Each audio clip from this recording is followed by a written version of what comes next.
Recording in progress.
There will now be an opportunity for silent prayer or meditation.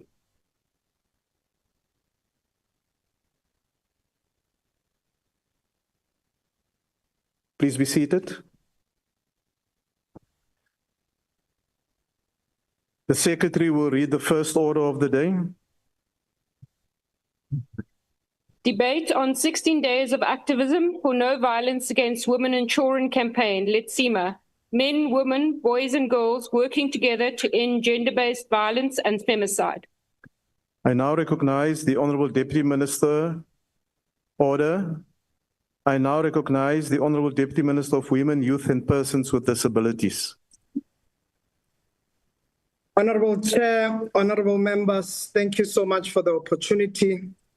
Today we stand at the intersection of history, pain and possibility. We gather not merely to repeat what we already know, because every South African knows that gender-based violence and femicide is the deepest wound our democracy continues to carry.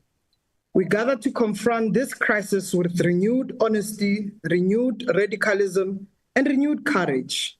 The 16 Days of Activism reminds us that gender-based violence is not a headline or a campaign that comes with the work that we need to be paying attention to, with the crisis that we have to be declaring, but also it's not just a calendar that we need to be focusing on. It is a national crisis declared as such by President Ramaphosa, and it remains the greatest betrayal of the promise of 1994 as we fail to uproot it in our lifetime. The theme before us for this year's campaign, Letsema, men, women, boys, and girls working together to end gender-based violence and femicide, carries the full moral weight of our African traditions grounded in Ubuntu. Letsema is not simply a collective effort. It is a demand that every one of us must step into the work in our homes, in our communities, in our institutions, in our parliament, because violence thrives when silence leaves, and silence is a luxury that cost women and children their lives. Honorable members, the ANC-led government has made tremendous progress in building a legislative, institutional, and developmental architecture that places the rights and safety of women and children at the center of our democracy. The early years of our freedom gave women equality before the law for the first time in the history of this country. It is the parliament that passed the Domestic Violence Act, the Sexual Offences Act, the Children's Act, the Criminal-Related Matters Amendment Act, and the expanded definition of sexual offences that protect the most vulnerable. These are the fruits of 30 years of struggle, sacrifice, and feminist organizing under the ANC government. Yet even the most progressive laws cannot shield a society that's still shaped by patriarchal power, inequality, and violence-enabled environments. Gender-based violence and femicide is not a mystery. We should know that there is root causes: gender inequality, patriarchy, toxic masculinity, economic dependency, intergenerational trauma, substance use and abuse, and the learned behaviors that have normalized violence in families, in relationships, in communities, and increasingly online. Our work is to dismantle these foundations brick by brick, norm by norm, belief by belief. We must also acknowledge that we will not end gender-based violence and femicide if men do not rise and if boys do not unlearn the violent masculinity they inherit. We will not end gender-based violence if men continue to believe that leadership in the struggle belongs only to women. This fight needs men in the streets, in the pulpits, in the construction sites, in parliament, in taxis, in the mines, in shebeens, in WhatsApp groups, in boardrooms, at every side of human endeavor to join the fight. Patriarchy is a system built by men, defended by men, and benefiting men. Therefore, it must be dismantled by men too. Across the country, communities have shown us that society is ready to rise. The Women for Change, ANC Women's League, and many organizations mobilizing, and they have shown this powerful example of a whole of society activism. Women who have refused to be silent, women who have refused to look away, women who have refused to accept violence as normal or inevitable. Their call is our call, no more. Their courage is the pulse of society refusing to collapse under the weight of fear. Their action confirmed that Letsema demands that communities must lead alongside government, not behind government. They must. And this also reminds us that change is not a top-down, it is a lived and intersectional. House Chair, while we confront the pain, we must also recognize that progress. The 7th administration has strengthened the criminal justice system, specialized courts, improved sexual offenses legislation, expanded definition of violence, strengthened bail conditions, and tighter mandatory reporting framework. The implementation of the National Strategic Plan on Gender-Based Violence and Femicide, our feminist, a whole of government blueprint, is under across the strait with a prevention program in school, expanded to Tuzela care centers, updated police protocols, and the establishment of the National Council on Gender-Based Violence to hold us accountable. We have advanced child protection measures, strengthened the Child Justice Act, and deepened our collaboration with civil society, shelters, safe houses, and psychosocial service providers. Local government also have an essential role. Strengthening community safety structures is not a nice to have. It is a matter of life and death. Community policing forums, ward committees, local drug action teams, and youth structures must be equipped, capacitated, and empowered to intervene early. Violence is often visible long before it escalates. The neighbors hear it, the teachers see it, the clinic notices it, the community knows it. Our local system must respond before the obituary is written, before the shelter is sought, before the police file is open. In our response, we also cannot ignore the powerful role of the media. The public narrative of violence is shaped every day by what happens and what appears on our screens, in our headlines, on our phones, and across digital spaces. The media must take responsibility for how it responds to violence and how it reports violence, how it frames victims, how it treats survivors, and how it gives voice or silence those voices to those stories as well. In the age of digital harassment, deepfakes, cyberbullying, revenge pornography, and artificial intelligence-generated sexual content used to shame or intimidate women. We must enforce the prevention and combating of hate crimes as well, including Hate Speech Act of 2023 with urgency and with teeth. Online violence is not just virtual. It destroys reputation, careers, mental health, and sometimes lives. But the crisis persists because the drivers of violence lives not only in laws, but the hearts, the habits of society. This is why this debate on transforming social norms, patriarchy, and violence-enabled environment is so central to our 16 days approach. We know that in one recent quarter alone, more than 1,100 women were murdered and over 20,000 women were violently assaulted. We know that 1 in 3 women in South Africa will experience violence in their lifetime. We know that girls as young as 10 are becoming pregnant. That is statutory rape, often because violence begins long before childhood ends. These numbers are not statistics. They are lives, they are families, they are communities forever altered. And they tell us that equality without safety is a broken promise. Honorable members, we must confront violence not only with justice, but with prevention. We must confront patriarchy not only with outrage, with the re-education. We must confront harmful masculinity not only with punishment, but with transformation. So let's ask ourselves questions. Who are we raising? What are we teaching our boys about power? What are we teaching our girls about their worth? What digital spaces are shaping their minds or the spaces shaping the minds of our children? So this is my call to South Africa. Letsema must not be a theme, it must be a way of living. Letsema must be men standing in the gap. Letsema must be neighbors refusing to stay silent, boys who do not fear women's power but celebrate it. It must be institutions refusing to re-traumatize survivors. It must be communities confronting perpetrators, not harboring them. It must be a call for all of us, rising, refusing, and rebuilding. As we carry this work, the work that was led by ANC in the struggle for gender equality for generations, for Women's March, that adoption of gender equality in our constitution, the laws that protect women and children today, let us honor this legacy, not with words, but with action. So as we step into 16 days, let us recommit to a society where equality is lived, where dignity is upheld, where justice is real, and where no child goes to bed afraid, no woman wakes up fearing the person she loves. Violence is not a destiny. Violence is a choice, and it's too much of peace, equality, justice, and healing that we need now. Thank you so much, Chair, House Chair. Thank you, Honourable Member. The next speaker is the Honourable Dr. Litchfield Chabalala.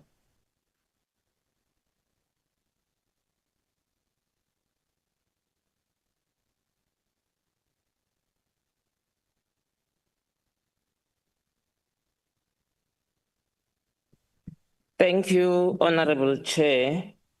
I rise on behalf of Umkhonto Wesizwe, Lerumo Chaba, the Spear of the Nation, on the topic of 16 days of activism on no violence against women and children. That violence has a name. It's called Gender-Based Violence and Femicide, henceforth GBV. It was declared last week by the President of this country a national crisis.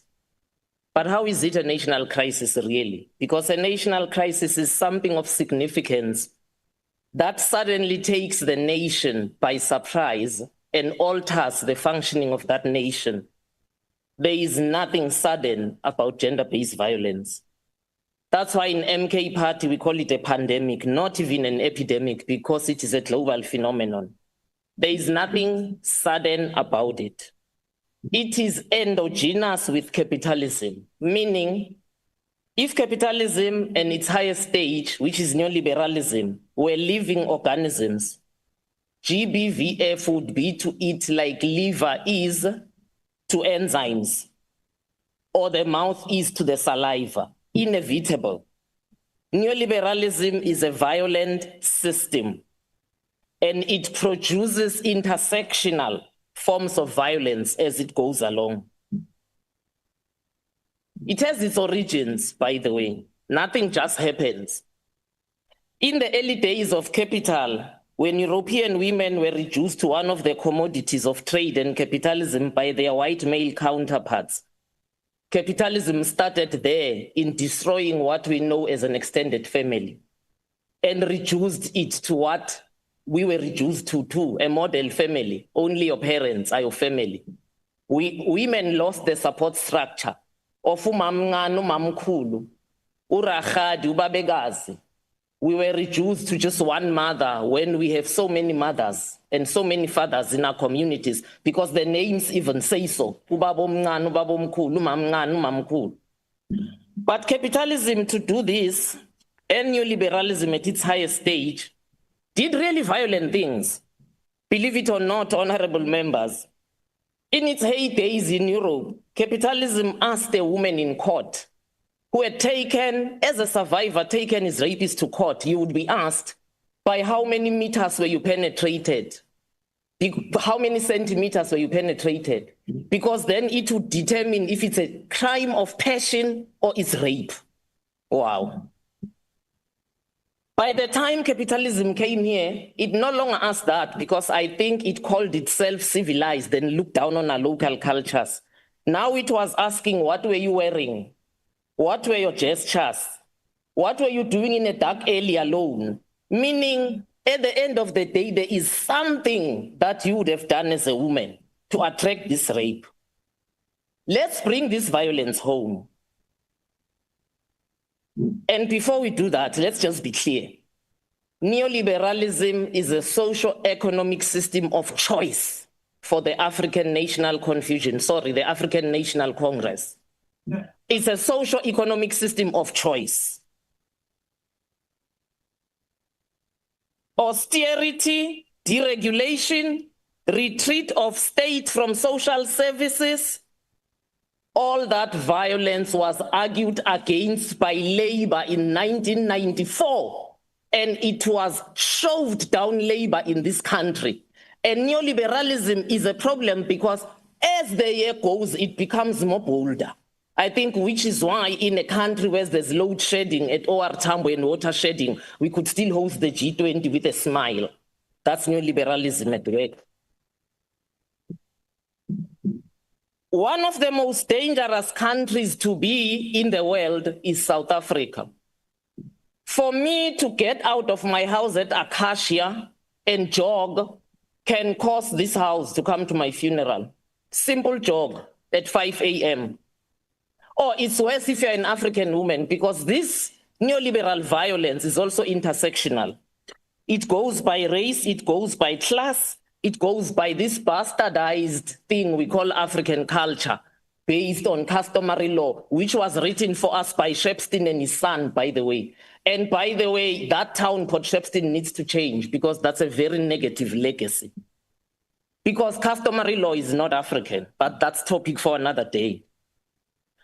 Another way in which we show the violence of neoliberalism is that the recent national prevalence stats show that in a research that looked at 3 women, at least 2 of them mentioned having suffered either physical or sexual violence. And the leader in that pack is intimate crime violence.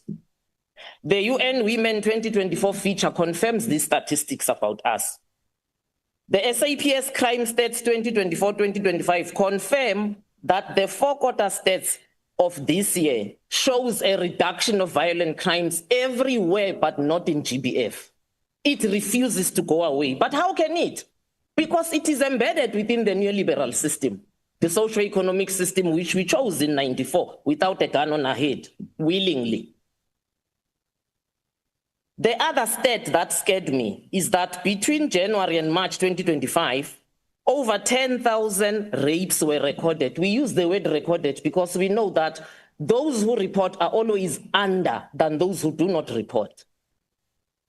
Honorable Chair, that is 10,000 psychosocial problems created right there. I know we call them survivors, but here's the truth. No woman survives rape. You take it to your relationships, you take it to your marriage, you take it to how you look at that gender, You take it everywhere you go, it follows you. You take it to your self-esteem, you take it to your sexuality. And in extreme cases, it even becomes the tie between you and substance abuse, because you lose touch between reality and unreality. It's a national crisis, we are told, a pandemic. What does neoliberalism further have to do with gender-based violence? It's a system shaped by political economy that taxes the poor, putting the burden more on women than on the rich. Believe it or not, we are told Tutuzela centers, which have shown by the NPA has shown that women who go through Tutuzela centers escape secondary violence, meaning they don't go and report to a police station and risk being raped more, because that happens also in this country. It has also shown, Tutuzela centers have shown that women who report through them, those cases has an increment of those perpetrators being found guilty.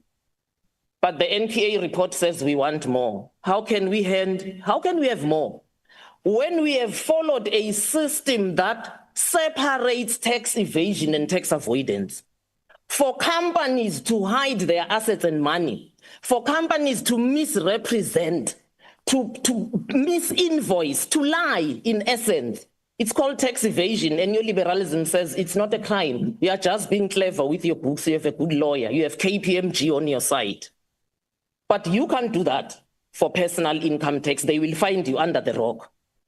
Now, we lose 90 billion rands to this. How many Tutuzela centers could we have erected? NGOs are crying that there are no shelters for women that are state-funded. The ones that are there are NGO-funded, meaning when that elective ceases being funded, you as a woman in that shelter can be told, sorry, but we are closing today. You need to go. Now, how can we solve this in the little time that's left? We need to invest in social protection. Again, I say neoliberalism is not about that. Neoliberalism is about austerity. We need to tax the rich and not the poor. Neoliberalism is not interested. It says tax evasion is okay. You are being clever about your books. So rob South Africa of 90 billion rands annually. You need to revolutionize care work from unpaid care work to paid care work. Again, it cannot happen, not under neoliberalism. We need to make infrastructure a safety or GBV issue. You know, there is so many studies that show that load shedding has increased GBVF, but we still are not making infrastructure choices that are protecting this. Now, this is very simple. Clearly, with the 30 seconds that I have left, just take the GNU out with its neoliberal policies. We just vote MK, because we will nationalize our national resources. We will have the money to invest in social protection, and we will have the money to ensure that there is no informal work. What is informal work? Work is work. What's an informal work? I think I just want to leave you by saying GBVF can go if the ANC and the GNU and its neoliberal policies, the G20 included, can be eradicated from our soil. The next speaker is the Honorable Kanyele.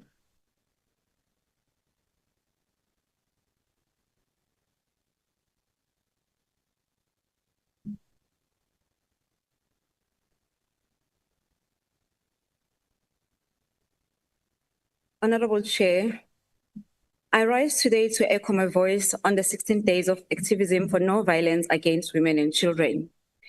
We gather under the powerful theme, Letsema, women, men, boys, and girls working together to end gender-based violence and femicide. Letsema means working together for a common purpose. This calls for all of us to come together and cap the scourge of gender-based violence.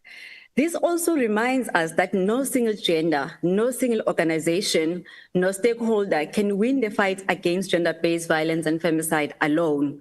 While we acknowledge the 16 days of activism for no violence against women and children campaign, one must strongly emphasize that there must be an action to address GBVF for 365 days and educate communities about the importance of respecting each other's rights.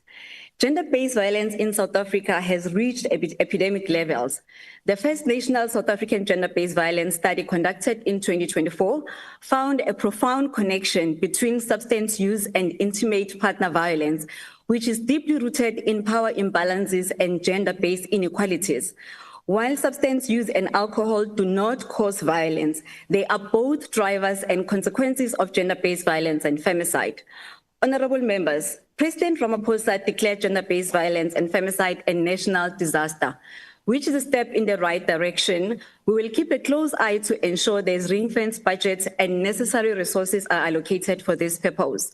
South Africa has also established the Domestic Violence Act and Sexual Offences Act, which is meant to protect individuals from abuse and support survivors. As South Africa has one of the highest rates of femicide in the world, which is almost 5 times the world's average. In May 2024, President Ramaphosa signed the National Council on Gender-Based Violence and Femicide Bill. Establishing a National Council to combat gender-based violence and femicide effectively. I'd like to indicate that the process to have the National Council on GBV established was slightly delayed because when our portfolio on women, youth, and persons with disabilities was about to advertise the post for council members, it was unclear whether National Treasury will have a budget set aside for the council. Understanding the important responsibility of this council, we did not want this to be a tick box exercise. Now that we have received confirmation that the budget will be made available for the council to carry out its duties, we have started with the process, which will be finalized early in 2026. Honorable Chair, our country has established Tutuzela care centers, which offer holistic support services that are gender sensitive and responsive to rape victims and seek to reduce secondary victimization and expedite conviction. During the recent stakeholder engagement held, it was brought to our attention that there are only 68 Tutuzela care centers across the country. These TCCs are not enough. If we are serious about protecting the dignity of victims, we will need to have more budget allocated to the establishment of TCCs and ensure each and every constituency has its own TCC. Honorable Chair, I'd like to applaud the DA Minister of Public Works and Infrastructure, Minister McPherson, who has donated more than 15 unused state properties to social development in Gauteng and Mpumalanga to be used as safe houses. We will be conducting oversight to these facilities to ensure resources have been allocated so that they serve the purpose they are meant for. Honorable members, multiple studies and reports confirm that financial dependency is the primary reason women often cannot leave abusive relationships. Economic abuse, which occurs in 99% of domestic violence cases, creates vulnerability and traps victims by limiting their access to resources and independence. Some of the key findings from the research are top barrier to safety. Concerns over the ability to provide financially for themselves and their children are consistently cited by survivors as one of the main reasons for staying or returning to abusive partners. Prevalence to economic abuse, studies such as those cited by the National Coalition Against Domestic Violence and the National Network to End Domestic Violence, highlights the economic abuse is near universal in domestic violence situations. Abuser toxic perpetrators use various tactics to ensure financial dependence, including forcing victims to hand over income, concealing financial information, sabotaging employment opportunities, accumulating debt in the victim's name. Financial strain. Studies have found a strong association between economic abuse and significant financial strain, which persist over time. Women who experience economic abuse are more likely to face food insecurity and live in circumstances of poverty. Looking at the above findings, Honorable Chair, I'd like to commend the DA Ministers of Agriculture, Public Works, Infrastructure, who have created more than 143,000 job opportunities within a year of joining the GNU. We are of a firm view that should more job opportunities be created, we will ensure women get financial independence, claim back their power, and will be able to leave abusive partners. Honorable members, in order to defeat the scourge of gender-based violence, we need SAPS to demonstrate capability against this fight.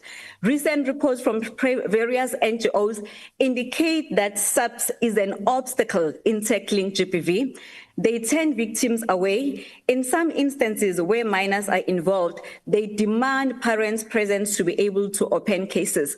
And we are well aware that in some of the GBV-related cases, especially rape, some parents are suspects. They also disregard the Children's Act 38 of 2005, Section 110, subsection 1, which clearly stipulates who can lay charges where any kind of abuse is identified. Honorable members, on the 9th of November, I received a call from a lady who was physically assaulted by her husband. And the SAPS in Olifantsfontein convinced her not to lay charges because her husband will lay counter charges against her.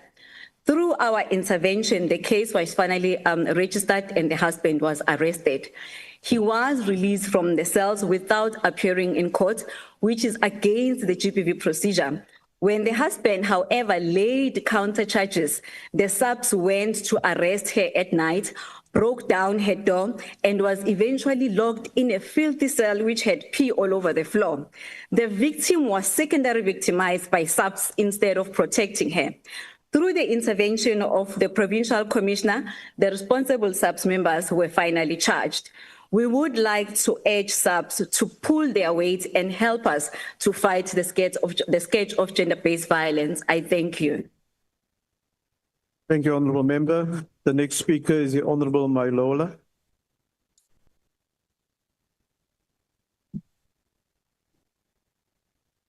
Thank you very much. Mohlomphegi modula setulo, maloko a parliament. Re eme jwalo ka economic freedom fighters. Nakong ya matšatšinyana a lesometshela a tiragatšo ya go lwantšhana le tlhekefetšo kgahlanong le basadi le bana. Re ikemišeditše go gatella gore Afrika Borwa ga ena bothata fela jwa tlhekefetšo kgahlanong le basadi le bana. E na le bothata jwa mmušo le bao ba bušang naga ya borena. Tlhekefetšo e tšwela pele ka gobane mmušo o bonagala ge o nyaka dikgetho go basadi. Eupša o sepelela gole ge basadi ba hlaselwa, ba bolawa, ba hloka tšhireletšo. A re lekoleng dintlha tša nnete tšeo di bontšhang diphošo tša ditshepedišo. Ke diperesente tše seswai fela mabapi le tlhekefetšo ya thobalano tšeo di fihlelelang kahlolo ya melato. Seo se ra gore diperesente tše 32 tša badira molato bao ba sepelang ka bolokologi ntle le kahlolo ya molato. Mo kotareng ya go feta, bana ba fetang 500,000 ba hlekefaditšwe ka thobalano mo dikgweding tše 3 fela. Diteišene tša maphodisa ga di na phapoši ya sephiri ya go begela tlaišo ya tlhekefatšo ya bong. Tlhekefetšo ya internet e oketšegile ka godimo ga diperesente tše 50. E fela maphodisa ga a na leano la tlaišo ya bong ya internet. Mohlomphegi modulasetulo, re a dumellana gore tlhekefetšo kgahlanong le basadi le bana ke bothata jwa ikonomi. O ka se tlose tlhekefetšo mo nageng yeo basetsana ba diperesente tše 70 ba senang mešomo. Basadi ba hwetša tefo e nyenyane ge ba bapetšwa le banna mešomong. Go na le basadi ba diperesente tše 48 bao ba senang mešomo le letseno ka malapeng. O ka se botše mosadi gore a tlogele molekani wa gage mola a sena mošomo le tšhelete ya go iphela. Mabaka le ditharollo tše kgolo tša EFF. Dikantorokgolo tša naga tša taolo ya tlhekefetšo kgahlanong le basadi le bana di swanetše go ba le maatla a go nyakišiša melato. Re swanetše ke go ba le rekhoto ya naga ya maphodisa ao a rakilweng ka go fediša melato ya tlhekefetšo kgahlanong le basadi le bana. Re thibela gore ba se humane mešomo seteišeneng se sengwe. Rekhoto yeo e swanetše go hwetšagala go batho ka moka. Lenaneo la tokologo ya ikonomi ya ditšhuana tšeo di lobileng batswadi ka lebaka la tlhekefetšo ya bong.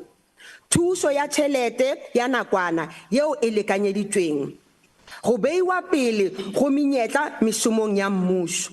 Ba fiwa thuto le bokgoni le go agelwa dintlo. Go be le unit ya tlaišo ya bong ya internet.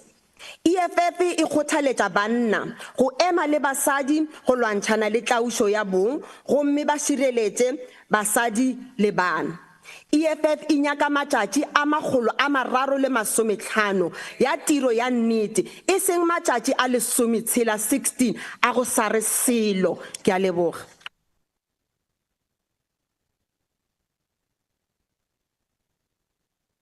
Thank you, Honourable Member. The next speaker is the Honourable Martley.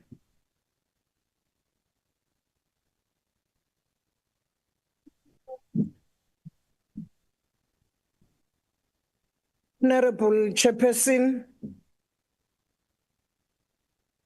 we meet in discussion at a moment when South Africa confronts a profound moral and constitutional crisis. The statistics speaks with unbearable clarity. More than half of South African women have experienced gender-based violence, and over 3/4 of men admits to having committed violence against women. We call ourselves a peaceful nation, yet women and children continue to live under siege inside the very homes that should protect them. Just 4 days ago, on 21st November, women and allies across the country fell silent, withdrawing their labor, spending and voices in deliberate protest. Their message was clear: until South Africa stops burying a woman every 2.5 hours, talk on growth is meaningless. Their silence slowed in economy and forced the nation to confront the heavy burden women carry and the devastation cost of our collective failure to protect them. Honourable Chairperson, the IFP welcomed declaration of GBVF as a national, but this declaration must be more than symbolic. It must trigger bold and decisive action. The IFP therefore calls for urgent reforms that restore trust in the rule of law. We must revisit legislation to ensure that courts deny bail to those accused of rape and murder, because too many women have been killed by abusers who returned to their communities. We must reform the South African police services by providing trauma-informed training and deploying skilled officers to high skills areas while enforcing strict consequences for corruption and negligence. We must also strengthen mental health and trauma support services. Stigma continues to silence victims and fuel cycles of violence. Community-based counseling and rehabilitation centers must become accessible to survivors and to individuals struggling with substance abuse. Let us confront the clear link between alcohol misuse and gender-based violence, especially since femicide rates dropped dramatically during the alcohol ban and rose again when restrictions ended. For these reasons, the IFP calls on the government to fully implement the National Strategic Plan of GBVF, expand and properly resource Tutuzela Care Center, introduce anonymous digital reporting platform, and build more safety shelters and trauma facilities for women and children. South Africa does not suffer from lack of policies, but from lack of political will. In the spirit of Letsema, I call on every citizen to stand together, reject silence, and take collective action to end this violence. Thank you. Thank you, Honourable Member. The next speaker is the Honourable Peterson. You are discrediting. Niyasiphazamisa. The Honourable Peterson.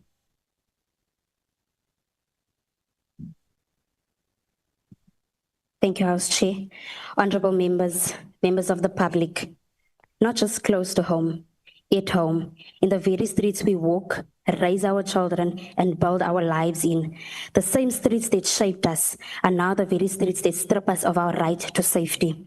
Today we stand on the brink of the 16 days of activism for no violence against women and children.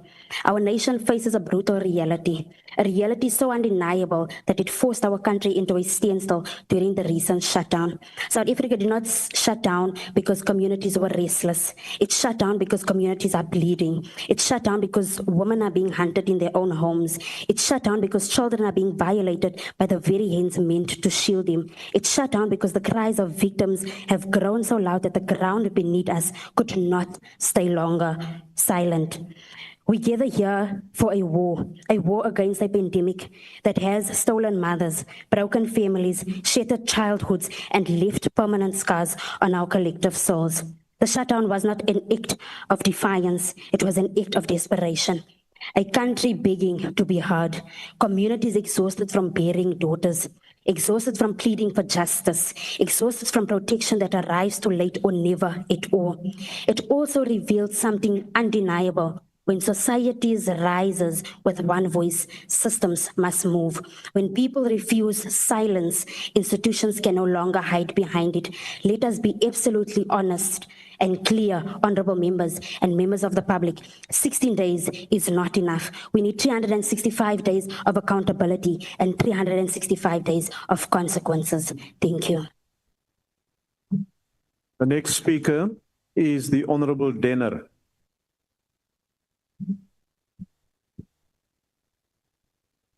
Thank you, Chair. Chair, today marks the beginning of the 16 days of activism against violence against women and children, a campaign born of necessity to address a crisis that is not only South African, but global.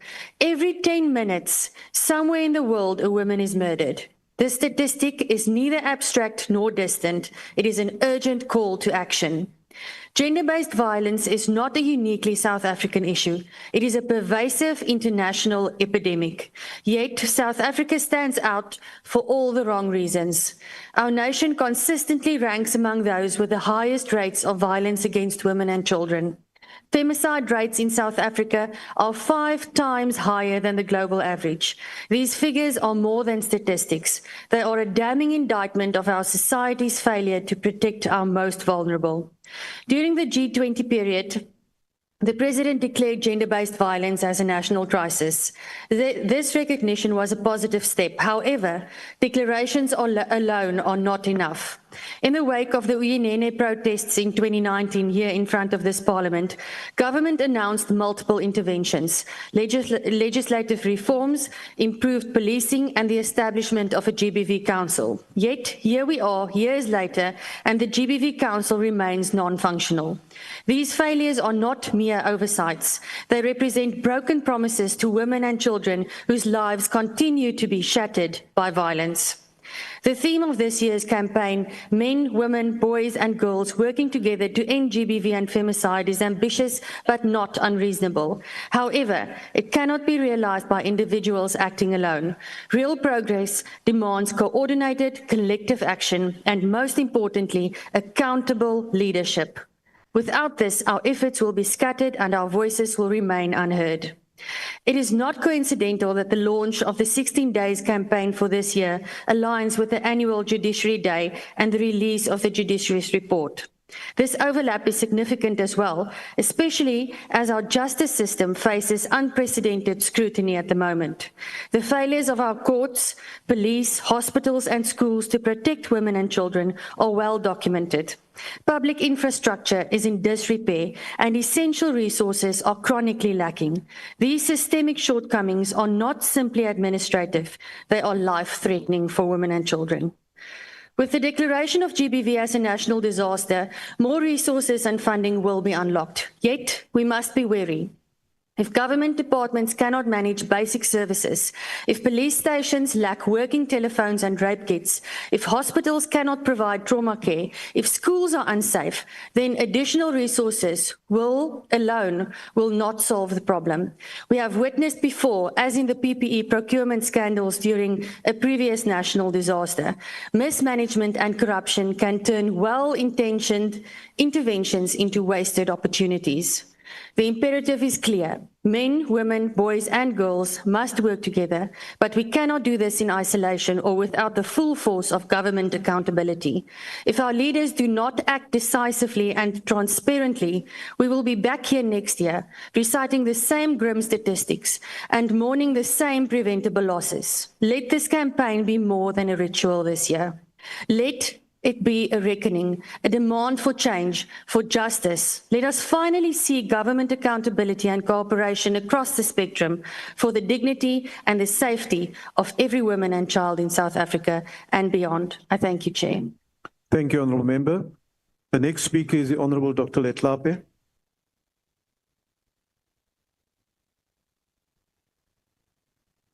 Thank you, Chair.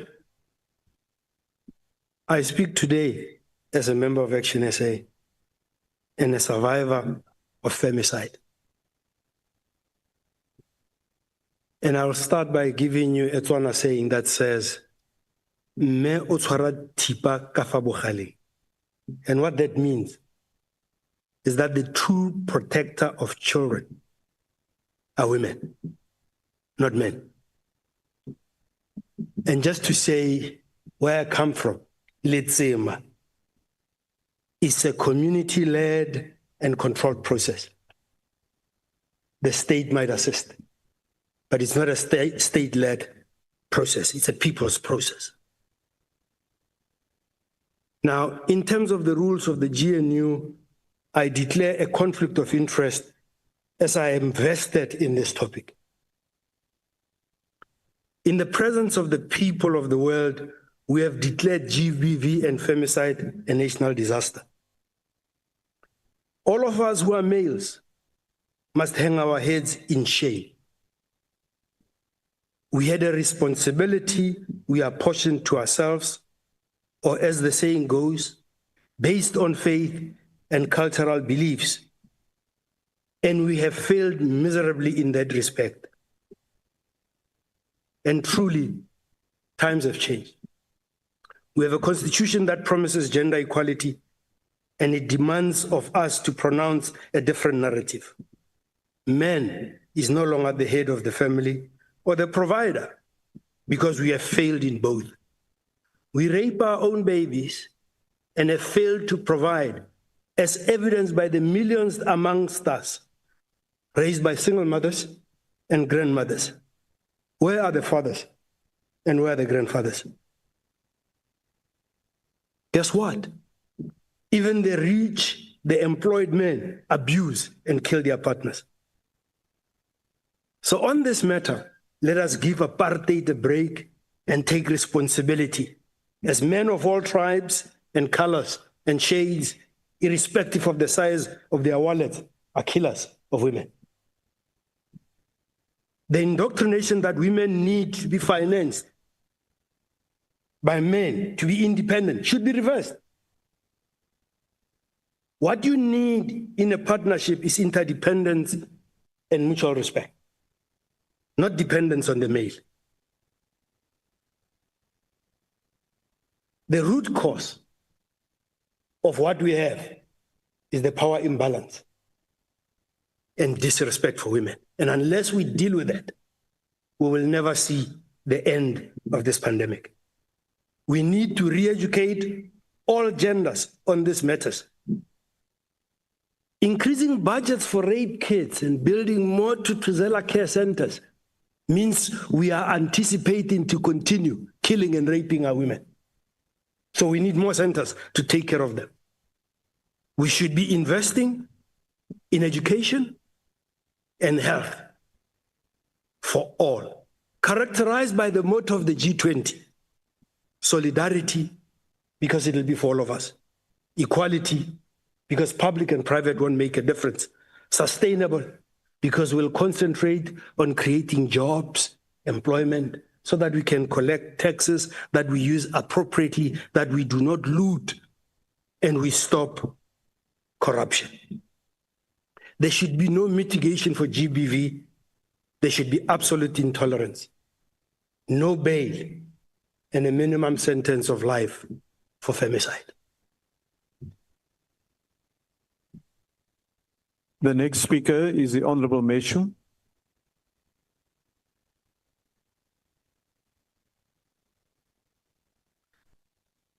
Honorable Chairperson, honorable members, the ACDP notes the growing momentum of activism against gender-based violence, particularly against women and children by civil society.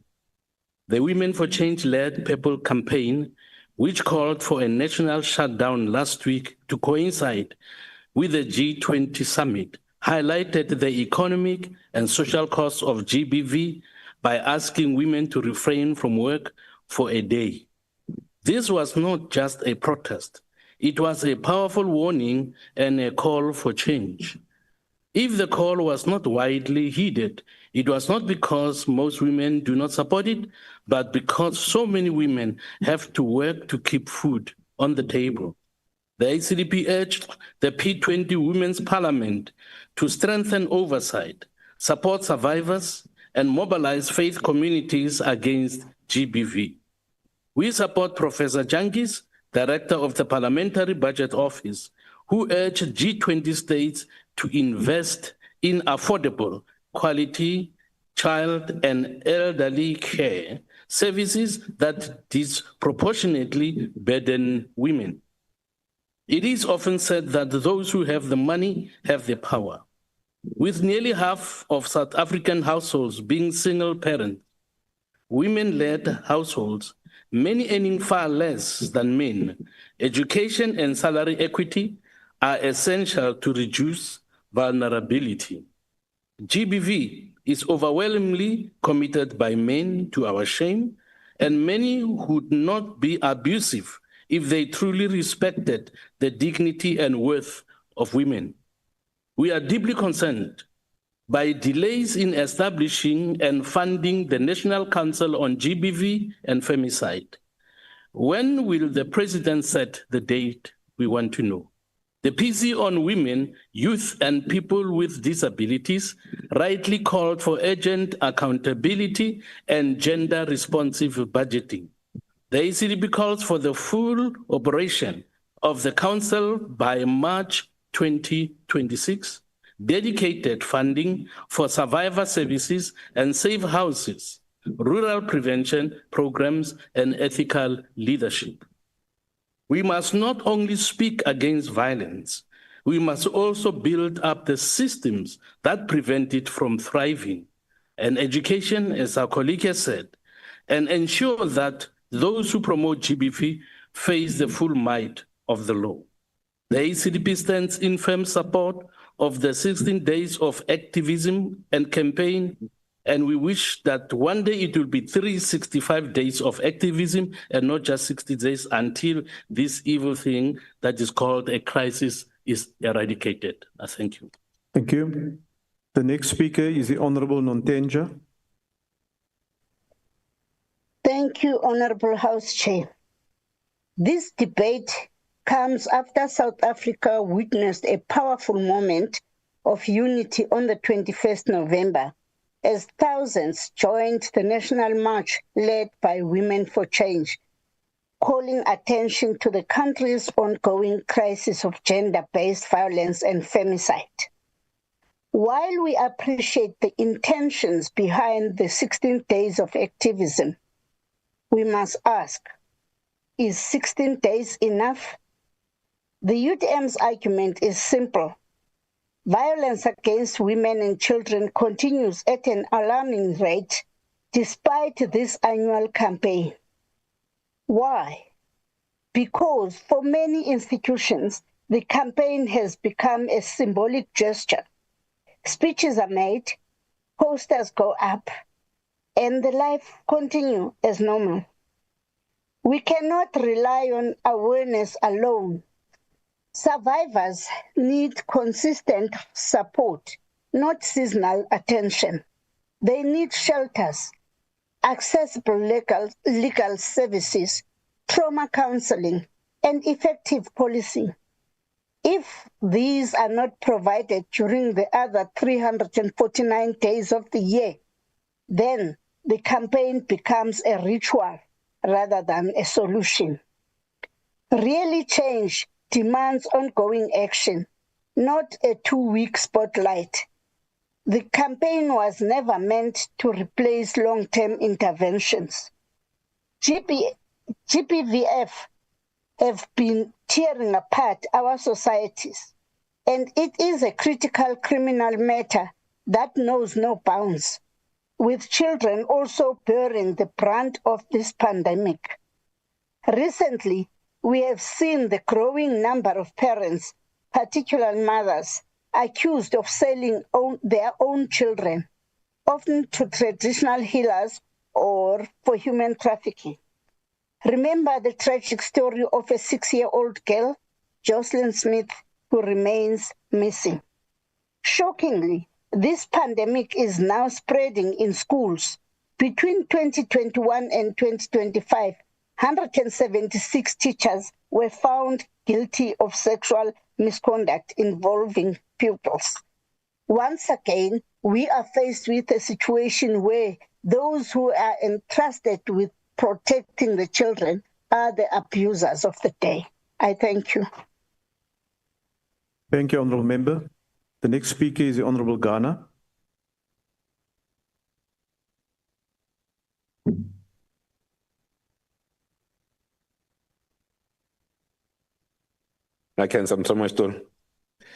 Honourable members, fellow South Africans. Last week, Women for Change led the national shutdown to protest gender-based violence in South Africa. Last week, gender-based violence and femicide was finally declared a national disaster.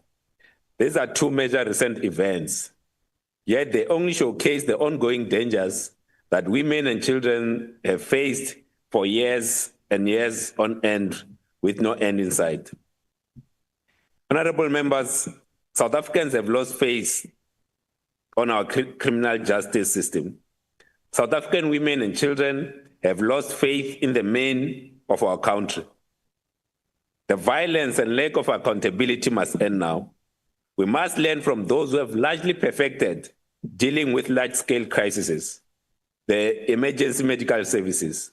A paramedic knows that when you have to triage, you cannot prioritize a broken toe over a person that has just been stabbed in the abdomen.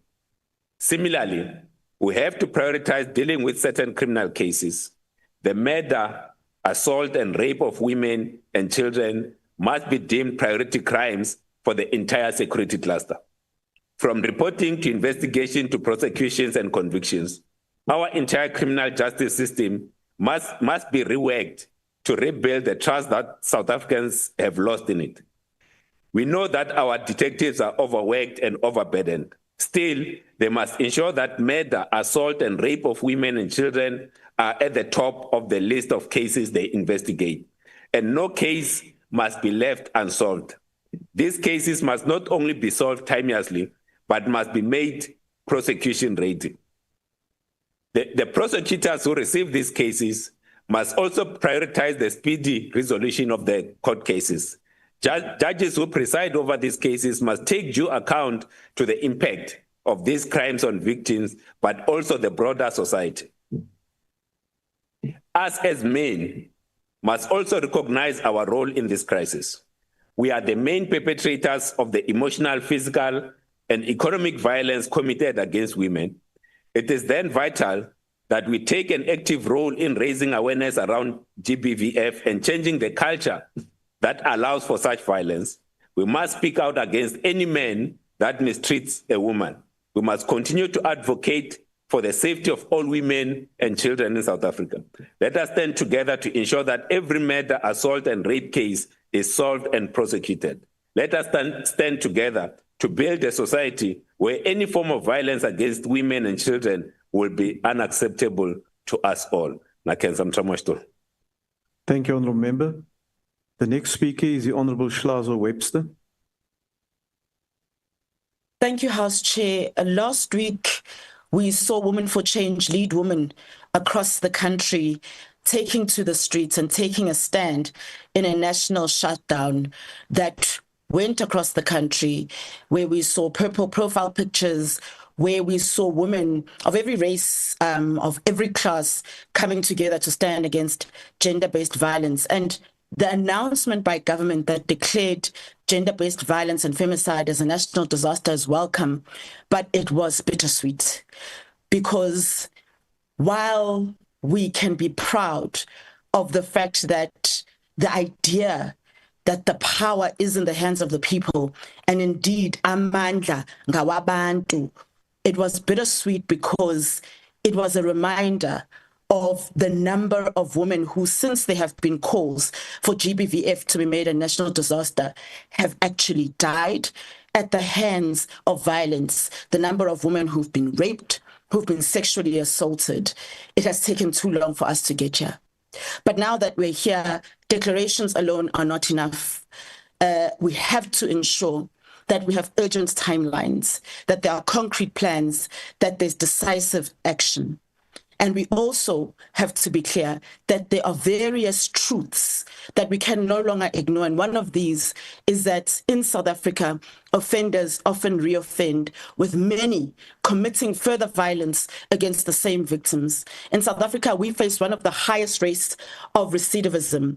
9 out of 10 ex-offenders reoffend after their release, and we can reduce this number. We're tired of all the tragic stories of women who have fallen victim to individuals with prior convictions.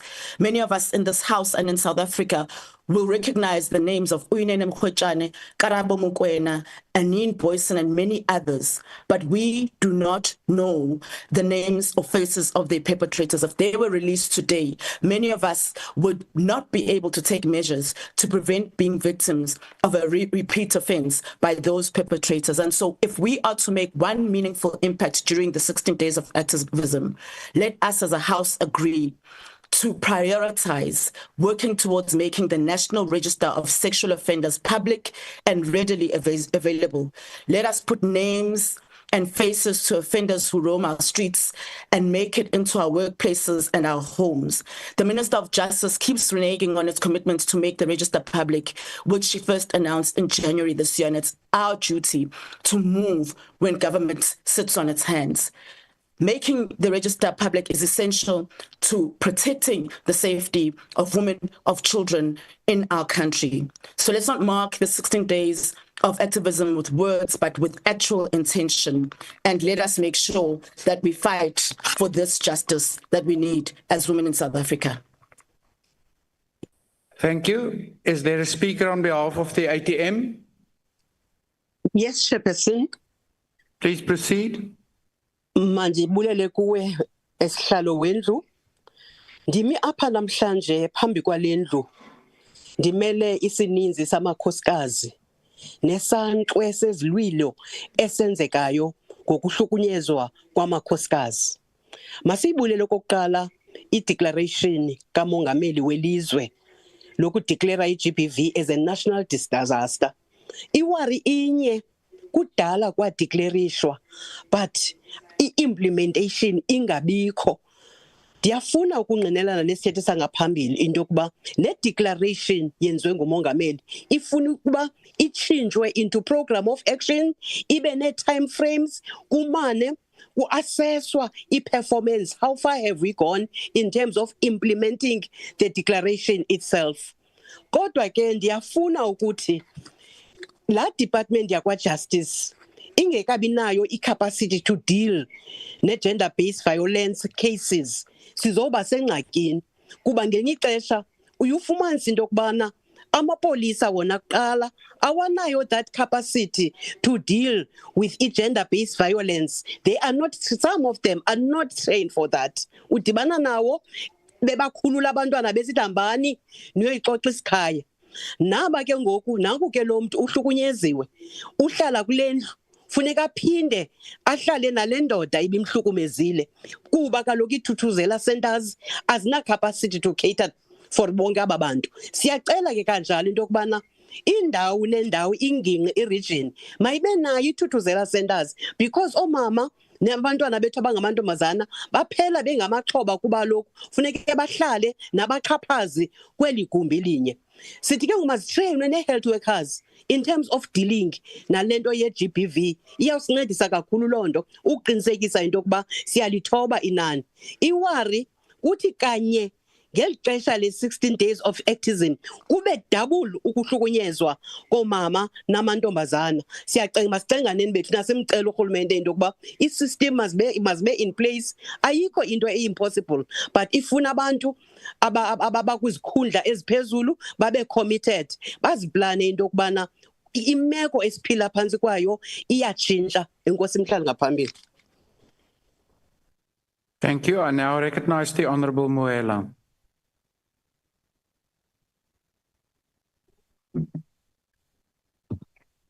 Thank you, House Chairpersons, honourable members. As the African National Congress, the movement that fought for the rights and dignity of all South Africans, especially those who have been historically marginalized, we stand here today to highlight where we have identified gaps, acted and strengthened government's capacity to fight against women and children abuse. Today's debate goes to the very heart of our constitutional project, which is building a nation where every person lives free from fear, violence, exploitation, neglect, and abuse. The African National Congress has always held a view that the struggle against GBVF and child abuse is not a women's struggle alone. It is a national imperative. It is the soul of our democracy, the character of our society, and the values we stand for as a nation. Despite progress that has been made over the 30 years of democracy, violence against women and children remains a profound challenge that continues to threaten our social cohesion. The intersecting vulnerabilities of those with disabilities demand even sharper attention. We emphasize, honourable members, that the ANC will have consistently pinned out the GBVF as not only a criminal justice issue, but also a social, economic, public health, and human rights issue. Honourable members, there have been several government interventions in the previous administration and the current administration which have been employed by government in the fight against women and children abuse. Those include strengthening of sexual offences, community affairs, until within the NPA prioritized prosecution on the sexual offences, expansion of Tuduzela case centres, amendments of progressive legislation that protect women and children, and the establishment of the Council of GBVF.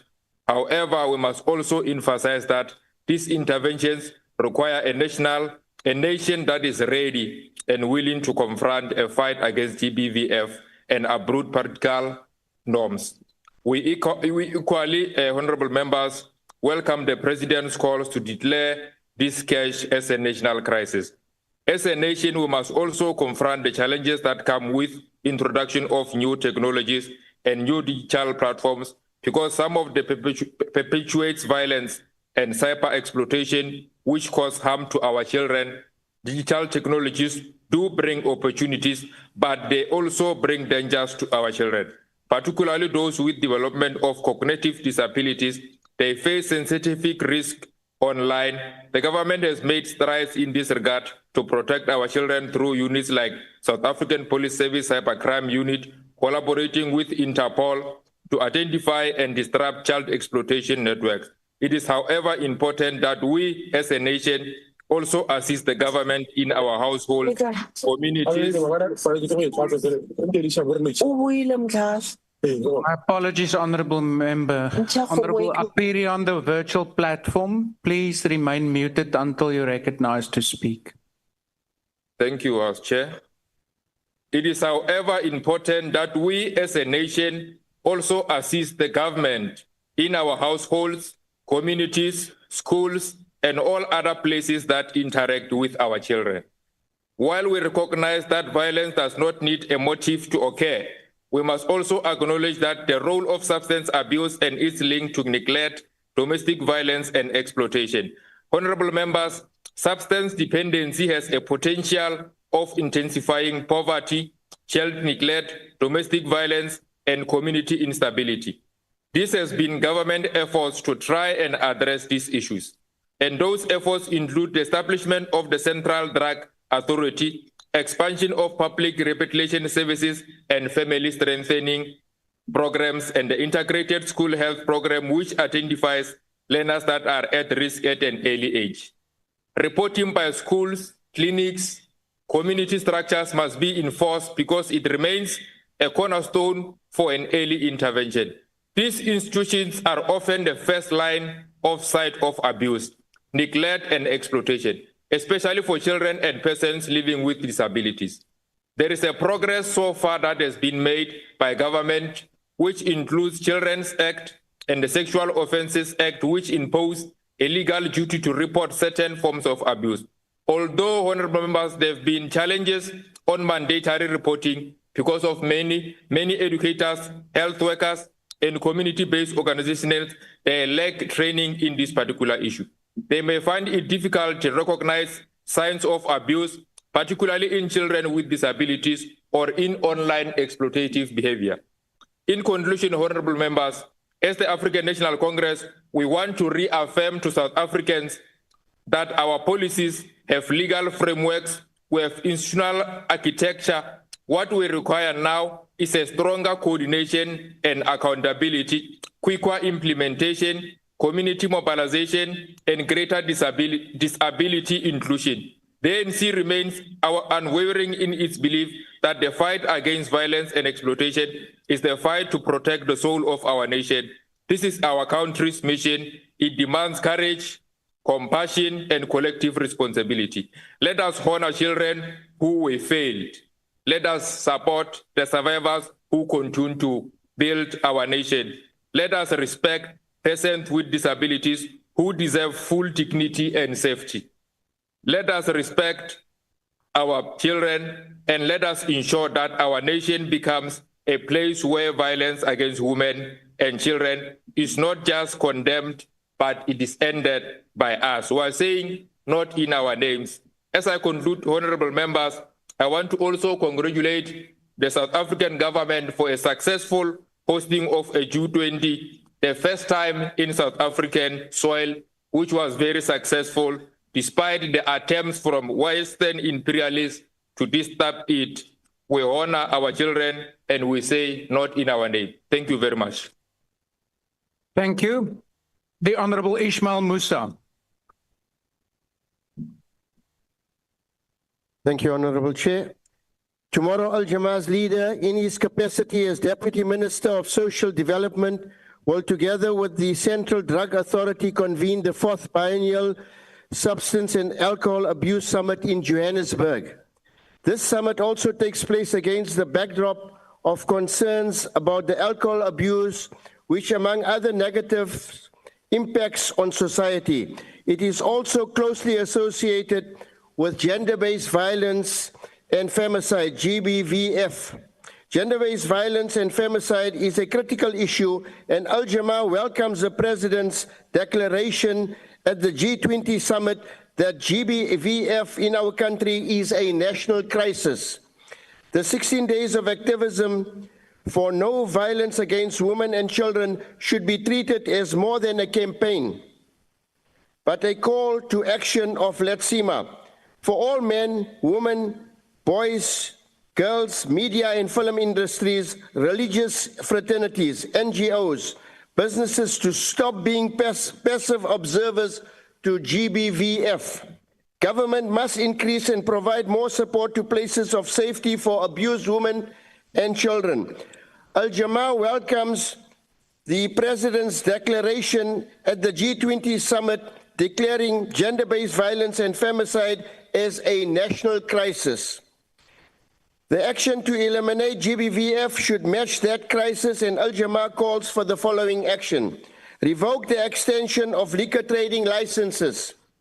Shut down of shebeens in residential areas, and specifically those in close proximity of schools, places of worship, sports facilities. It is unacceptable that in the Western Cape we have more shebeens than schools. training and sensitization of police and officials in the criminal justice system, fast-track GBVF cases in our courts, eliminate the gangsterism and drug dens. Municipalities must prioritize support systems for GBVF victims, upgrade more courts into sexual offenses courts and fast-track DNA lab tests, provide skills training and economic empowerment. The hotline must be promoted at all government and public institutions. The National Strategic Plan on Gender-Based Violence and Femicide, which outlines a roadmap for the next decade to create safe, violence-free environments, will be fruitless if government fails to address the critical issues on the ground, such as unemployment, shebeens, drug dens, gangsterism, and other harmful factors. I thank you. Mali Bongwe.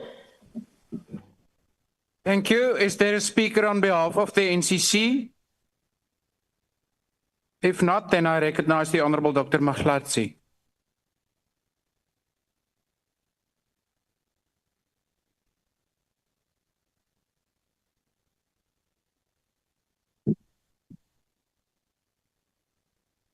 Thank you, Chairperson. Also, Africa. The theme Letsema, men, women, boys, and girls working together to end gender-based violence, calls South Africa, an African continent, to collective action grounded in Ubuntu and shared responsibility. But for Letsema to be effective, we must confront a deeper truth.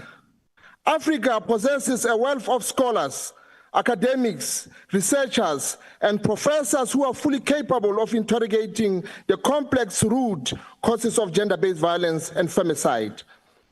We must trust African knowledge system, African research traditions, and African intellectual sovereignty. Honorable Chair, gender-based violence did not emerge in a vacuum. We cannot treat it only as a surface-level behavioral crisis. We must ask, where did this problem begin? What historical forces shaped the dynamic we see today? And how have colonial violence, patriarchal system, and economic deprivation and the community failures contributed to this crisis? It is therefore essential that government commission independent, African-led research that traces the structural, historical, and psychological drivers of violence. Without proper diagnosis, we risk adopting solutions that address symptoms rather than the causes. At the same time, Honorable Chair, we must be careful not to fall into a narrative that divides men and women or boys and girls. While it is correct to critically examine how social messaging, media discourses, and policy framing influence perception of masculinity, we cannot allow untested assumption or conspiracy claim to mislead us. Instead, what we need is a rigorous African scholarship that clarifies the real forces shaping behavior, economic pressures, social fragmentation, trauma, substance abuse, harmful norms, and historical inequalities. Letsema means working together. It means men as allies, not enemies. Women as partners, not victims in waiting. Boys and girls learning new ways of relating rooted in dignity, compassion, and accountability. As the United African Transformation, we insist that any national strategy must rely on evidence, not fear, African research, not imported narratives, and collective healing, not divisions. The fight against gender-based violence must empower African men and boys to be part of the solution, not reduce them to stereotypes. Honorable members, only through truth, understanding, and unity we can end this crisis and restore the moral fabric of our community. Honorable Member. Is there a speaker on behalf of Good?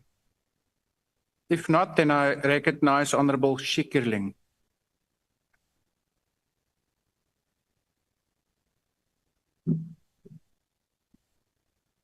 Good afternoon, Honorable House Chair. Honorable members, today as I stand here dressed in black, I do so with a heavy heart. I stand in mourning, in protest, and in solidarity with the families of every woman and child whose life has been stolen through violence. My attire today is not just symbolic. It is a reminder of the darkness that far too many South African families live with every single day. It is a reminder that for thousands of women and children, fear does not end after 16 days. They live in fear for 365 days of the year, while government delivers 365 days of excuses. Honourable members, when Gabby Ndaba went missing, her family did everything right. They reported her disappearance immediately. Her phone rang until the early hours of the next morning, yet no trace was done. No officers rushed to assist, no urgency, no care. Gabby was not treated like a woman whose life was in danger. She was treated like an administrative inconvenience, and 6 days later, she was sadly found dead. Today, we must say her name in this house, because her story is not just a tragedy, it is an indictment on a police service that is meant to protect, an indictment on a state that treats women's lives as disposable, an indictment on leadership that remains unbothered by the bloodshed happening under their watch. And let us be clear, this is not an isolated failure. It is the daily reality of our mothers, sisters, daughters, aunts, and friends, women whose safety depends on whether the system chooses to act on that day or not. Gabby's story reveals something deeply disturbing. Most families do not know what to do when a loved one goes missing, and worse, many SAPS members do not know either, sadly. Cases go cold in the first hour simply because no one responds. But Honourable House Chair, even in the darkness, South Africans refuse to be silent. On Friday, the mass action organised by Women for Change reminded us what courage looked like. It reminded us of the ageless mantra, you strike a woman, you strike a rock. To activists like Sabrina Walter, Melise Jogiet from Women for Change, tireless fighters like Juanita Dupree, Kaylin Palm from Action Society, and all the unsung heroes who walk our streets at night to save victims, who lift broken bodies from danger, and then who fight tirelessly for justice. We see you. We see your sacrifice. We honor your fight. These women are not politicians. They have no blue lights, no billion-rand budgets. What they have is heart, courage, and a refusal to accept the violence that has become normalized in this country. Because while victims lie bruised and bleeding in alleys, in bushes, in their own homes, where they would have been safe or should have been safe, corrupt leaders are bleeding our policing system dry. They are not just stealing money, they are stealing the chance for victims to be found. They are stealing the chance for cases to be solved, the chance for justice. Every single rand stolen through inflated tenders, kickbacks, and corrupt networks is a rand stolen from the safety of women and children. It is a vehicle at a FCS unit that never gets repaired. It is a detective post left unfilled for months. It is a DNA test that sits untouched in a black log, which I've seen. It is a victim support room that never ever opens its doors. Honourable members, if we are serious about ending gender-based violence, we must stop pretending that corruption is a separate issue. Corruption and GBV are directly connected. Corruption kills. Corruption silences. Corruption created the very condition in which abusers, rapists, and killers currently thrive. What we need is a whole of society response.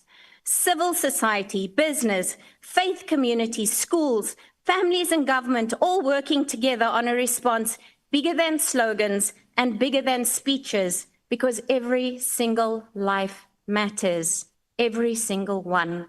And every life lost is a blood-red stain on the soil of South Africa. And as we observe the 16 days of activism, let us be honest with ourselves. Year after year, we debate, we gather, We hold dialogues and seminars, yet the statistics rise. Year after year, women march, mothers cry, families bury their daughters, yet the system barely shifts. Today we must rise together. Fathers, mothers, brothers, sisters, uncles and aunts, and say enough is enough. Not with speeches, not with hashtags, but with action. We need properly resourced FCS units with more detectives and trauma-trained staff. Mandatory training for all SAPS members on missing persons protocols, GBV legislation and victim handling, real accountability when officers fail to act, because negligence should never be excused. Honourable Speaker, the Democratic Alliance will continue to fight for these reforms. We will continue to demand decisive action. We owe it to every woman and every child whose voice was silenced. We owe it to the next generation to build a South Africa where girls grow up dreaming and not just surviving. Let 2025 be the year we stop lighting candles and start fixing the system. Let us stand united, men, women, boys and girls, and build a country where safety is not a privilege but a right. And today, as I do not end with silence, but with their names. Names that we must echo in this House as statistics, not as statistics, but as lives that mattered. Gabby Ndaba, Hannah Cornelius, Naima Marshall, Jessie Hess, Tinyiko Ngobeni, Zainab Jacobs, Gawa Newman, Bongani Moshlongo, Alison Plaikis. Their voices were silenced, but through our actions, they will speak again. Enough is enough. The time for action is right now, today. I thank you. Thank you. I recognize the Honourable Matafa.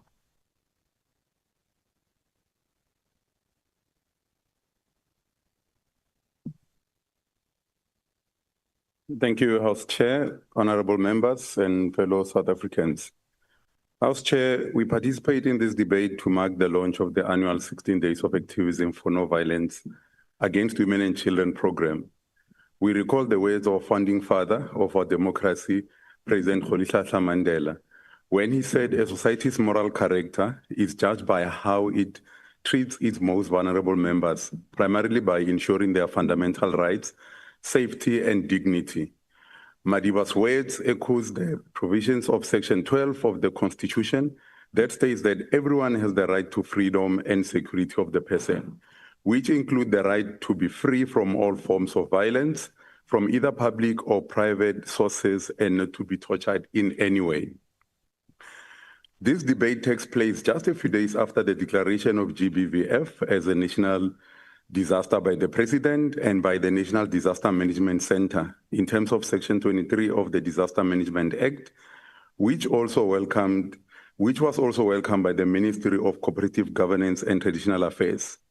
This declaration, as outlined by COGTA, will mean to reinforce and strengthen the existing systems that are already taking place to fight GB, V, and F. Amongst other things, these systems include the reinforcement and strengthening of the work of Interministerial Committee on the GBV and the expansion of Tutuzela care centers, the strengthening of sexual offences courts, as well as the reform of the criminal justice system to effectively fight GBV plus F.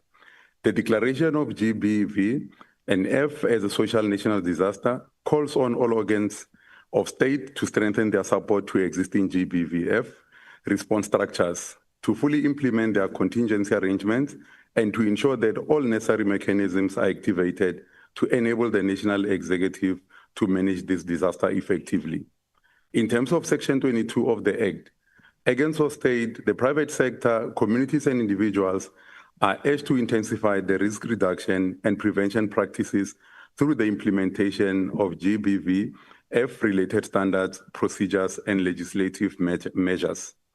Individuals are strongly encouraged to refrain from any acts of gender-based violence or femicide.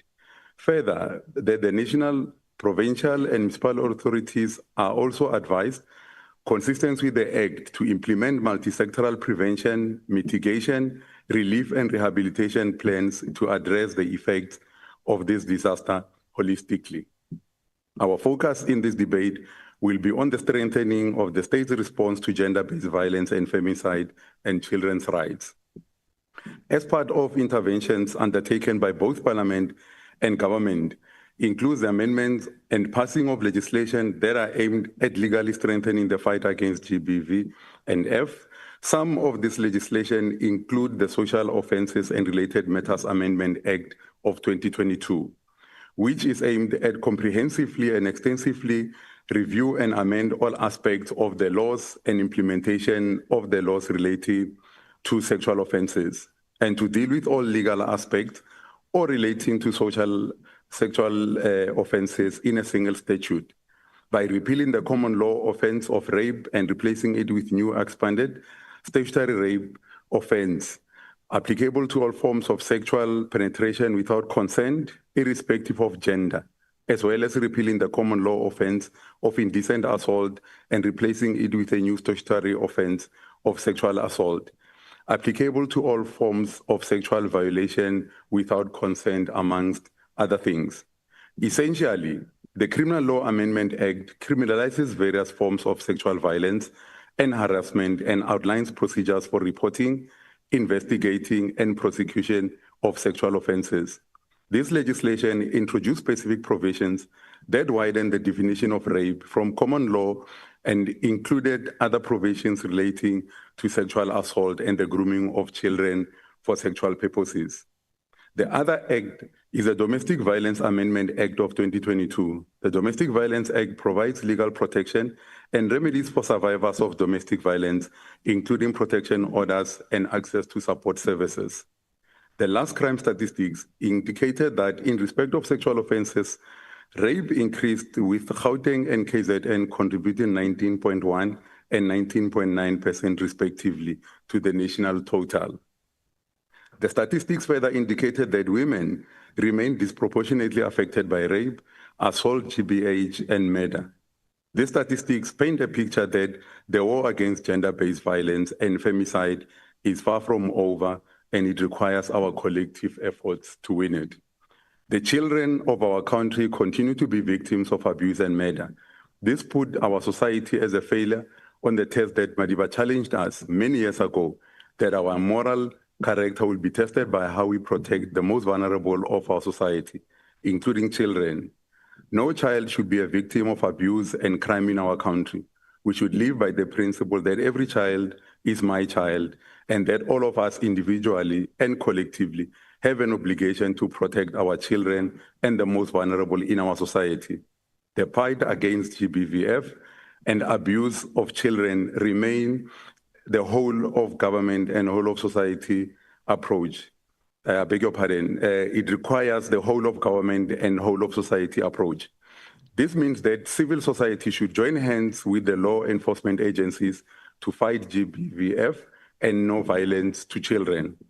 It is important that our criminal justice system strengthen its programs on the victim support, as well as ensuring that all police stations have GBVF desks to ensure that victims of GBVF are enabled to report their cases to the police.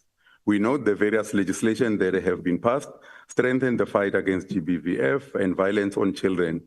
What is critical is that we should ensure that these legislations are enforced, and where there are weaknesses, the legislation should be strengthened. We must also ensure that data integrity and centralize the GBVF information to ensure that the systems within the JCPS cluster talks to one another in an integrated manner. Madam House Chair, we thank you for the opportunity to participate. Thank you very much. Thank you. Honourable members, that concludes this debate. I will now ask the Secretary to read the second order. Consideration of request for approval by Parliament of ratification of the agreement on the establishment of the African Export-Import Bank, Afreximbank, and the Government of the Republic of South Africa on the establishment agreement signed 8 May 1993 in terms of Section 231(2) of the Constitution 1996. I now request the chairperson of the committee, the Honourable Masina, to introduce the report.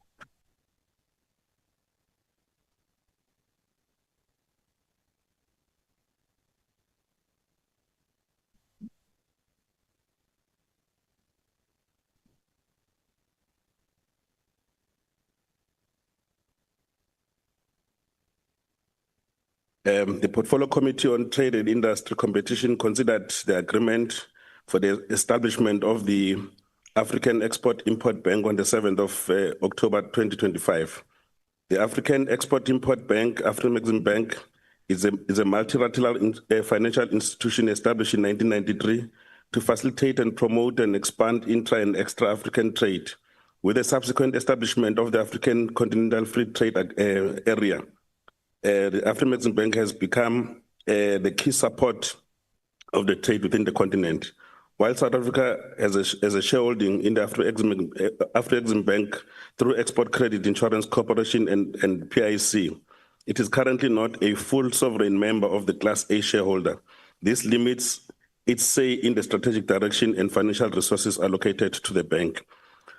Full membership will grant South African entities access to the bank's preferred credit status. This reduces the political and commercial risk of operating across Africa, thus allowing the institutions like export credit insurance corporations to offer more competitive price insurance and boosting overall investor confidence in South African projects.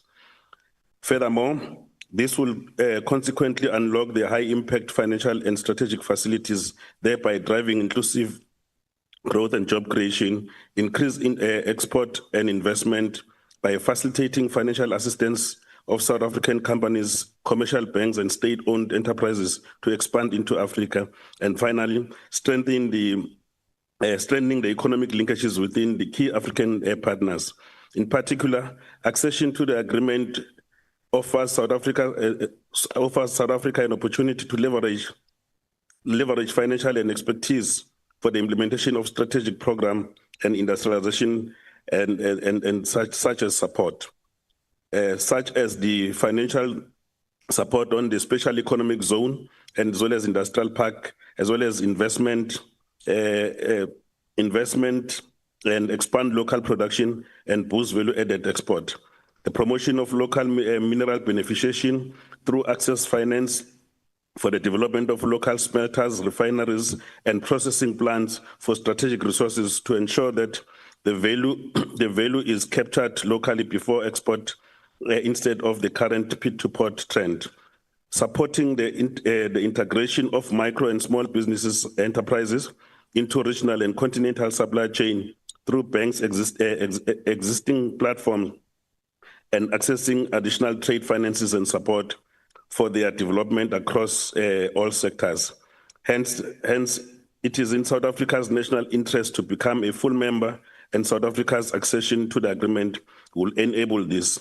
Therefore, in terms of Section 2312 of the Constitution, the Portfolio Committee on Trade and Industry and Competition recommends that the House approve the South African accession to the agreement for the establishment of the African Export-Import Bank. I thank you.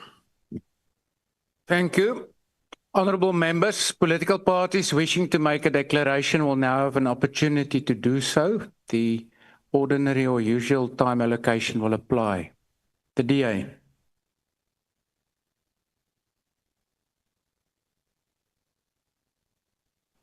House Chair, as South Africa deepens its engagement with continental financial institutions, we are called upon today to reflect carefully on the role of Afreximbank plays in advancing Africa's economic integration and development. The request before us to ratify the bank's establishment agreement offers an opportunity to reaffirm our country's commitment to regional cooperation grounded in sound economic principles. From the outset, let me state clearly that the DA supports the establishment and purpose of Afreximbank. The bank was created to expand Africa's trade finance capacity, to fund major development projects, and to facilitate the kind of cross-border commerce that drives industrialization and economic growth. These objectives remain as important today as they were at the agreement's signing in 1993. Afreximbank is intended to be a catalyst for export development, industrial expansion, and as well as infrastructure investment. It is an institution designed to help the African firms compete, grow, and integrate into a regional and global market. This is a vision we share and will continue to support. However, Honorable Chair, support for the bank must be accompanied by the responsible use of its, of its purpose. As members of the GNU, we carry a collective duty to ensure that every financial commitment is prudent, sustainable, and aligned to the highest standards of governance. In this context, we must express our concerns with regards to the proposal to borrow between 34 and 50 billion rands from the bank to capitalize as currently referred to as the Transformation Fund. While the intention of promoting inclusive growth is one we all recognize, the scale and structure of this borrowing set the alarm bells ringing. Small and emerging businesses in the country already operate under extraordinary difficult conditions. Rising costs, regulatory burdens, failing local infrastructure, and reliable basic services place a considerable amount of pressures on their sustainability. Under these circumstances, large-scale lending to such companies carries a meaningful risk of default. If this borrowing were to result in sustainable non-payments, the consequences for the national fiscus would be severe. House Chair, we must avoid creating a future contingent liabilities that will compromise our ability to fund essential public services or invest in catalytic development. In the same breath, taking on a new role of the bank requires the government to play a stronger role in the governance of the bank. The bank is only one ratings away from junk status due to high levels of non-performing loans. We must use our seats at the table to ensure that proper due diligence and risk management become a feature and not a failure of the bank. House Chair, the DA will continue to back this. However, we do have distinct reservations over the DTRC's proposed use of the bank to capitalize on the Transformation Fund and the bank's internal control mechanisms. I thank you. Thank you. The MKP.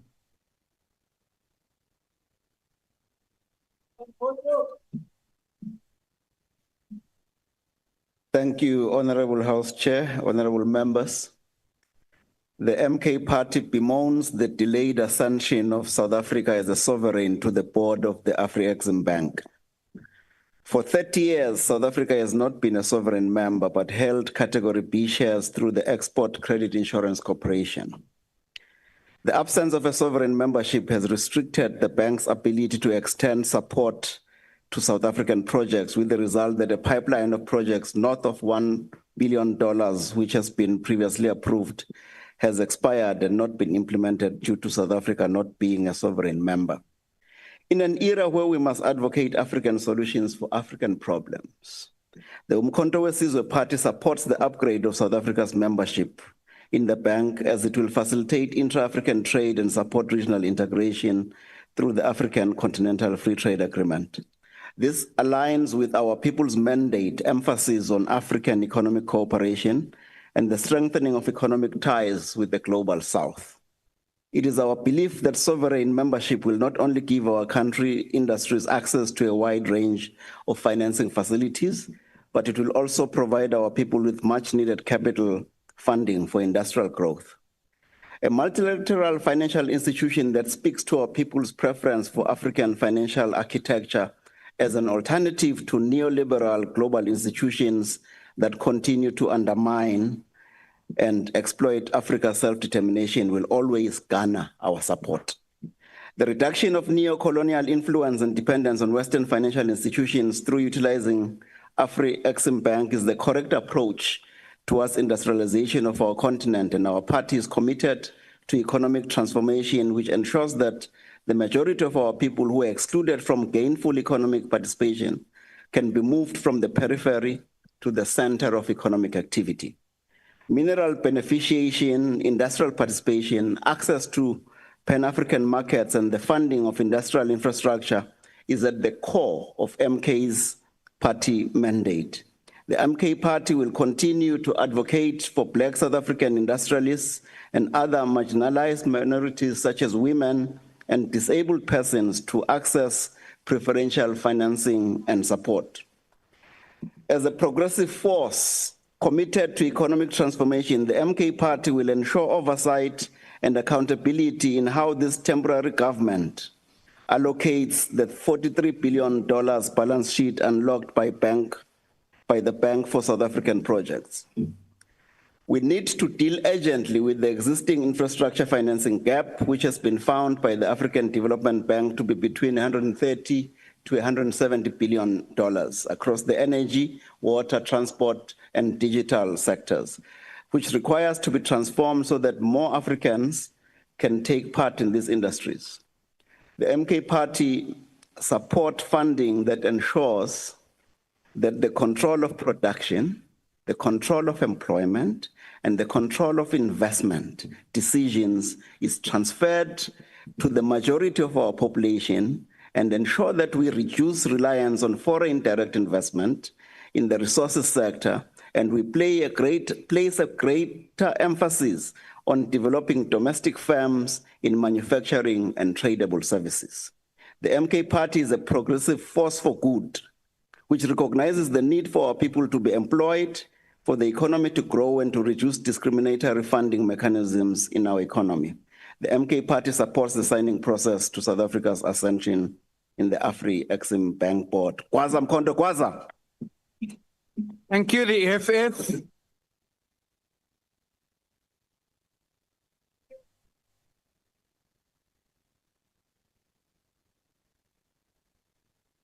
House Chairperson, the EFF has taken note of the establishment of the African Export-Import Bank and this agreement as a progressive step in the promotion of intra-African trade and shift away from traditional dependency on global financing institutions. For too long, we have allowed trade in Africa to rely on exports to nations whom have formerly colonized our continent in exchange for the import of finished goods. But more harmfully, we have allowed the financing of our developmental agenda as Africa to be determined by Bretton Woods institutions who come with conditionalities and structural adjustment programs. This has meant that our development in infrastructure, energy, rails, logistical technologies has relied on financing from institutions which perpetuate Africa's underdevelopment.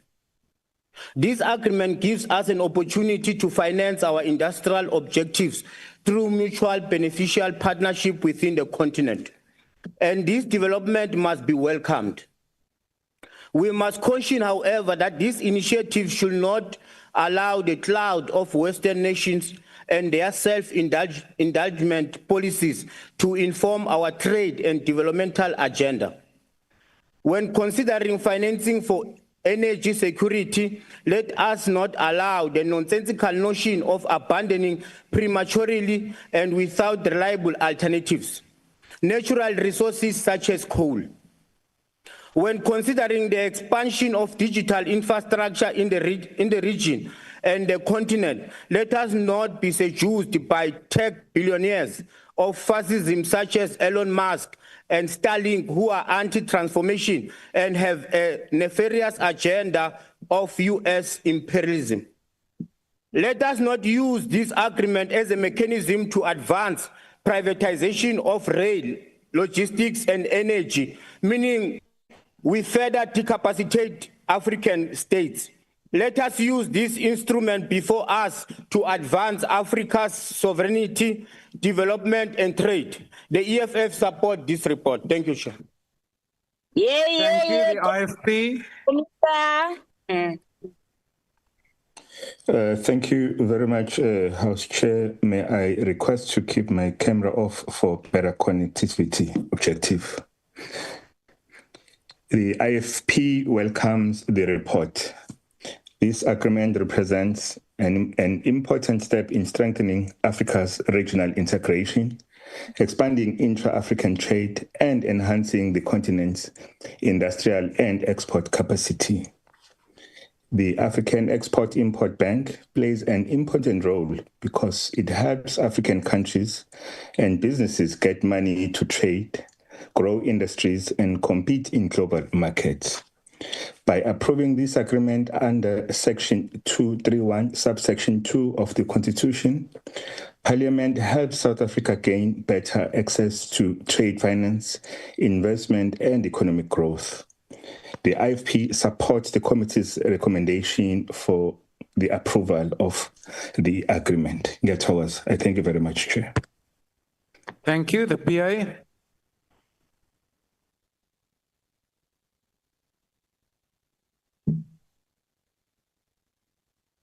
Thank you, House Chair, honorable members. The Patriotic Alliance supports initiatives that strengthen intra-African trade and industrial cooperation. African Export-Import Bank plays a vital role in promoting trade finance, industrialization, and economic resilience across the continent. Ratifying this agreement aligns South Africa with continental efforts to entrance trade facilitation and access to finance for businesses, particularly small and medium enterprises. This is critical for job creation and economic growth. Transparency and accountability, clear benefits for local industry, ensuring that South African businesses, especially all disadvantaged enterprises, gain equitable access to African Export-Import Bank. Regular parliamentary oversight, monitor compliance and performance, and in conclusion, the Patriotic Alliance therefore supports the approval of the ratification of the agreement as a step towards advancing South Africa's role in continental trade and economic development. I thank you. Thank you. The FF Plus. If not, thank you, Honorable House Chair. Please proceed, Doctor. Thank you. I'm speaking from the beautiful Handam in the Northern Cape. Now, the Afreximbank, wat bedoel is vir die bevordering van invoere en uitvoere in Afrika onderling, is eintlik een van die beste goed wat nog gebeur het, of wat kan gebeur, aangesien Afrika eintlik in 'n situasie is wat nie baie verskil van toe kolonialisme tot 'n einde gekom het nie. Inteendeel, die soort van groeperings bly voortbestaan. Dit is die frankofoon Afrika, die Engelssprekende Afrika, en dit lyk maar baie soos tevore, behalwe dat daar 'n nuwe vorm van kolonisering besig is om plaas te vind vanuit China, wat besig is om Afrika se hulpbronne vir hulle toe te eien. Maar as ons 'n bietjie kyk daarna, dan is om Afrika te dekoloniseer is in die eerste plek 'n kulturele saak, maar dis nie vandag se onderwerp nie. Dit is andersins ook 'n ekonomiese saak. Dit gaan daaroor om Afrika se hulpbronne eerder onderling te gebruik en te verhandel, as om dit na die buiteland toe te stuur. Daar's baie ou voorbeelde daarvan. Die Kahora Bassa hidroelektriese skema is meer as 50 jaar oud, waar elektrisiteit wat in Mosambiek opgewek word in Suid-Afrika verkoop word, of die Romkou gaslyn, waar Suid-Afrika met Sasol die vermoë het om die gas in brandstof, in vloeibare brandstof te verander wat in Mosambiek ontgin word. Hierdie soort van ding het oneindige potensiaal om verder te gaan. Die water van die Congo-rivier byvoorbeeld. Daar soveel voorbeelde van hulpbronne wat ons beter oor en weer kan gebruik as om dit uit te voer na eerste wêreldlande, lande in die globale noorde, net om dit later weer in verwerkte vorm terug te voer. Tot so 'n mate dat mense jouself afvra, nou hoe is dit dat ons nou eers as 'n land daarbey aansluit? Dit is so die PIA FDIC en die ECIC is albei staatsinstansies wat reeds aandele in hierdie bank besit. En dit is hierdie aandele wat in Agbare lid, die tyd is ongelukkig verstreke. Ai, dit is jammer. Dankie. Action SA. House Chairperson, Action SA supports deeper African economic integration, and we recognize the importance of trade finance in growing exports, strengthening industrial capacity, and unlocking the opportunities presented by the African Continental Free Trade Area. The agreement before us, establishing the African Import Bank, is a key instrument for expanding intra-Africa trade and giving South Africa's manufacturers, exporters, and emerging businesses access to the financial tools they need to reach new markets. The Portfolio Committee has considered the legal and policy implications of this agreement, and Action SA notes its recommendations for approval in terms of Section 2312 of the Constitution. Chairperson, whilst we support this agreement, we must also be honest about the context in which it arrives. South Africans' exporters continue to face obstacles at home: unreliable logistics, limited industrial financing, red tape, and the chronic underperformance of what increasingly resembles the Department of No Trade and No Industry. Without domestic reforms, our exporters cannot fully leverage continental opportunities, even with institutions such as Afreximbank at their disposal. Action SA therefore welcomes additional trade finance capacity this agreement can unlock, but we caution that financing alone cannot compensate for policy failure at home. We must ensure that South Africans' businesses, especially SMEs and township enterprises, are able to access these instruments and are not excluded by bureaucracy or a lack of government support. Chairperson, parliamentary approval of this agreement is a correct step for South Africa's integration into Africa's trade systems, but Action SA will continue to hold the executive accountable to ensure that the benefits of this agreement are felt not only by established exporters, but by the entrepreneurs and job seekers who depend on a growing and outward-looking economy. We therefore support the recommendation before the House. Thank you. Thank you. The ACDP.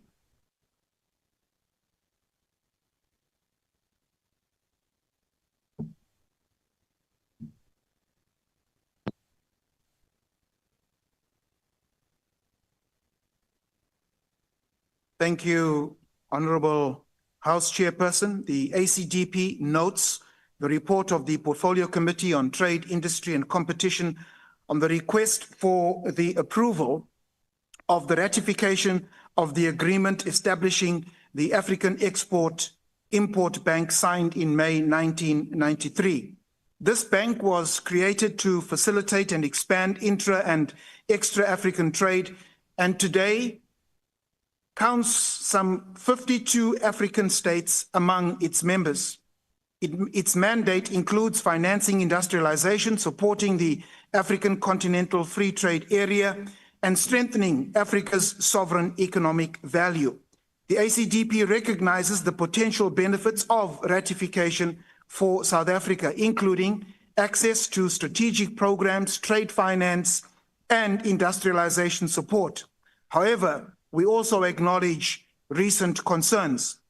In June, Fitch Ratings downgraded Afreximbank to BBB-, citing high credit risk, weak risk management, and rising exposure to distressed governments.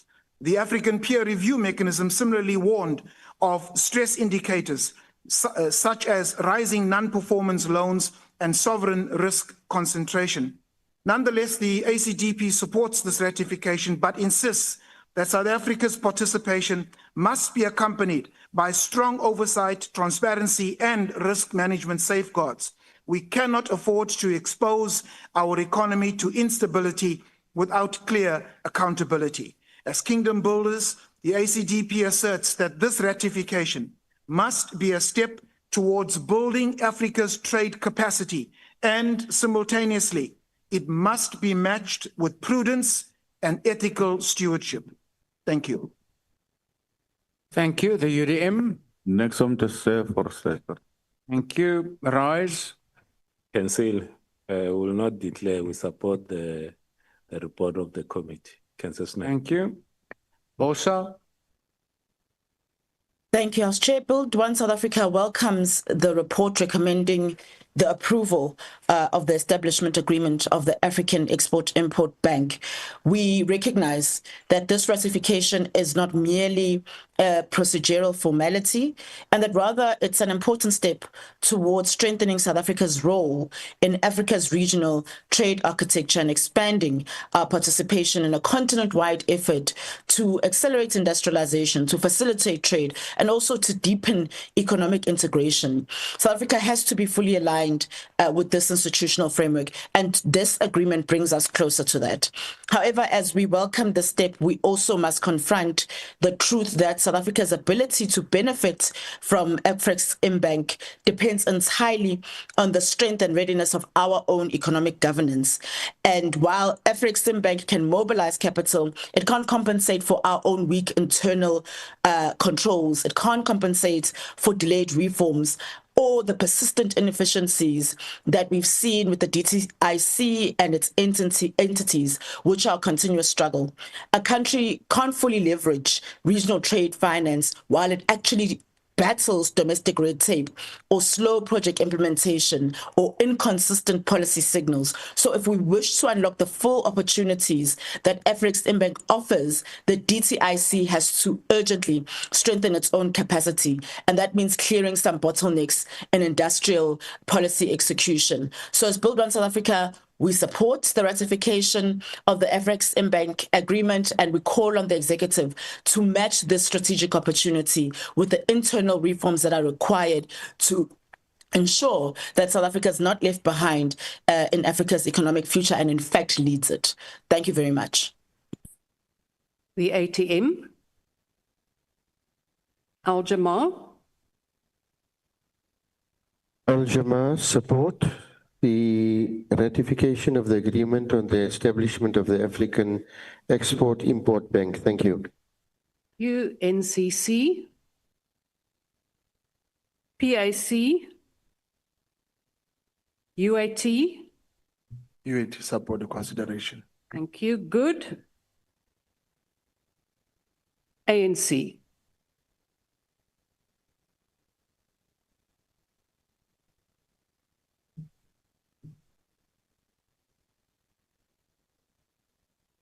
Thank you, House Chair.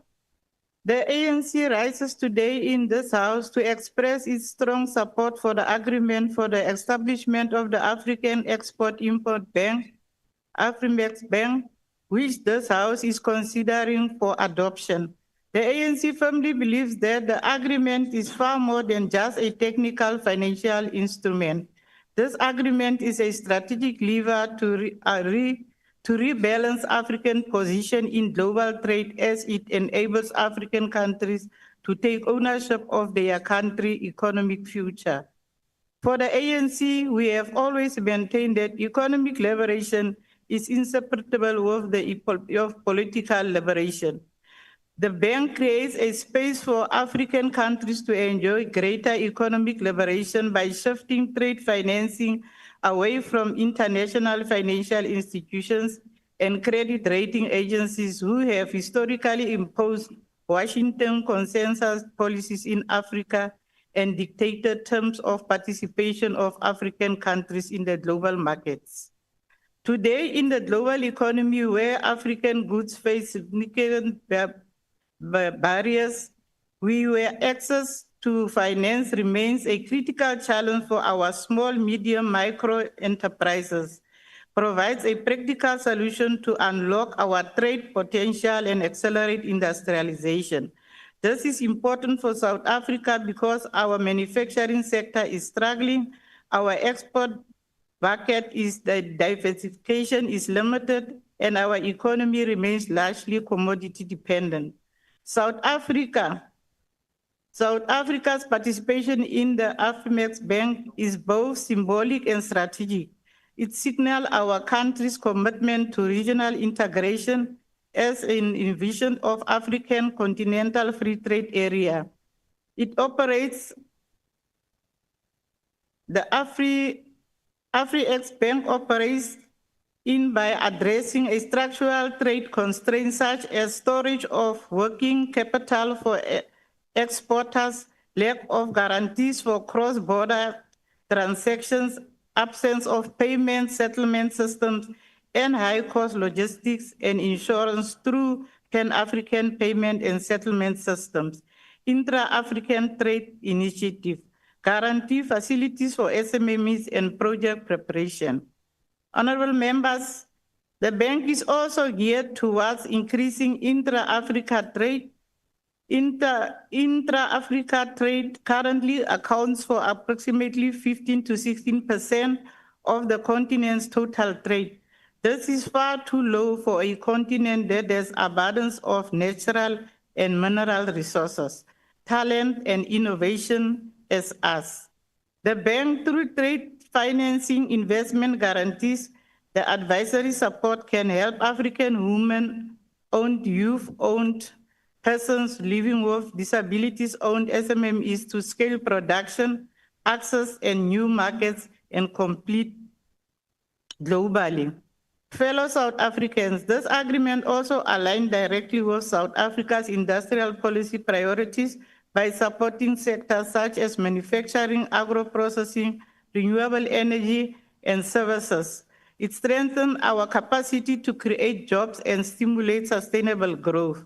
Participation in this is not merely financial because the benefits are not narrowly measured, only in interest payments. Rather, they are benefits measured in the expansion of the African manufacturing capacity and strengthening of the regional value chain and unlocking of a new export market for South African SMMEs. Afreximbank is grounded in the Pan-African institution building and therefore participating in reinforces the ANC's commitment to Pan-Africanism, strengthens bonds between African states and enables collective action in global markets, where historically African voices have been marginalized. Collective bargaining and shared infrastructure create resilience, reduce foreign dependency, and ensures that Africa can chart a new economic course without external interference. The bank also, as a continental development bank, is a practical tool capable of turning our Pan-African aspirations into tangible economic outcomes. I want to be very clear. This does not undermine South Africa's sovereignty. Instead, it enhances our ability to exercise economic self-determination. By mobilizing African capital for African development, we become less vulnerable to external institutions and we give South African SMMEs to funding that might otherwise be available. Honorable Chairperson, in conclusion, I ask this House to approve this agreement without hesitation. This is an important step forward achieving a prosperous, integrated, and self-reliant Africa. It is an investment in our people, in our industries, and in the shared future of our continent. Let us embrace this opportunity not simply as a member state, but as a committed partner of Africa's economic resilience. Let us demonstrate that when African nations act together, we can shape our destiny, build our industries, and create jobs for our people. I thank you. Thank you. Honourable members, are there any objections to the approval of ratification of the agreement on the establishment of the African Export-Import Bank, Afreximbank, and the Government of the Republic of South Africa on the establishment agreement signed 8 May 1993 as it appears on the order paper?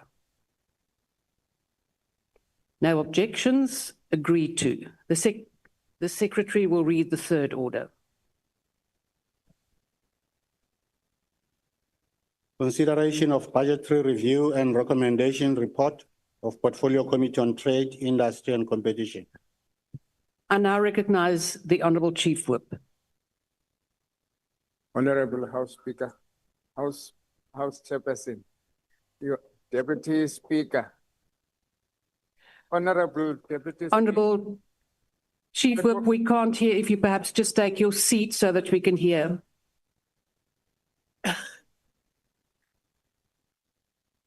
Honorable Deputy Speaker, I move that the report be adopted. Honourable members, requests for declarations of vote have been received.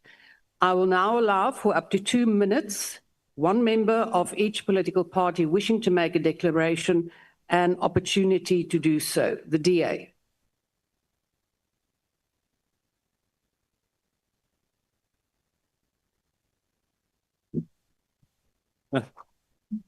The Democratic Alliance support the budgetary review and recommendation reports for the Portfolio Committee on Trade, Industry and Competition. The report highlights commendable delivery in parts of the DTIC portfolio, including a clean audit and measurable performance in several sectors and incentives programs, but also identifies persistence governance and delivery risks that require some attention. We have some concern over the SABS where a cyber attack delayed financial statement submissions. The DTIC and as well as SABS must provide firm plans as well as its plans on ensuring a cyber security assurance and clear consequences for further non-compliance. We also stress that there is urgent need to finalize the new industrial policy to create a predictable environment that boosts investor confidence and supports the revival of South Africa's industrial base. Honourable Speaker, we support this report, but with reservations, particularly as regards to governance, accountability, as well as the implementation of key policy measures. I thank you. The MK.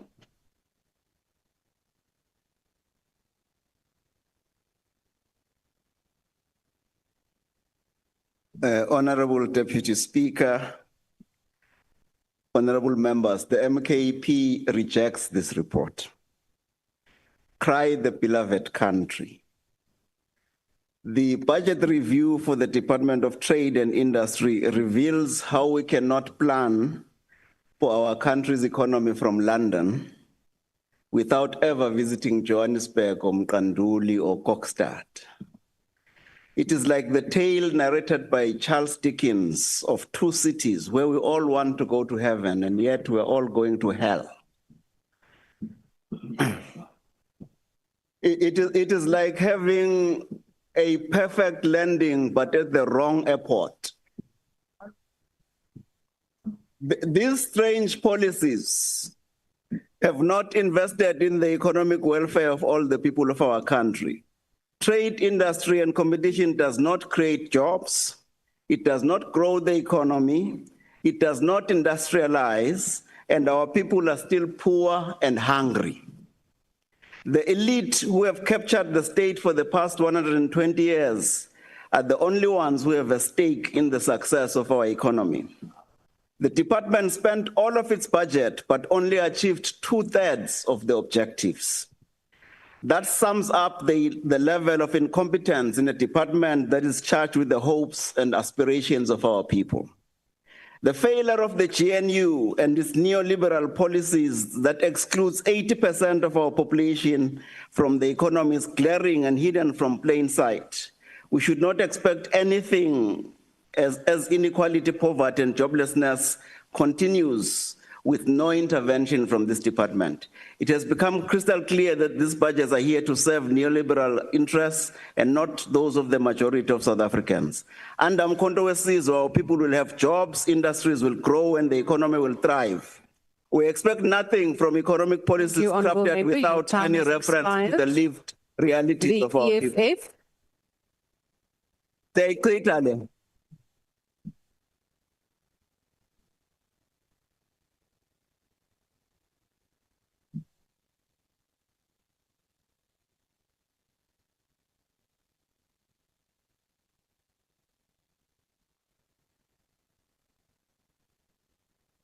Honourable Member, please proceed.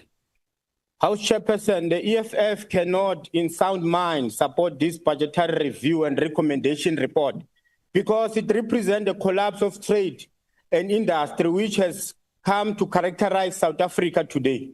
Year after year, quarter after quarter, we as lawmakers and citizens alike cry and mourn the fact that our nation is in a rapid path of deindustrialization and has gross levels of unemployment. And at the center of that crisis is this department and the incapacity of its entities. Perhaps of more concern is the preoccupation of this department with the strategic objective of corruption and the general lack of imagination to do anything associated with industrialization. The National Lotteries Commission is the greatest exhibition of the unethical relationship between public duty and corruption. The NLC indicated that its historical irregular expenditure opening balances recorded were in the report, in an annual report, as 111 million. This is, however, the tip of the iceberg, as we are all aware of how lottery money, which is currently under investigation by the SIU, has been subject to investigation due to it becoming the personal coffer of celebrities and politicians alike. To date, the National Lottery license is not a subject of developmental debate, but it is in court due to its link to high-ranking politicians, including the Deputy President of South Africa. The reflection that there is a stagnation in private investigation to boost industrialization and sustain industrial policy, citing 1.9 trillion in private sector cash reserves, which have not been deployed, is a further sign of naive thinking by this government. Thank you, Honourable Member. Your time has expired. The IFP. Thank you. Thank you very much, Honourable Deputy Speaker. May I again request to keep my camera off for better connectivity. The IFP welcomes the report. This agreement represents an important step in strengthening Africa's regional integration, expanding intra-African trade, and enhancing the continent's industrial and export capacity.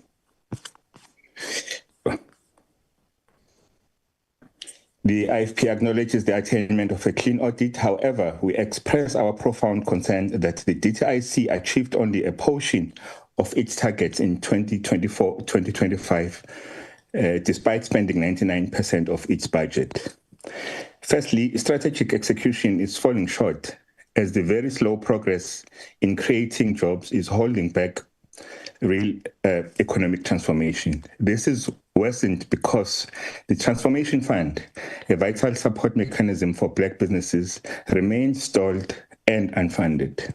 Secondly, governance risk compromise our trade infrastructure, as evidenced by the SABS failing to submit its financial statements after a major cyber attack. Finally, this decay is amplified by a serious capacity deficit with senior management vacancies and the inability to staff foreign trade offices. Consequently, the IFP calls for the accelerated finalization and cabinet approval of the National Industrial Policy and Global Export Strategy.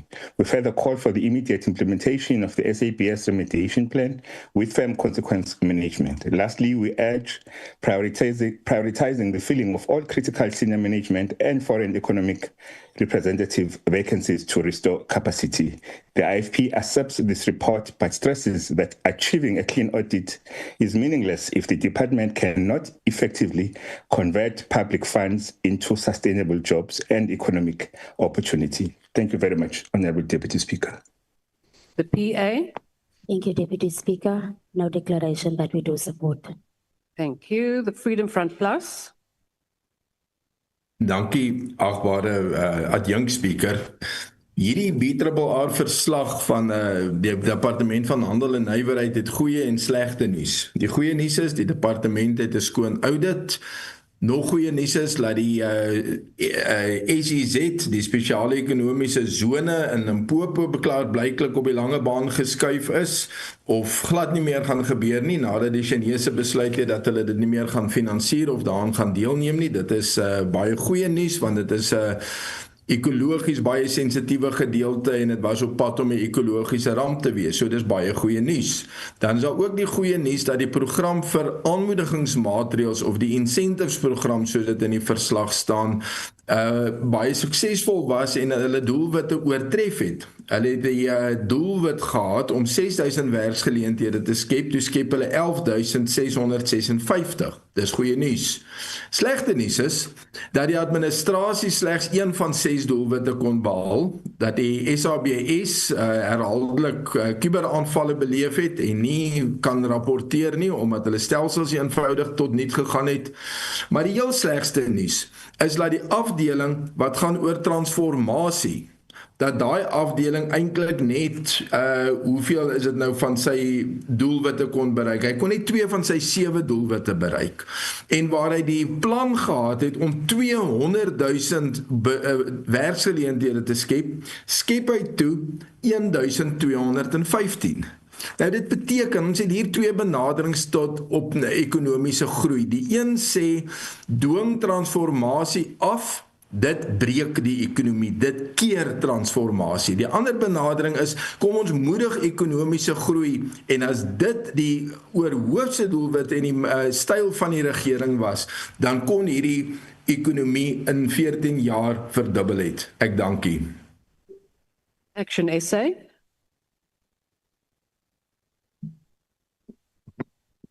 Deputy Speaker, Action SA supports the adoption of this report, but support for this report cannot be mistaken for satisfaction with the performance of this department, or as South Africans increasingly experience it, the Department of No Trade and No Industry.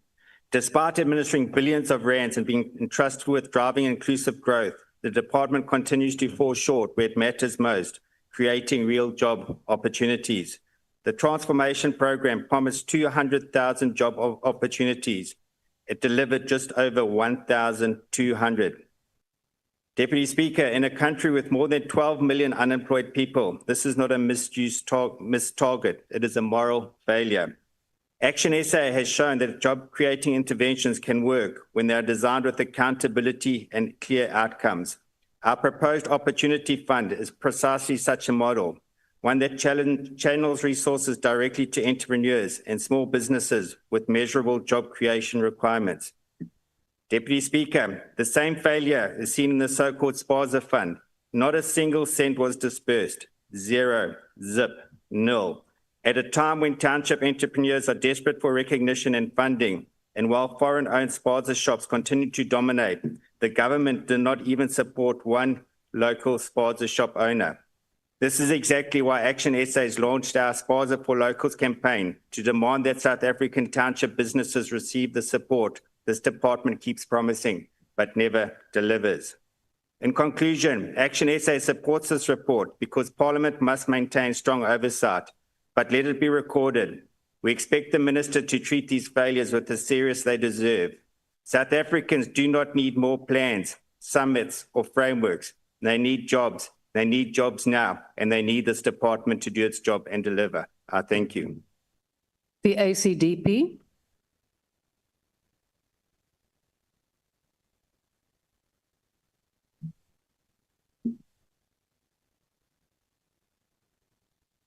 Thank you, Honourable House Chairperson. The ACDP notes this BRRR report of the Portfolio Committee on Trade, Industry and Competition and acknowledge the department's ambitious 700 billion investment pipeline, including 339 billion in transformative energy projects, as tabled in the Minister's budget vote speech. Yet, ambition must be matched with delivery.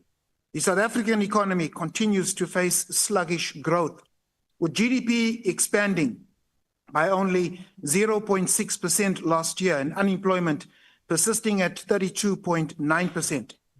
The ACDP has consistently warned that structural reform cannot remain rhetoric. The sugar industry welcomed relief when government refrained from raising taxes, but broader industrial sectors still suffer from failing logistic and energy insecurity. The ACDP recognizes that funds cannot be shared equitably, but must be entrusted to responsible individuals who will steward it wisely.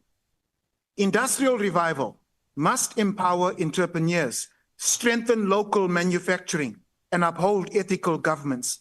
The ACDP commends clean industrialization and electric vehicle initiatives as raised in the G20 summit, but insists that these must not sideline small businesses or local capacity in growing our economy through industrialization and beneficiation, as the ACDP has championed over the last 7 years.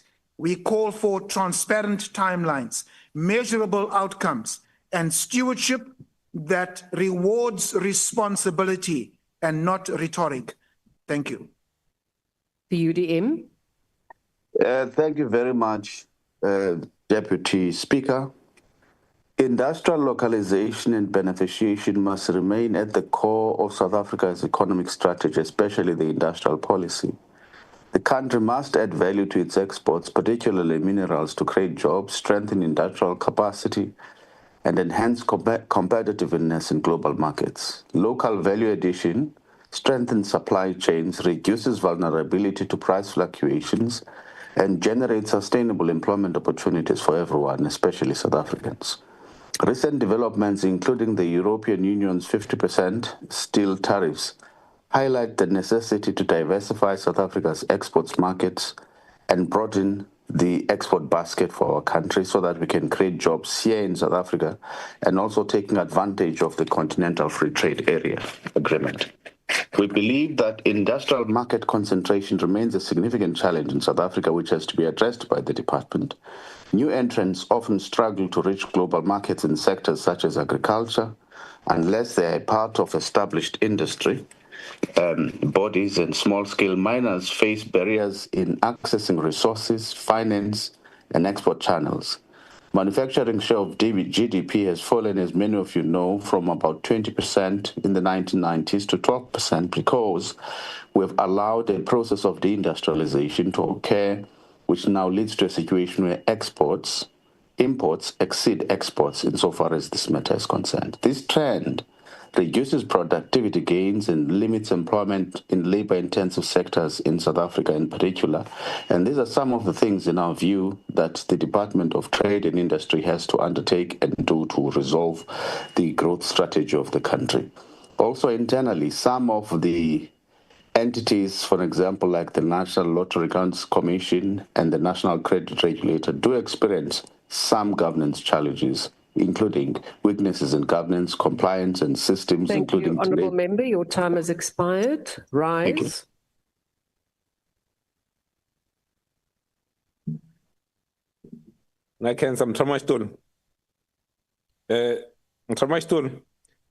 So the report itself is very comprehensive. So it's a 67 pages piece of work, very comprehensive, with 31 areas of interest and areas that the department must look at, 31 of them. But the fastest growing industry that's causing a damage in South Africa is not listed in one of the 31. And that's a problem. It's a problem that gambling, in your 31 recommendations, it could not even feature. So we are giving the department 31 recommendations. We have reflected on the National Lottery Commission, on the Spaza shop, on many areas. But one area that there was no reflection on is gambling. So the only time gambling is mentioned, is when you say the National Gambling Board. It's listed only in the entities.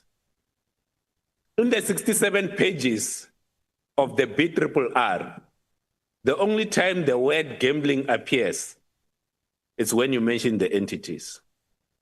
You have not reflected on the state of the entity itself. It hasn't had a board since 2014. it's got an acting CEO. You have been reflected on the National Gambling Policy Council that has left the gambling regulation unattended to for over 21 years.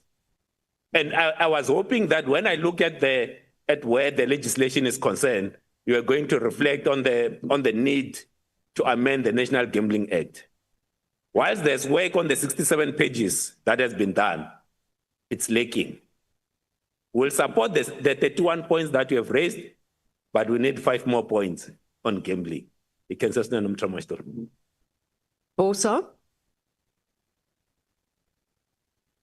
Thank you, Deputy Speaker. So as Build One South Africa, we have noted and we want to put on record our support for the Budgetary Review and Recommendations report for the Department of Trade, Industry and Competition.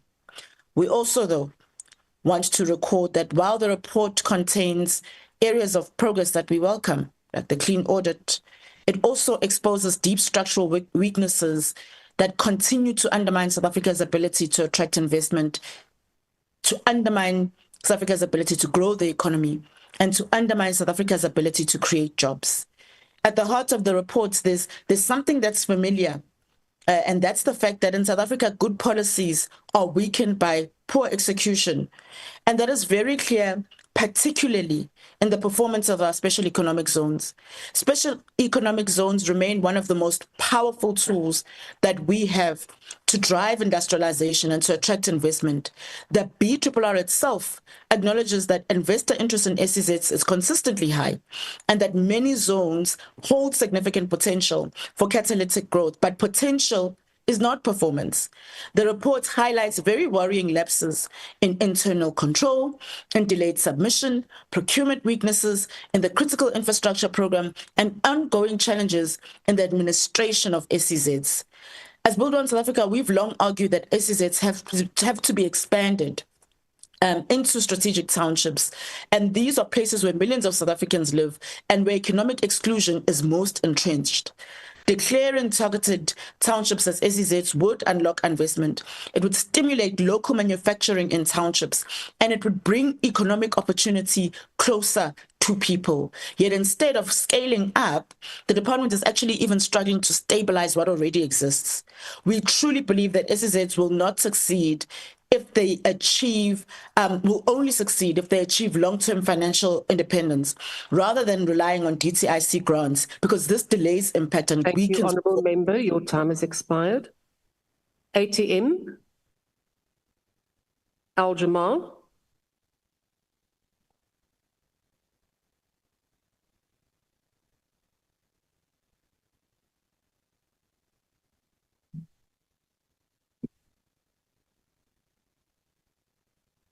Honourable Speaker, honourable members, Al-Jamaa notes and supports the Budgetary Review and Recommendation report of the Portfolio Committee on Trade, Industry and Competition. This report reflects a department that is central to South Africa's economic recovery, reindustrialization and job creation. We acknowledge the progress made in strengthening localization, supporting SMMEs, driving competition reform, and expanding industrial support through key programs, especially in manufacturing, automotive, steel, and the green economy. However, we must emphasize that economic transformation cannot remain a theoretical ambition. Our industrial policy must directly uplift township and rural enterprises, expand market access to small businesses, protect local industries from unfair imports, and accelerate the ease of doing business. We urge the department to intensify support for youth-owned enterprises, promote export readiness for emerging companies, and ensure that competition rulings translate into real empowerment for consumers and small players. As South Africa faces unemployment, inequality, and fragile economic climate, this portfolio must remain a driver of inclusive, ethical, and resilient growth. Al-Jamaa supports the report and urges urgent implementation of its recommendations. I thank you. NCC. PAC, UAT,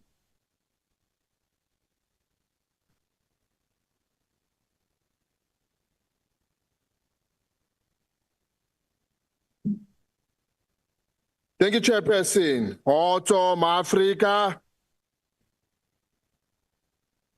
The G20 gigs and similar global performances perpetuate what Frantz Fanon described as a neurotic relationship between the white superiors and Africa inferiors.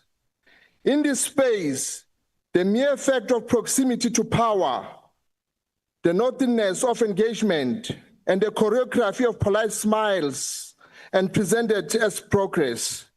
Steve Biko warned us about these encounters. He called them the tea parties, symbolic, empty, and structurally disempowering. It is in this context that we must interrogate the budgetary review and recommendation report on the Portfolio Committee of Trade, Industry, and Competition.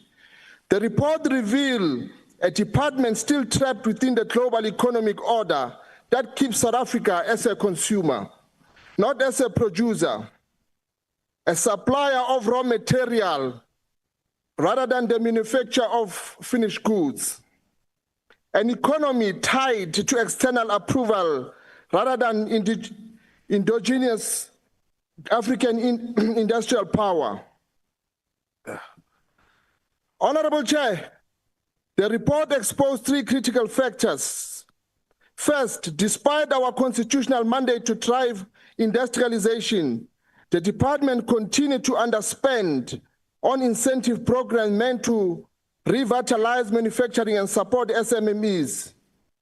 This is a direct contradiction in an economy desperate for jobs and domestic productive capacity. Second, the persistent misalignment between the department and its entities, the IDC, ITEC, and the... Thank you, Honourable Member. Your time has expired. Good. ANC.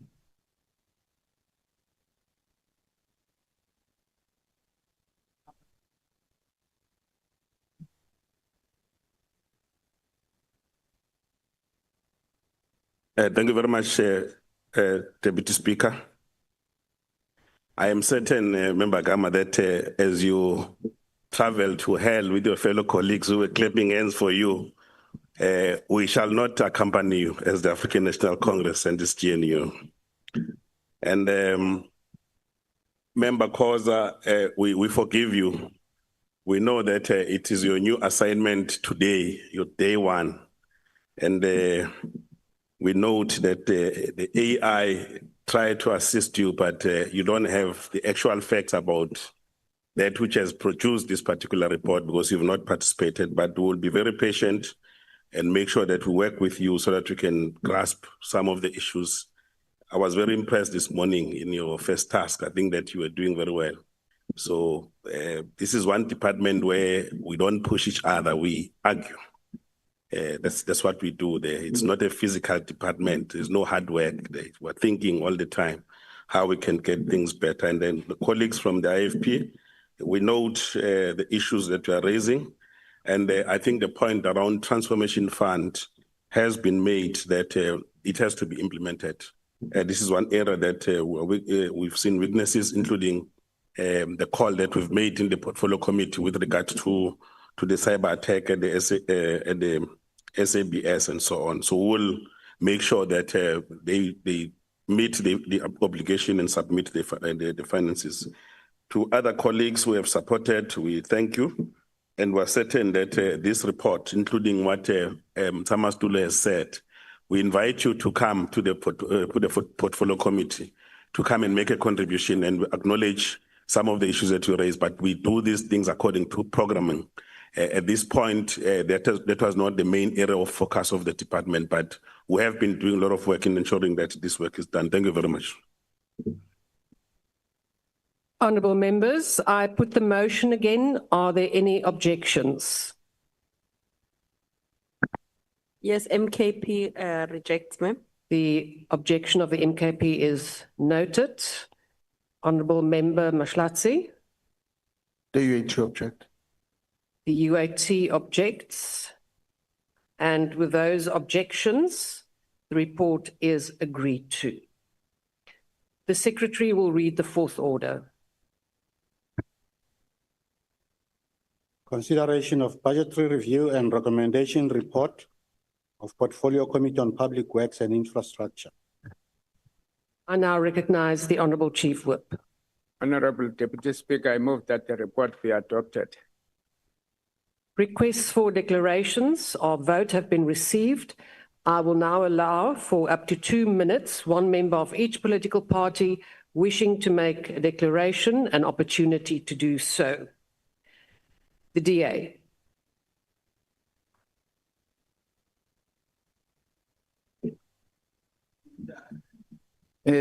Deputy Speaker, members of the House, the budget review and recommendation report before us reflects the early progress under Minister Dean McPherson's leadership in addressing long-standing challenges within the Department of Public Works and Infrastructure. We note the department achieved 99% of its financial performance target for 24-25. Council for Built Environment maintained its clean audit, and Independent Development Trust has shown improvement, but PMT remains a major challenge and something urgent needs to be done to turn it around. We support the efforts by the Minister and his department to advance the CBE Amendment Bill and Infrastructure Development Amendment Bill, which will provide legislative clarity needed for effective service delivery. The Expanded Public Works Programme remains a priority area requiring attention, and we acknowledge Minister's commitment to implement turnaround measures. Politicians must be kept out of recruitment process, and full-term employment must be increased in order to give appropriate skills and experience to beneficiaries of this program. The department faces critical capacity constraints with a 14% vacancy rate. The Minister has identified the need to attract and retain qualified property specialists and construction professionals as essential to improving infrastructure delivery. Deputy Speaker, I fully support Minister McPherson's reform agenda, including comprehensive reports on SIU investigations, addressing material irregularities, and fully capacitating the IDT for cost-effective infrastructure delivery. After numerous exposés and investigations, we need to see swift action on consequence management. It is totally unacceptable, Deputy Speaker, that we spend more than 2 billion rands acquiring and fixing telecom towers as SEP's headquarters, yet they still pay 444 million annually on private lease agreements. Thank you, Honourable Member. Your time has expired. Democratic Alliance will support this budget. Thank you. MK.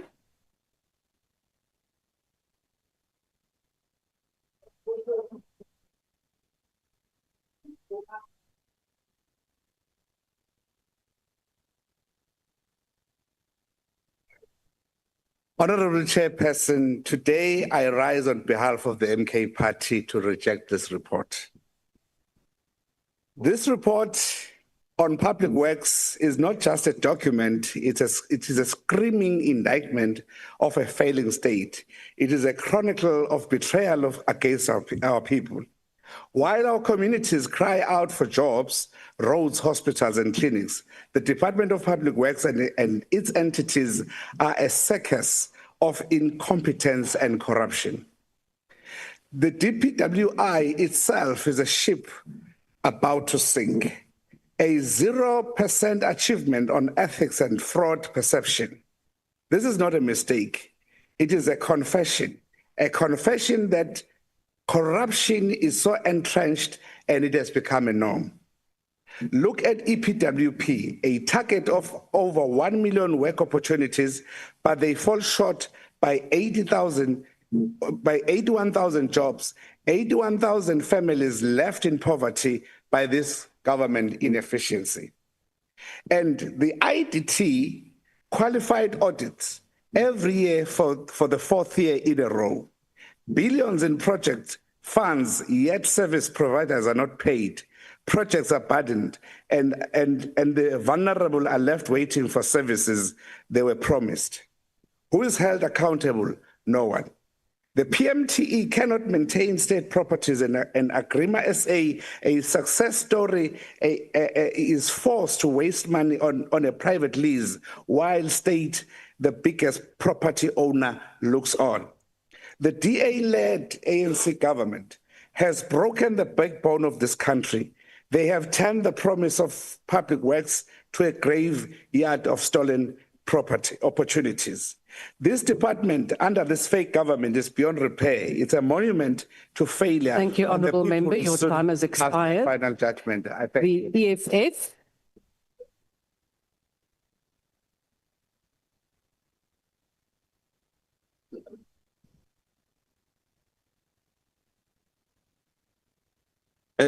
Deputy Speaker, I rise on behalf of the EFF to reject this report of the Department of Public Works and Infrastructure. This department is a department that is led by an uneducated minister who clearly has no clue what he's doing, and his incompetence is hidden by the color of his skin. The department has achieved less than half of its performance targets for this year alone, but no one is being held accountable for this disaster. Achieving 43% of your targets is not underperformance. It's actually institutional failure, but you will have to walk through the doors of institutions of higher learning to understand this phenomenon. This is a department that cannot even keep its own head office safe. Clearly, the rot has reached to the highest levels. A self-created mess that emanates from the failure to produce a credible and updated assets register. How will you maintain what you cannot identify? This is exactly why buildings are abandoned and then later hijacked for illegal use. Speaker, this department is a true reflection of white failure, credible evidence that things also do collapse under white supervision. Honorable Speaker, this Minister of the DA has completely failed to stabilize this department. The legislative program has collapsed. Key bills meant to transform the sector are ignored, all in an attempt to appease white interest. A department that cannot produce legislation cannot reform the industry, it cannot drive transformation, and it will definitely not build a capable state. The EFF will not endorse failure, will not rubber stamp decay. I thank you. The IFP.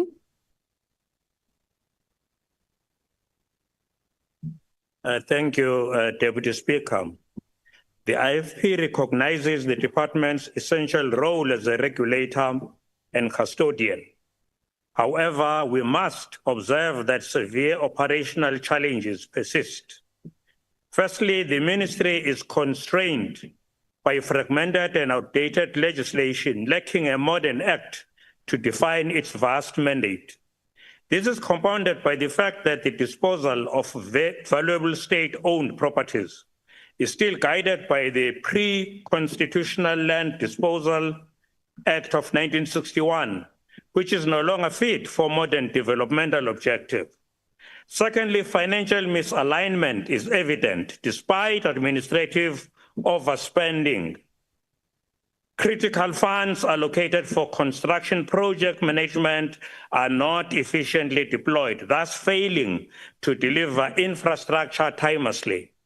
Finally, we see a collapse in integrity and capacity. The department achieved a 0% score on its internal ethics and fraud perception rating, while concurrently failing to provide professional indemnity cover for built environment professionals serving the state. The IFP urges the minister to prioritize the Modern Public Works Act and must work with relevant ministries to update the old land disposal system. We also call for immediate professional indemnity cover for built environment experts in government and strong action to restore ethical standards. The IFP accepts the report, and I thank you. The PA? No declaration, House Chair, we support. Thank you. Freedom Front Plus.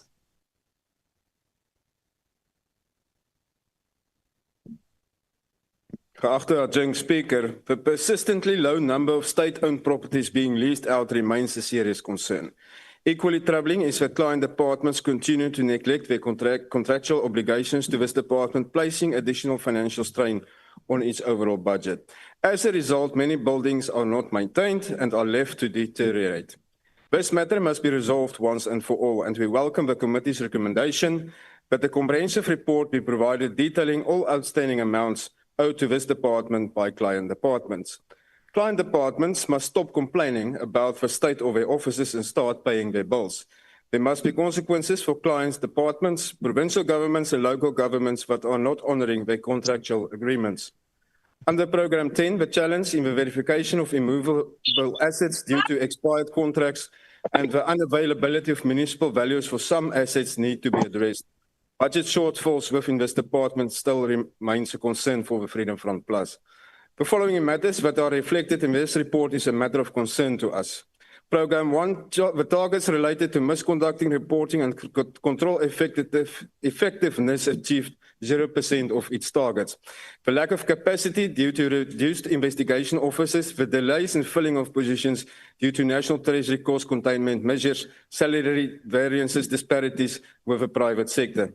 Programme 2, we applaud all the targets that were achieved, some more than others, but the number of disputes resolved remain a problem, as there are challenges with some matters that require further planning and approval. Under Programme 4, have its own challenges regarding legislative delays in the area of workshops and consultations, analysis of public comments that took longer than expected or anticipated for. Thank you, Honourable Deputy Speaker. Action essay. Thank you, Deputy Speaker. Honourable Deputy Speaker, what we are witnessing in this department is a change of minister, but not a change in ethos or outcomes. It is simply business as usual. This is a department that's sitting on a backlog of more than 30 billion rand, yet it behaves as though nothing is wrong. Audit outcomes remain unchanged year after year, confirming a culture of stagnation and a blatant refusal to improve.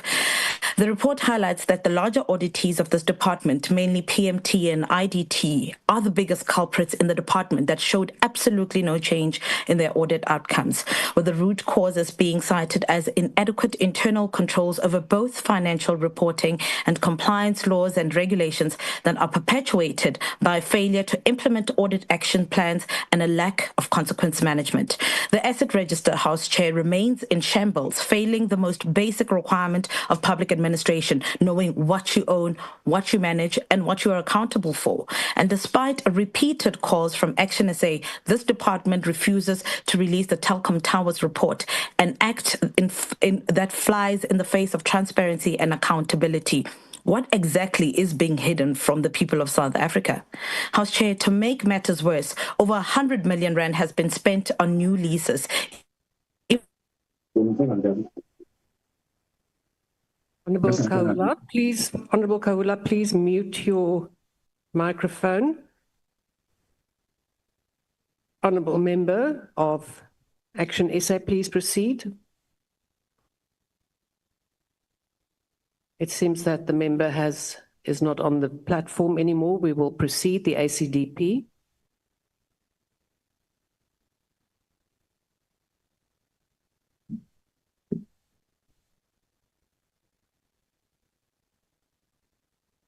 Honourable Deputy Speaker, as we consider this BRRR of the Portfolio Committee on Public Works and Infrastructure, it is the view of the ACDP that infrastructure is not just about roads, bridges, and buildings.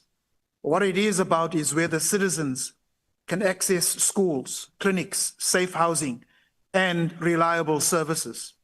This department's APP highlighted the EPWP as a cornerstone of job creation, with targets to provide some 1 million work opportunities in 2025-26, repositioning the works program from a temporary job relief measure to a structured skills-based employment pipeline with some 7.2 billion rand allocation over the MTEF period. The ACDP has long recommended that the EPWP must evolve to offer long-term dignified employment. We also welcome the establishment of a special technical construction team to fast-track the 10-year long delayed completion of the historic Uhlanga Institute, an institute built by the brother of my great-grandmother, Dr. John Dube. Also, the establishment of a new national database that can name and restrict dodgy contractors and consultants who fail to deliver. Noting the amplified frustrations around stall construction and accountability gaps, the ACDP supports the introduction of the SA Construction Action Plan that includes blacklisting, defaulting contractors, ring-fencing infrastructure budgets, mandatory project tracking, and enhanced accountability in procurement and audits, as well as the brave intention to rid the country of the so-called construction mafia. As kingdom builders, the ACDP Thank you, Honourable Member. Your time has expired. For prioritization and completion of bridges. Thank you. UDM. The UDM. We proceed. Rise. No declaration. Bosa. No declaration. Thank you. ATM. Thank you very much. It's ATM. Please thank you very much, Deputy. Thank you very much, Deputy Speaker. This department is really worrisome. The department, which is the custodian of all infrastructure of the government, which is the nerve center of infrastructure development. But looking at their plans, there is no plan at all. There are unused buildings, which are supposed to be used by sister departments. But the sister departments continue to pay big amounts on rentals. So it is not capable in terms of addressing its core function at the nerve center for infrastructure development. Looking again at the unsurveyed land, thus it has got an incredible asset register. So if it can focus on that, it's then that we can recognize as the nerve center for infrastructure development. Thank you. Thank you, Honourable Member. Al-Jamal.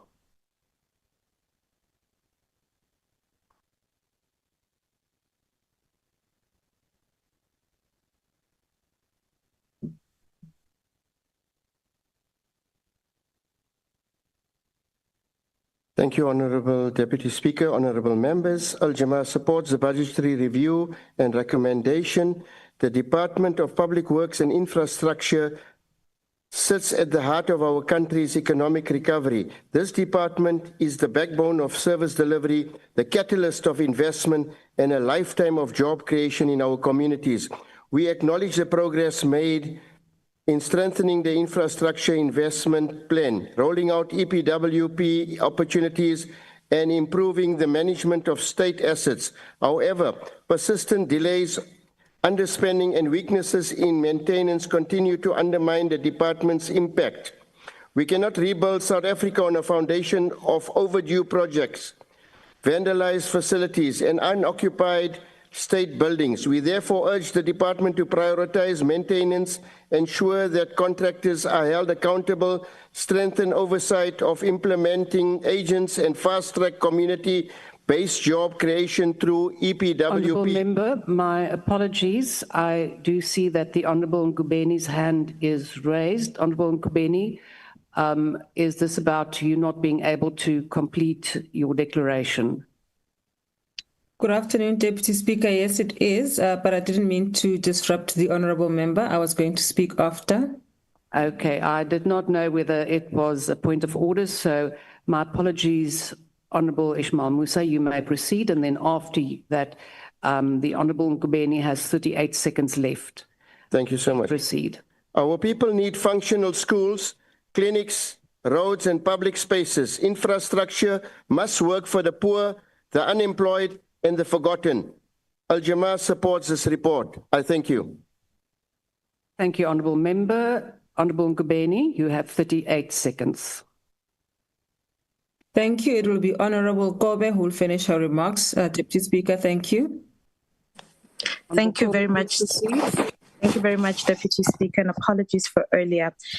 As I was saying, and despite repeated calls from Action SA, the department still refuses to release the Telkom Towers report, and act flies in the face of transparency and accountability. What exactly is being hidden from the South African people?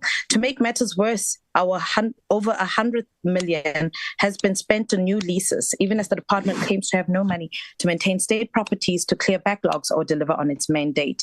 Deputy Speaker, it's clear that this department is continuing as business as usual, insulated from consequences, with a minister that is more interested in PR than attending committees and who's indifferent to accountability. As Action SA, we will not stand by while billions are mismanaged, audit outcomes stagnate, and transparency is treated as optional. South Africans deserve a department that delivers. Thank you so much, Chair. Bye. The NCC, PAC, UAT, Good, the ANC.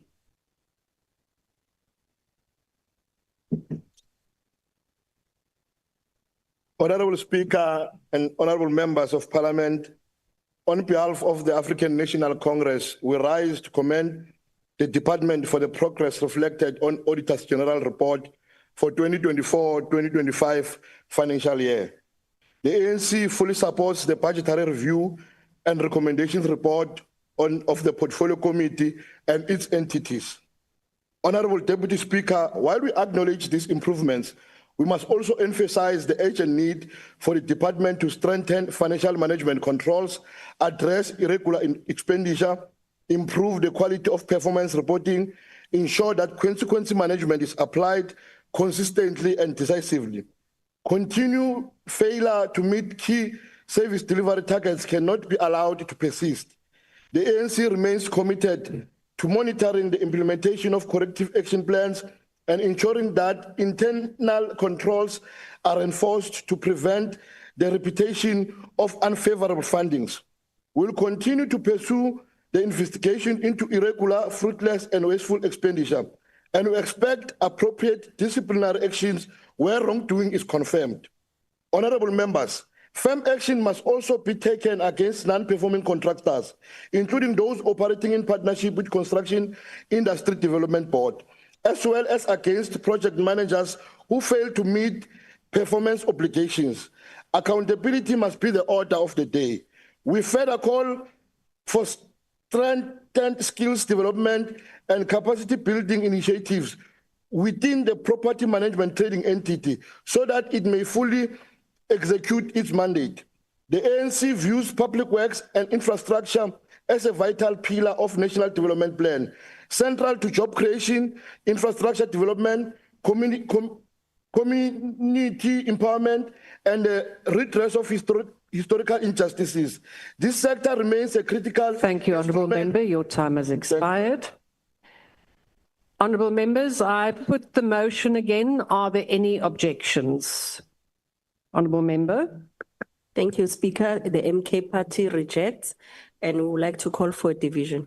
Division having been called, the bells will be rung for 5 minutes. Unnecessary division, Iman.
The score.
Order, honourable members.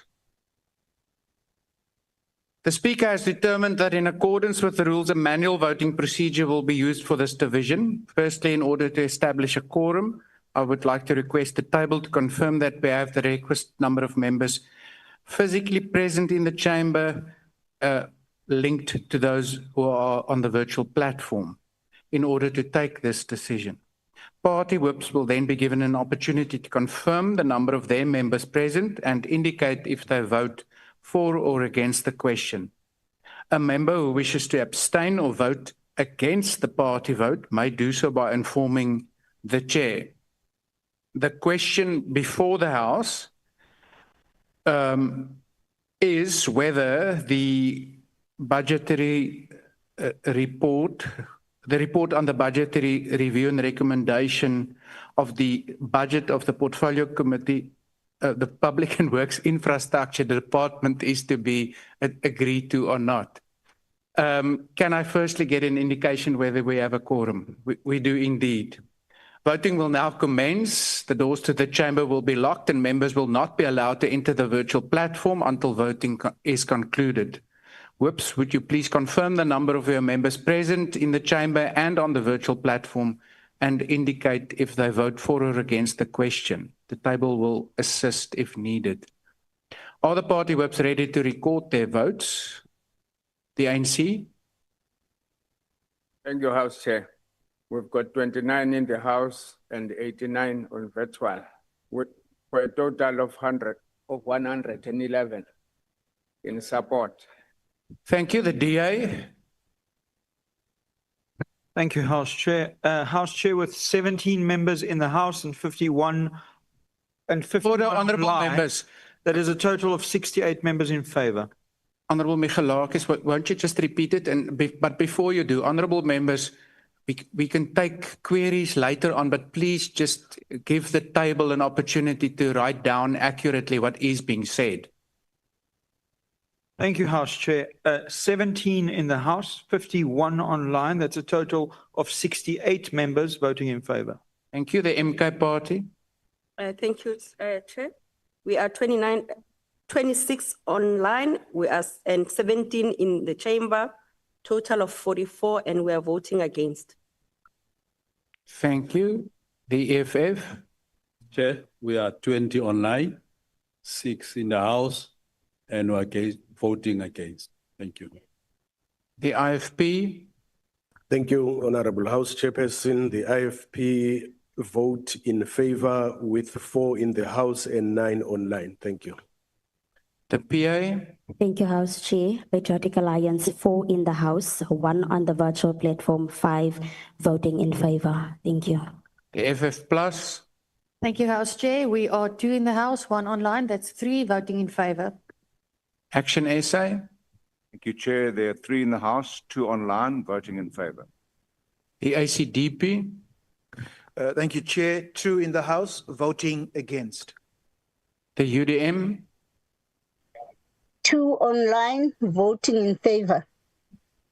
Rise. 1 online, we all support. BOSA. 1 online, voting against. The ATM. Is the ATM present and voting? Al-Jamar. Al-Jamar, 1 in the House, in support. The NCC. A last opportunity for the NCC. The PIC. The PIC. The UIT. The UIT. Good. Last opportunity for good. Is there any member that wishes to abstain or vote differently to their party? Thank you. The voting session is now closed.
Order, honourable members. The result of the division is as follows.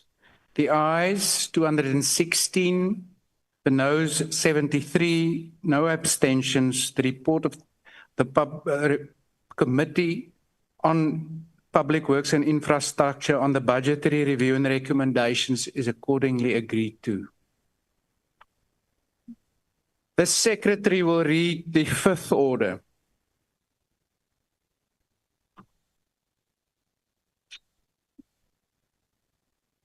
Consideration of budgetary review and recommendation report of Portfolio Committee on Social Development. Honourable Chief Whip. Honourable House Chair, I move that the report be adopted. But this is not a chief whip. Honourable Mkalipi. None of your problem, Kalipi. It's not a chief whip, this Order. one. Honourable members on the virtual That's our platform. baby to deal with, it's not yours. Order. Both Honourable Piri and Honourable Mkalipi, please only speak once you are recognised to speak. We will proceed with declarations on this specific report. All parties will again have up to 2 minutes. The DA. Thank you, House Chair. The DA supports the adoption of this BRRR.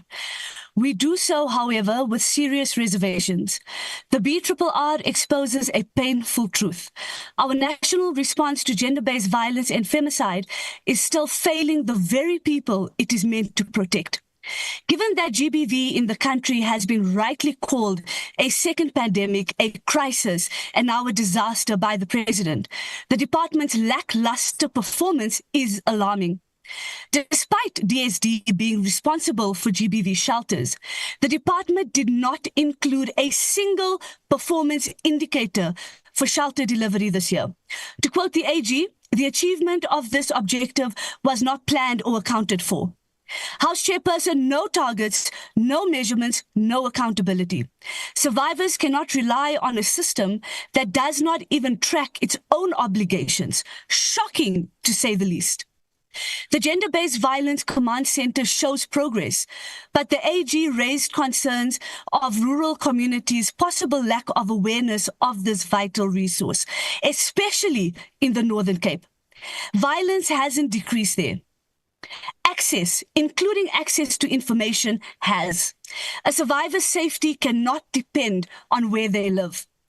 The BRRR also reveals that 15 million rand in CARA funds had to be returned because the NDA could not implement GBVF programs. Money meant for victims was lost. This is not a technical setback. It is directly harmful to women and children needing urgent support. What we expect is clear: measurable shelter targets, stronger psychosocial support, and for the GBVCC to be accessible in every province, and all GBVF monies moved to institutions that can actually deliver. Every day the system underperforms, another woman is failed. I thank you. Thank you. The MK Party.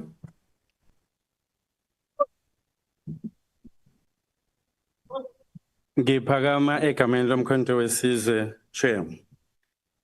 Ama social workers ayatrainwa bese ngaqhashwa. Ama social worker ayashota edepartmentini kodwa ahlezi emakhaya. Umbuzo ukuthi kanti besibaqeqeshela ini uma singasakwazi ukubaqhasha. Le department kunabantu abawu 600,000 akufanele bathole izibonelelo eqhamuka kulomnyango. Balinda online abade ngaphandle beqala ebusuku ukuze kuse bemela phana. Abantu esikhuluma ngabo laba ogogo, abantu besifazana, kube abantwana, bonke badepende kule mali, kodwa benziwa ukuthi mabalinde kusukela ebusuku. Omunye umbuzo uyilona ukuthi abantu abahlomula kulomsebenzi bangango 18.2 million. Okusho ukuthi balingana nesifundazwe sabantu base KZN. Shuthi kunesifundazwe esingaba abantu abadepende kuma social grant. Kodwa ababonelele. Bese kusetshenziswa ubuxhakaxhaka betechnology. Obufa njalo.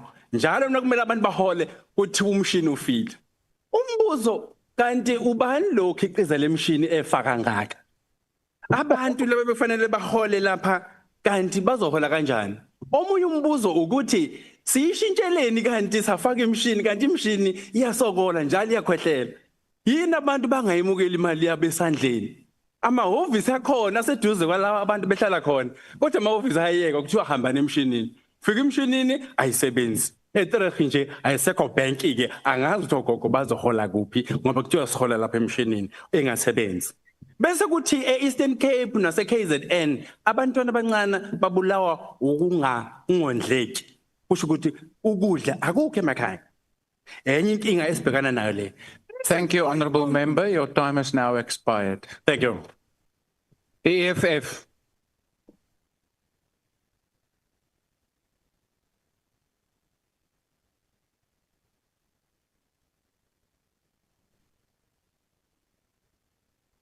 Order, Honourable Members.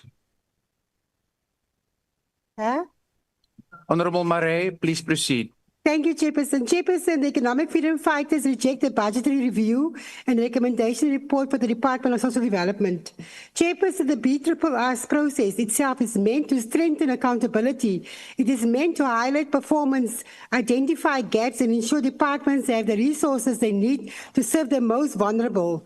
But what we see before us is not a document. It's not a document of accountability. It is a record of systematic neglect, year after year, wrapped in technical language to hide the pain on the ground. Let us be clear today. A shortfall is not a mistake, it is a decision. A decision to prioritize elites over the poor. A decision to protect consultants and bureaucrats while community staff.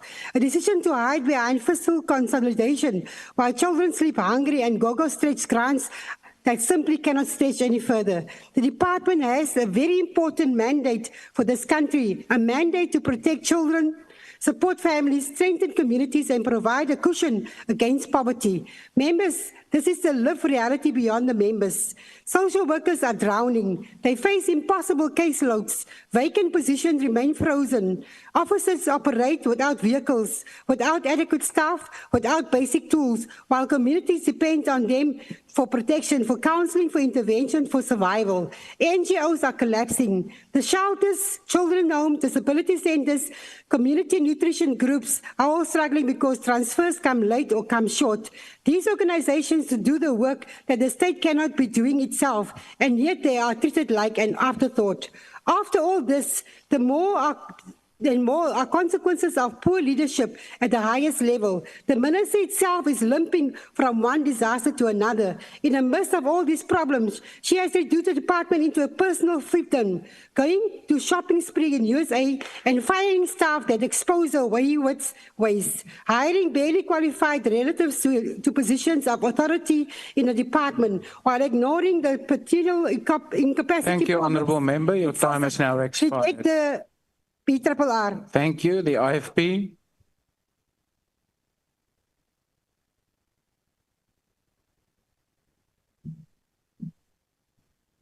Thank you so much, Chairperson.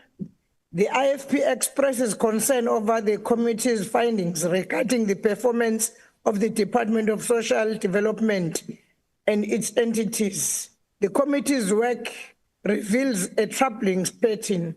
The department has spent almost its entire budget, yet its performance has declined. This cannot be justified when the lives of South Africans' poorest depend on these programs. The IFP is particularly concerned about excessive spending on travel, consultants, and administrative costs, while essential programs that are meant to reduce poverty and strengthen community cells remain weak. This is not efficient governance. It is misdirected spending. Furthermore, we commend the serious weaknesses uncovered within SASSA systems, fraudulent SRD payments coupled with the crisis around the post-bank card replacement exposed deep dysfunctional in the management of social grants. The IFP stresses the urgent need for accountability, action across the social development portfolio. Let us remember effective implementation. Honourable Member, just hold on. Honourable Nontenja on the virtual platform. Please remain muted until you're recognized. My apologies, Honourable Member. Please continue. The IFP stresses the urgent need for accountable action across the social development portfolio. Let us remember the effective implementation on the recommendation measures is important to protect social grants, restore public trust, and support South Africa's vulnerable citizens. I thank you, Chairperson. Thank you. The PI.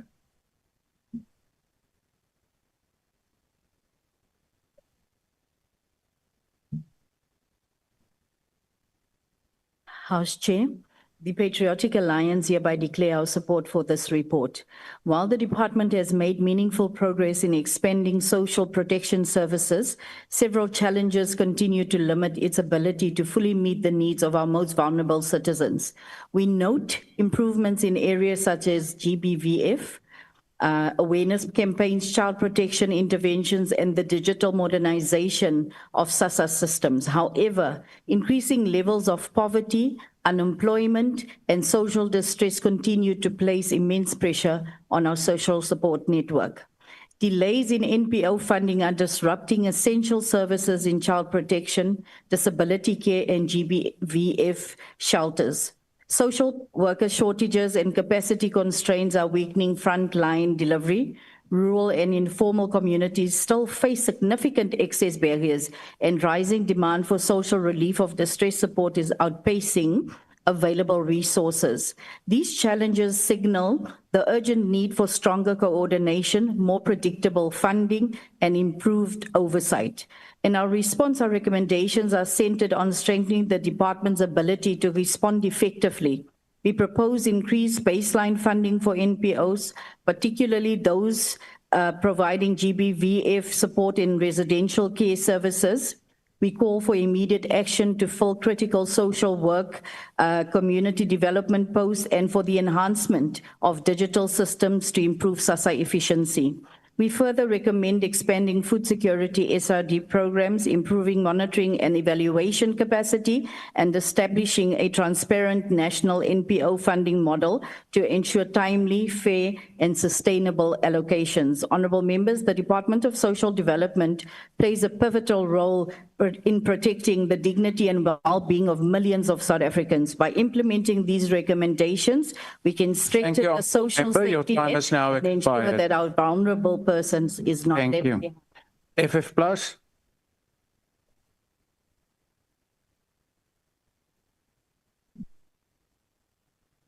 Geachte huisvoorsitter. The department's underspending of R2 billion in grant payments needs to be addressed urgently. The 8 critical bills and policies that are still outstanding and not finalized as planned for the 6th administration need to receive attention. The 7th administration has only prioritized to develop and finalize 3 of these 8 bills. The audit outcome of the Department of Social Development from an unqualified audit with findings to a qualified audit with findings is a matter of concern. The irregular expenditure of 5.3 million in the department, 1.57 million rand in SASSA, and 700,000 rand in the NDA is completely unacceptable. These amounts stem from inadequate oversight, weak internal controls, and ineffective review and monitoring mechanisms to ensure compliance with supply chain management laws and regulations. These shortcomings must be addressed and resolved as a matter of urgency. The Auditor General detection of a slow response in the implementing of disciplinary processes and the recoverability of financial losses is also unacceptable. The Freedom Front Plus supports the committee's recommendations. I thank you, House Chairperson. Thank you. Action SA. Thank you very much, House Chair. House Chair, Action SA is deeply disappointed by the slow and hesitant reform of South Africa's grant system. For years, we have been clear. If we want to restore dignity, stimulate our economy, and uplift millions of South Africans that are trapped in poverty, then we must move boldly. That is why Action SA has long advocated for a universal basic income stimulus, a model that recognizes that the most powerful way to revive an economy is to put money directly into the hands of the people, allowing them to spend it in their communities, support local businesses, and break the cycle of poverty. Action SA's proposed universal basic income stimulus is clear, it's practical, and it is economically sound. It introduces a 3-year phased transfer of monthly cash payments to all eligible South Africans. In year 1, it will be pegged at the poverty line. Year 2, at the lower bound poverty line. At year 3, at the upper bound poverty line. This is an economic stimulus designed to lift the poorest households while driving economic growth through the multiplier effect. All adult South Africans earning below the SARS tax threshold and all children eligible for the child support grant will automatically be registered. No complicated systems, no bureaucratic barriers, just dignity, access, and opportunity. Action SA is clear. Our basic income stimulus does not replace existing grants. It adds an essential income stream that enables underprivileged South Africans to meaningfully participate in the economy. It is a bridge between poverty and productivity, between exclusion and hope. Action SA's commitment to social justice and to the empowerment of vulnerable South Africans is unwavering. Action SA is determined to ensure that South Africa adopts a grant system that restores dignity, drives growth, and puts our people first. Thank you very much, House Chair. Thank you. The ACDP.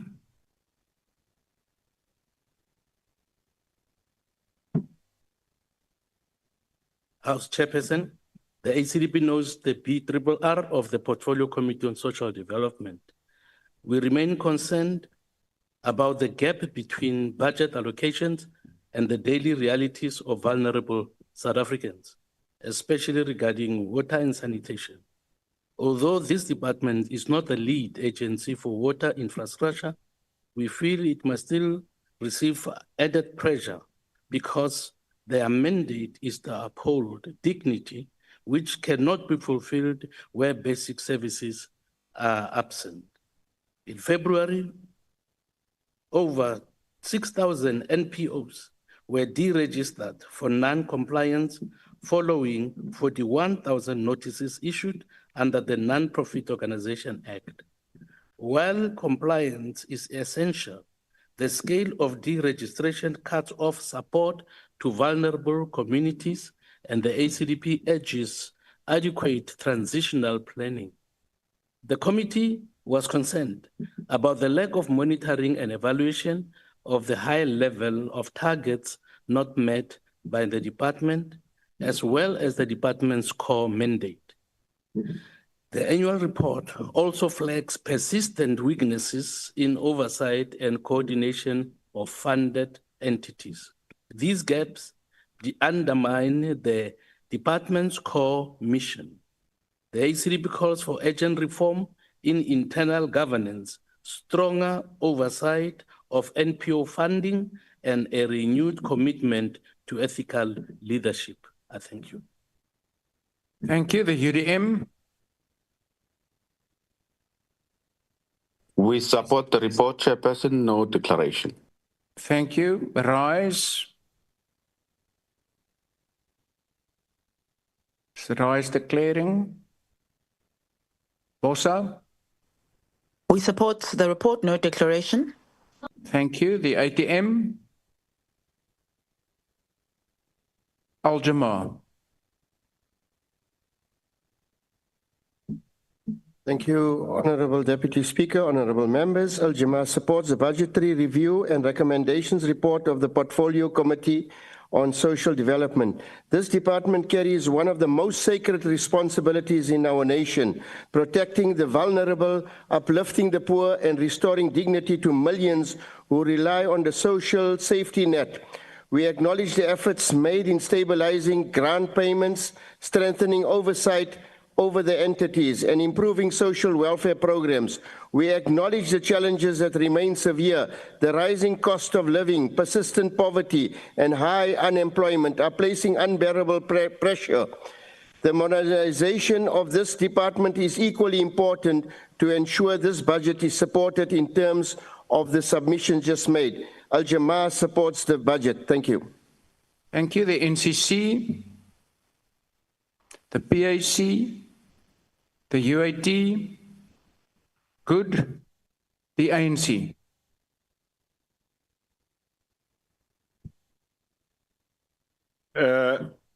Honorable House Chairperson, honorable members, progressive NGOs who are the partners of the DSD, and all beneficiaries of social grants and the people of South Africa.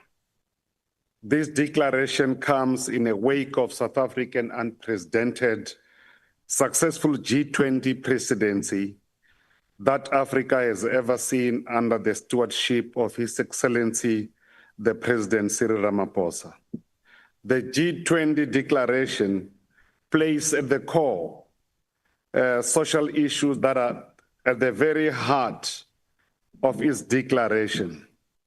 In the spirit, the African National Congress rise before this House to express its full support for the Department of Social Development's 2024-2025 Budget Review and Recommendations Report.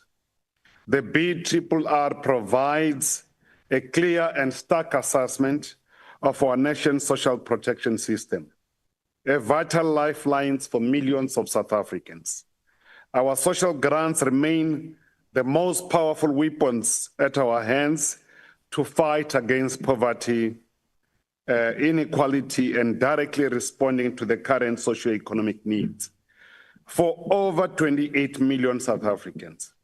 This report underscores the clarity and the noble commitment of the African National Congress to the most vulnerable members of our society, those who are trapped in hunger, poverty, and inequality.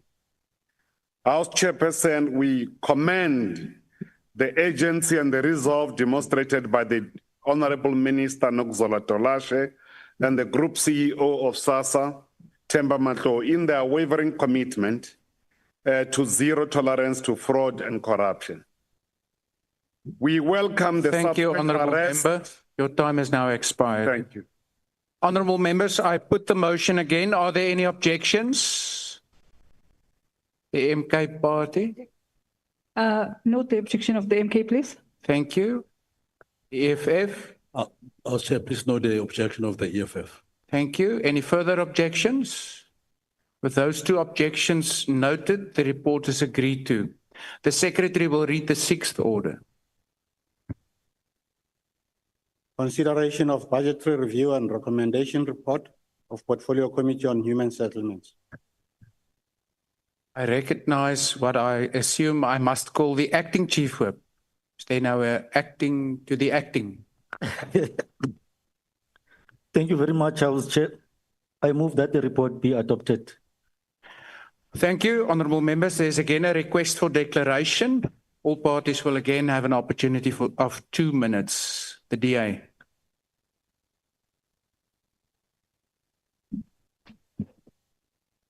Thank you very much, House Chairperson. Millions of South Africans continue to wait for what was espoused in our Section 26 in the Constitution of South Africa, waiting for the dignity of shelter. Many of those individuals, those South Africans, have died waiting for dignity, waiting for their title deeds, waiting for the houses that have been promised by government. Many of them have died believing that they will get their houses, believing that indeed they will have dignity that their family has never had. There's something fundamentally wrong with our system. Something is truly broken within the housing sector. We have continued to see the looting of housing entities across the human settlement sector.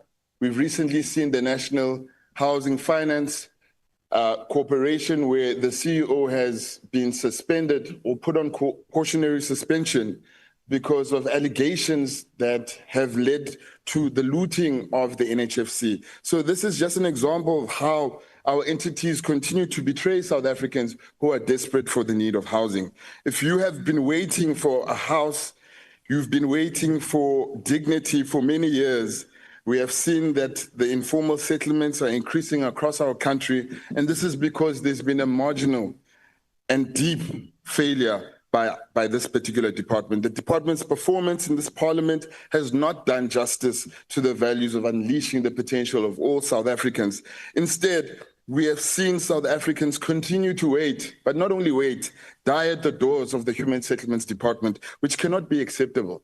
In this House, we have to continue to fight for the dignity of South Africans, and it is indeed that it is important that the DA will remain steadfast in fighting for the dignity of South Africans to receive housing that is espoused in Section 26 of our Constitution. Thank you, Honourable Member. The MKP.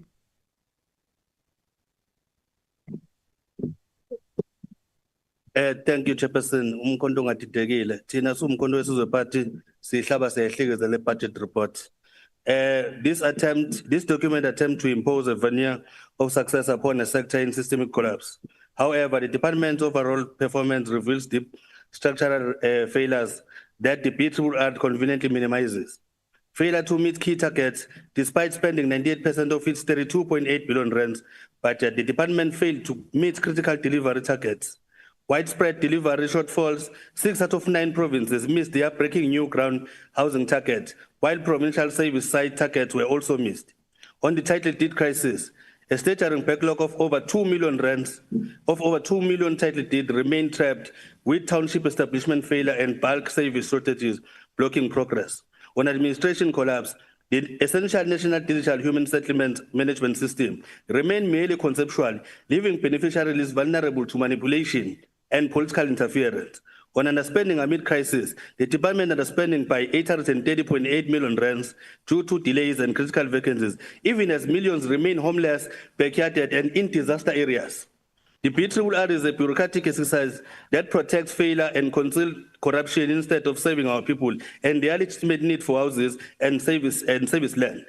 The outrageous crisis at Matateni, age 39, with 15-year waits, cracking units, and untraceable beneficiaries is completely omitted, representing a total administrative collapse. Approving this report would make Parliament complicity in the ongoing collapse of the human settlements mandate. Our people do not need another polished document. They require credible oversight and leaders who treat public funds as sacred. For this reason, the Umkondo wesizwe party uTidekile Nhlobo sithi siyarejecta this BRRR. I thank you. Thank you, the EFF.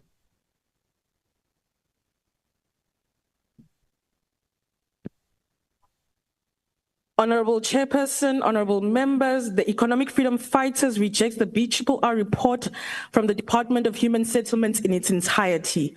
We declare that a budget that is hollow in substance yields no impact, and that the true intention of any budget should be transformation, real, tangible change in the lives of our people. Chairperson, this BRRR is a smokescreen. It speaks of clean audits and percentage spending, while ignoring that 67% of provinces have failed to deliver houses promised to our people. It is a budget that hides behind accounting terms while millions remain homeless or in substandard conditions. We in the EFF say, a budget that does not transform is a budget that does not serve. 830 million underspent, Chairperson, is not just a number. It is roofs not built, title deeds not delivered, and informal settlements left to decay. Let us be clear. To this day, the department has not been to Ebongweni. The videos and images of destruction of homes in East London this past week, belonging to people who have decided to build for themselves on land owned by the state, is one of the clearest indications of lack of coordination and planning by this department and its sister departments in the state. Chairperson, we must also expose the truth about companies like Communicare, a so-called social housing institution that was established during apartheid using state funds to house communities. Public money, public land, public mandate. Yet today, Communicare has reinvented itself as a private company, using that lie to sell off state-funded assets, to evict working-class families, and to claim ownership over properties built from the very resources of the people. This is not transformation, this is theft. It is a continuation of apartheid-era privilege and is a crime against the poor. Let us also remind this House how the DA attempted to use human settlements as a department pivotal to the dignity of our people as a political bargaining tool. They were ready to reject the budget not on principle, not on policy, but on interest of the poor. We reject this budget. Thank you, Chair. The IFP.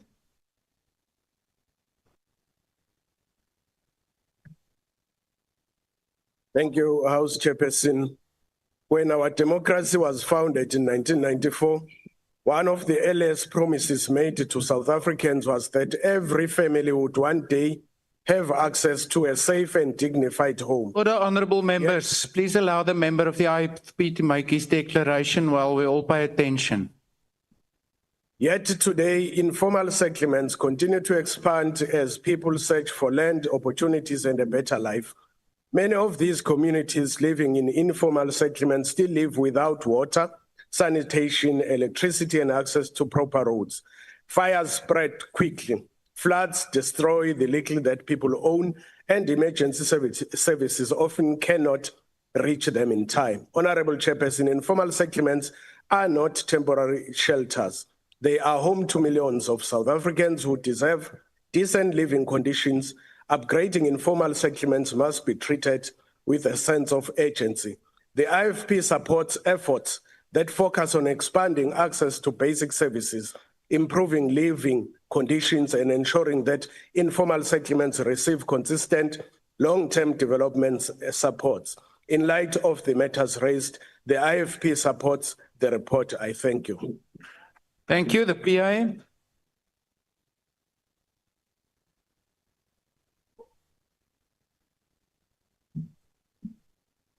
Thank you, House Chair, honorable members. Access to adequate housing is a constitutional right and a cornerstone of social stability. The Patriotic Alliance remains committed to ensuring that every South African family has a safe, dignified place to call home. Many individuals continue to live without proper shelter. The BRRR highlights persistent challenges in the delivery of housing projects, including corruption, backlog in title deeds, delays in project implementation, budget underspending in key provinces, insufficient progress in eradicating informal settlements. These issues undermine the objectives of the Department of Human Settlements and perpetuate inequality. While we acknowledge the efforts made, the Patriotic Alliance insists on improved financial management to prevent underspending and ensure funds reach intended beneficiaries. Prioritization of local contractors and communities in housing projects to stimulate local economies and create jobs. Enhance monitoring and accountability mechanism to curb corruption and inefficiency. The Patriotic Alliance supports the recommendations of the Portfolio Committee, provided that urgent corrective measures are implemented to accelerate housing delivery and restore public confidence in the department, in the department's capacity to meet its mandate. I thank you. Thank you. The FF Plus.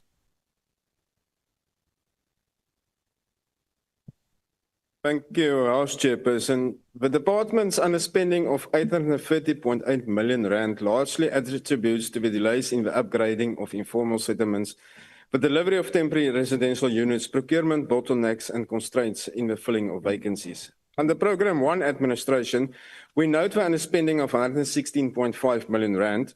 Under Programme 4, there is a continued underspending of 9.5 million rand. Programme 5 underspent by 29.8 million rand. Although the Freedom Front Plus applauds the delivery of 17,000 title deeds across the 9 provinces, it must be noted that this will unfortunately not resolve the backlog in issuing and delivering of title deeds. But title deed restoration program continues to underperform, with persistent backlogs that mirror the delivery failures of both the pre- and post-1994 periods. The Freedom Front Plus supports the Auditor General's recommendation to the committee to make sure that adequate consequence management processes are implemented.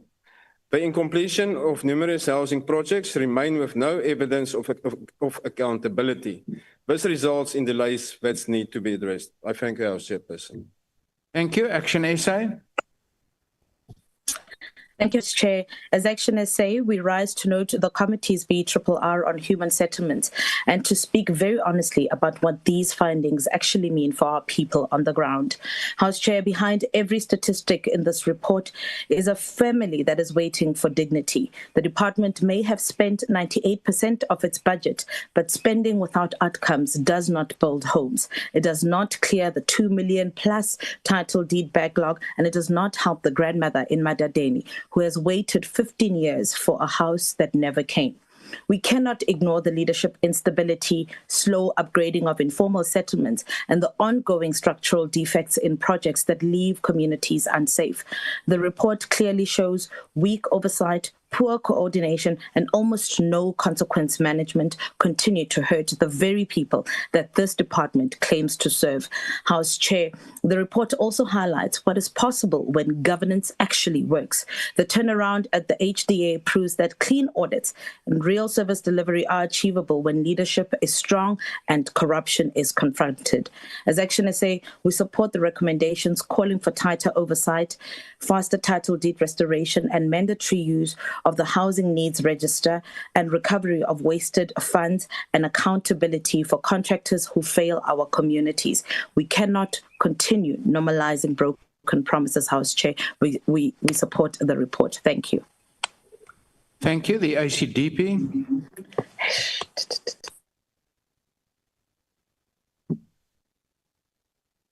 House Chairperson, the ACDP is taking this opportunity to raise again government's equivocation over special needs housing. We are exasperated at the persistent gap between the ministry's eloquent promises on special needs housing and its painfully slow, sometimes contradictory execution. Special needs housing is shelter for orphans, those with disabilities, terminally ill and frail people, destitute people, substance abuse rehabilitation services, parolees, and people released on probation, victims of serious crime and human trafficking, older people, and victims of GBV, desperate people who need housing. Eventually, after many years of cajoling, the policy was formally approved back in October 2022. NGOs say 13 pilot projects were identified, 12 applications submitted, and both national and provincial social development officials trained, yet the program itself has never been activated. No launch, no circular, no cost rate updates since 2019, and certainly no instruction empowering provinces to process applications. The result, provincial departments are reluctant to budget for special needs housing in the 2026-27 cycle because the National Department of Human Settlements has not cleared the policy fork it created. Meanwhile, NPOs serving people who cannot wait submit applications into a void. Victim support organizations in Limpopo and elsewhere serving women and their children fleeing gender-based violence are reported to receive no feedback at all. Government speaks passionately about GBV from every podium in this country, yet the Thank you, Honourable Member. The UDM. Enkosi mhlali ngaphambili sizayibetha ngesintu. Mhlali ngaphambili kudala siyithetha lento singulombutho United Democratic Movement yokuthi abantu bethu bahlele ebugqwayibeni. Bahlele ematyotyombeni. Likhona eliziko lifanele liyabalungisela ngendawo zokuhlala. Kubhlungu kuba noba uya e-Site C eKhayelitsha, Site B, uya noba kusemdantsane, noba uya kuyiphina indawo enelokishi. Naba behleli ngase-Driftsens bathi apha xa kwizikhukhula zivula indlu zabo zikhukhuliswe ngamanzi. Kunzima nangakumbi kubantu abakwi-gap market apha kwinto ye-housing. Ubukhulu becala bakhona abanga-earning enough bangaqualifyela ii-bonds kurhulumente nabangakwazi ukuqualifyela uncediso ngurhulumente ukuze bakwazi uba neendawo zokuhlala. Eli Kapa ngakumbi kuba abantu bakuthi bengakhuselwanga izindlu zalapha zithengwa ngabantu bangaphandle. Uninzi lwabantu abakwazi nokuthi nabaphangela ukuthi bangazithengela izindlu apha kufuneka bahambe bohlala ngapha ezitabini ibe ngathi bazizilwanyana kuba bengenandlela ukusondela kwindawo zokusebenza. Iyadingeka ukuthi lento iqwalasela ukuthi abo bangafumani imali eyanele ukuzithengela izindlu bancediswe ngurhulumente. Kudala siyidwekesha lento ezi-title deeds. Kumane kuthethwa ngayo inganikwa targets, inganikwa time frames, kumane kuthethwa nge-backlog. I-backlog ithetha into yoba kukho i-time frame ne-target. You can't have a backlog kodwa there's no time frame, there are no clear targets ukuthi kufunwa achieve njani. Ukuthi abantu bayeke izindlu zabo zibe zi-debt capital abangenakwazi nosebenzisa ezi-collateral ezibhankini kuze bazenzele ubutyebi. Babe nendlela zokuboleka imali futhi ezawubangela ukuthi bakwazi uziqala amashishini bangabi ziimbedlenge zikarhulumente oko. njengokuba kusenzeka. Siyabulela. Thank you. Rise. Bosa. No declaration from Bosa. Thank you. The ATM. Al-Jamaa. Honorable House Chair, honorable members, Al-Jamaa supports the budgetary review and recommendations report of the Portfolio Committee on Human Settlements. However, what is housing? Housing is about dignity, safety, stability, and the creation of communities where families can thrive to live in sanitary conditions. Students can feel comfortable to educate themselves. We acknowledge the department's work in accelerating stalled projects, upgrading informal settlements, and improving oversight of provinces and municipalities. But the reality on the ground remains painful. Thousands of families continue to wait for houses for decades. Many live in unsafe informal settlements without proper sanitation of services. Corruption in the allocation of houses, poor workmanship, and repeated delays are robbing our people of their constitutional right to adequate shelter. We therefore call for stronger monitoring of municipal delivery, faster rectification of defective houses, improved transparency in beneficiary lists, and meaningful support for social housing, rental options, and affordable housing for the missing middle. Human settlements must prioritize the poor, the elderly, child-headed households, and communities displaced by disasters. Housing is not a privilege, it is the foundation of social justice. Al-Jamaa supports this report and require ethical and people-centered implementation. I thank you. Thank you. The NCC, the PIC, the UIT, good. The ANC.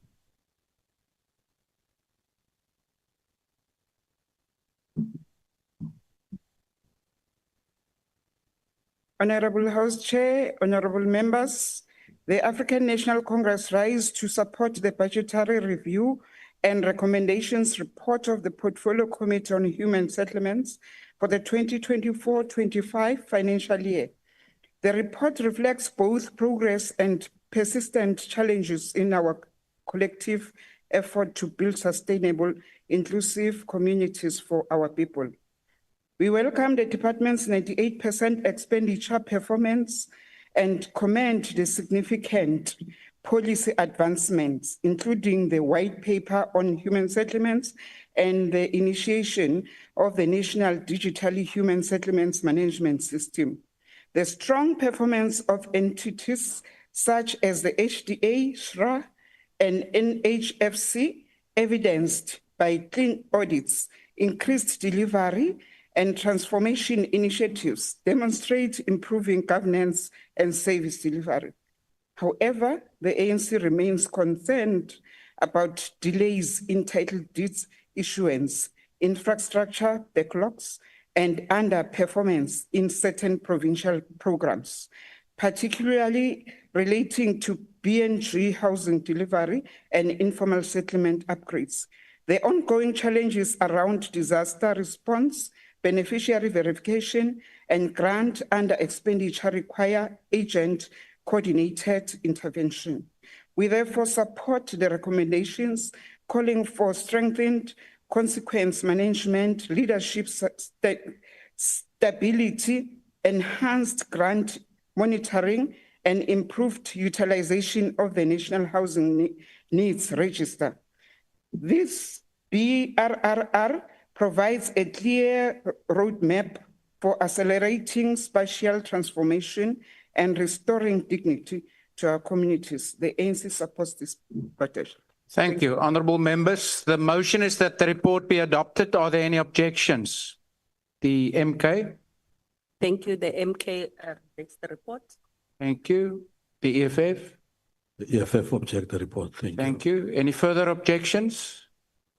With those two objections noted, the report is agreed to. The Secretary will now read the 7th order. Consideration of budgetary review and recommendation report of Portfolio Committee on Land Reform and Rural Development. The Chief Whip.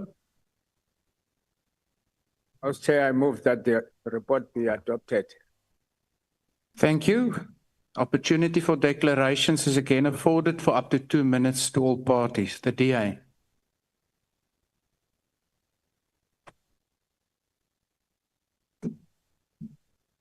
Thank you very much, House Chair. Today's report reminds us that land reform is not just a policy or a budget line. It is about the people, families, farmers, and communities waiting for the chance to build a better life. With an allocation of 16.99 billion rand for 2024-2025, South Africans expect real tangible progress, but the pace remains too slow. By March 2025, only 11% of commercial farmland have been redistributed. The NDP calls for 20% by 2030, which means almost the same amount must be delivered again in just 5 years. Without agency and improved implementation, we risk failing the very people land reform is meant to uplift. Post-settlement support is also still inadequate. Beneficiaries cannot succeed without the tools, training, and financial assistance required to make land productive. While the department has exceeded its targets for supporting smallholder and subsistence producers, the lack of comprehensive support remains a serious concern. Governance challenges persist as well. After 4 years of clean audits, the deeds registration trading account has slipped back to a qualified opinion. Delays in land claims and restitution payments continue to frustrate families who had waited for far too long.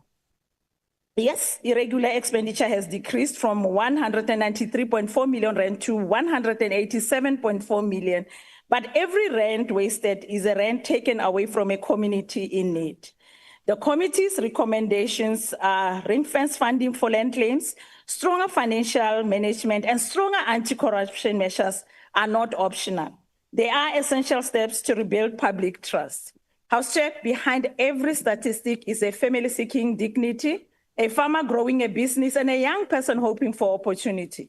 For the Democratic Alliance, land reform must empower people, protect property rights, support... Thank you, Honourable Member. Your time has now expired. I thank you, Chair. The MK Party.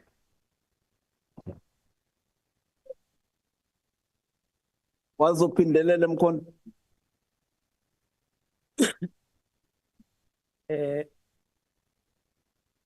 Thanks, Chair. The MK Party rejects this report, and we do so for very good reasons.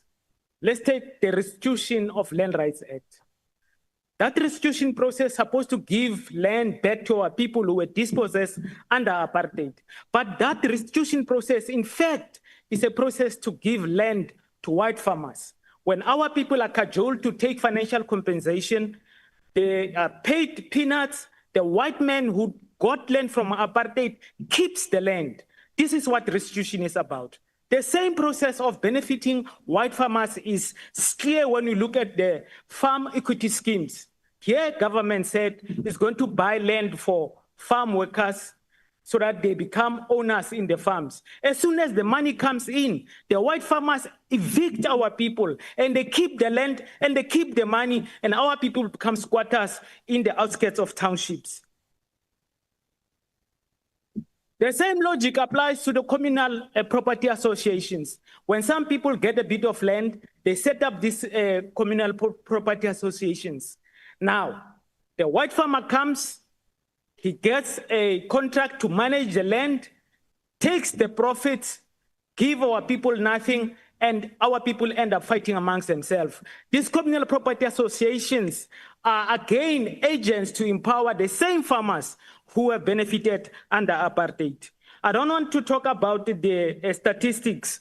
This department is supposed to deliver about 9 million hectares, but it is planning for only 200,000 hectares in the next 5 years. So only under Mkhonto Wesizwe shall our people get land, got development.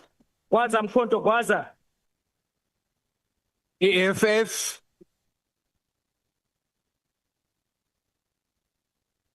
I'll say the EFF rejects this PRRR report.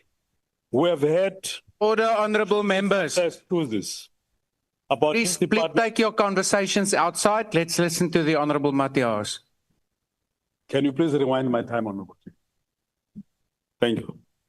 The EFF rejects this BRRR report. We have had excuses after excuses about this department's failure to meet its constitutional obligation to deal with our colonial and apartheid land legacy. We hear that this department is underfunded, but underfunding is not only the excuse. The problem in this department is cross-leadership incompetency. And this is a history of this incompetence. It does not start with the current minister. All the predecessors have just as been incompetent as the current one. The Communal Property Association Office, established through the CPA Act, is one of the catastrophic failures that has rendered, as Honorable Mqitama has mentioned, our people fighting amongst themselves over nothing, an indication of a dysfunctional system of CPA that will require a complete overhaul of the system. We might conclude perhaps that not only a human factor is responsible, but also a structural and systematic problem. House Chairperson, the problem again in this country is that the minister who comes on the platform and the canvas of ensuring that land is brought back and returned back to the people, he is all over the place. He's not sure of what he's doing. He makes promises after promise. He goes about the town as a merchant of issuing out title deeds. Title deeds which carry no value, because a title deed in a township like Mdantsane, like Botshabelo, carries no value, because the land in townships is of no value and cannot be converted or recapitalized to mean anything. Our advice to the current minister is abandon your hopeless program of issuing out title deeds, embark on a serious program of ensuring you introduce legislation which would ensure that land is honorable member. People. Your time and is now expired. That will be accepted. The EFF rejects this BRRR report. Thank you. The IFP. Thank you, House Chair. Honorable members, our position is guided by the IFP long-standing commitment to... Can I get a protection, Honorable Chair? Honorable Ngobese, yes, what happened was that there's also one of your members who took to the podium in the chamber, but he says that you can proceed to make the declaration. So please continue. You are protected from your own member. It's not just a member, it's Inkosi, Honorable Chair. Thank you so much. Our position is guided by the IFP's long-standing commitment to accountability, rural development, and the restoration of dignity through fair and lawful land reform. However, Chair, we remain concerned about ongoing weaknesses within the department's financial management, governance, and oversight systems. These shortcomings continue to delay critical redress for communities who have waited decades for justice. The IFP therefore calls on the Minister to urgently implement the robust financial management systems, including automated invoice tracking, a strict accountability for non-compliance, and regular monitoring to reduce irregular, fruitless, and wasteful expenditure. We further emphasize the need to strengthen the governance, anti-corruption controls, and risk management across all programs, especially restitution, land development support, and infrastructure delivery. This includes filling of SMS posts, boost internal audit and forensic capacity, and ensuring the targeted training for senior officials.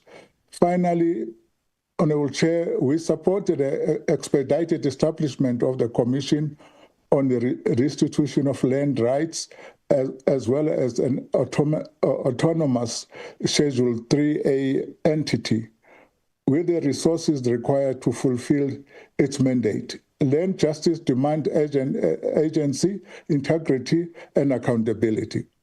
In consideration of these issues we have raised in above, the IFP accept the report. I thank you.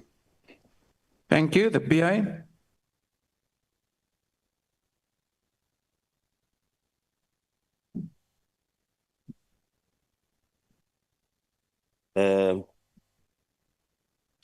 Chairperson, thank you very much. Good day, honorable members. I'm rising on behalf of the Patriotic Alliance, and we do support the PRRR report on the PC of land reform and rural development. Land is identiteit, is dignity, en as jy dit nie het nie, dan het jy nie identity nie. Die feit van die saak is, ek het nie net toe gekom om enige iemand te kom staan en please hierso nie. Die feit van die saak, die Khoi en San en die descendants van die Khoi en San wat die so-called Kalates, die is ons land. Almal het ons hier kom kry. Whether dit gekom in die 1500s of met 1652 met Jan van Riebeeck, ons was al 2000 years al hierso. Die is ons land en van vandag af moet ons sommer almal ken wie is klas en wie is bas in die landen. As het kom by die CPA's, ek wil 'n stern warning uitstuur aan die CPA's in die landen, veral die CPA in die Richtersveld en ook die CPA in Botany in. Daar was hulle die CPA gebruik om hulle self te kan verryk op die expense van ons mense is verby. Ek wil ook die Weskus se munisipaliteit wil ek ook waarsku, die meie, die blue flag status wat jy mee besig is daarso in die Weskus en Paternoster, die dan gaan nie weer verder gaan nie, ons gaan het stop, want die is besig om development te doen, jy laat het toe wat daar gebouw word op onze mense se grafte, wat ouwe grafte is wat daar so lê. Die tyd is verby, ons kom jou stop. Laastens, die minister van landreform, ons support hom as die PA, en ek wil ook vir hom sê dat hy was baie brave om titel aan ons mense. Hy is minister, en support hom wholeheartedly. Honorable Van Wyk. Honorable Van Wyk. Honorable Van Wyk, please remain at the podium. There was a hand up before you concluded. Honorable Michalakis. Thank you, House Chair. House Chair, although it's not a member of the House, the honourable member did say about the mayor, ons kom jou skop. And I might have heard it differently, but I would like your ruling on this. I do think that although it's not aimed at a member of the House, making such comments of members of the public and threatening statements at that is unparliamentary. Thank you. Yeah. Frequently withdraw it. Thank you, Honorable Michalakis. I didn't get your Afrikaans version. What I heard is, ons kom jou stop, not skop. And in that sense... in that case, I withdraw. Thank you. Honorable Van Wyk, you're welcome to leave the podium. Stop of skop is dieselfde ding. Salute. Honorable Van Wyk, don't now not distance. The FF Plus. Agbare huisvoorsitter, dit is ongetwyfeld so dat grond en identiteit aan mekaar verbind is en dit is hoekom hierdie departement se werksaamhede mense so warm onder die kraag maak. Dit is hoekom dit 'n ding is waaroor mense opgewonde raak en waaroor hulle ander mense sal stop, skop enige ding. Dit is baie belangrik as ons na hierdie departement se werksaamhede kyk. Niemand is eintlik besonder gepla oor die aktekantoor wat grond besit in Suid-Afrika administreer en dit goed laat werk nie. Dis nie waaroor mense dink nie. Mense dink selfs nie eers aan die basies 720 miljoen rand wat vir landelike infrastruktuur gebruik word, wat eintlik so min is dat mense dit nou maar liewerster kan los en by die provinsies of by ander departemente inskakel nie. Waar mense dink is grondrestitusie. En dit is waar grondbesit en identiteit vir mense baie naby aan die huis kom. En dit is ook waarvoor meer as helfte van hierdie departement se begroting gebruik word. Nou sit ons hier met 'n probleem. En dit is dat daar 'n polities bewuste gedeelte van die samelewing is vir wie grond en identiteit en waardigheid aan mekaar verbind is. En wat daarop gestel is dat hulle grondregte herstel moet word met grond.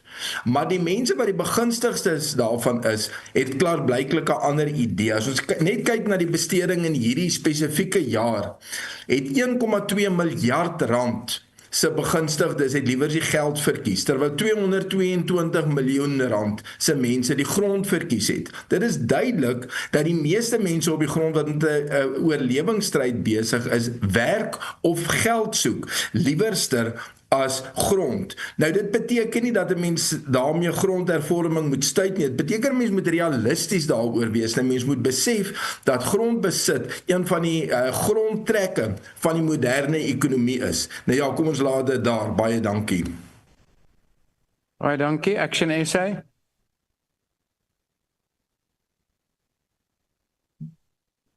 Thank you, House Chair. We must begin by acknowledging a simple truth. Land reform is not merely an administrative program. It's a justice program. It is meant to restore dignity, unlock economic opportunity, and correct the deep inequalities that still shape South Africa.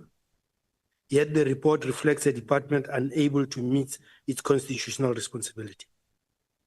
Underspending in key programs, delays in land tenure reforms, and the slow pace of final restitution claims continue to hurt communities who have waited for far too long.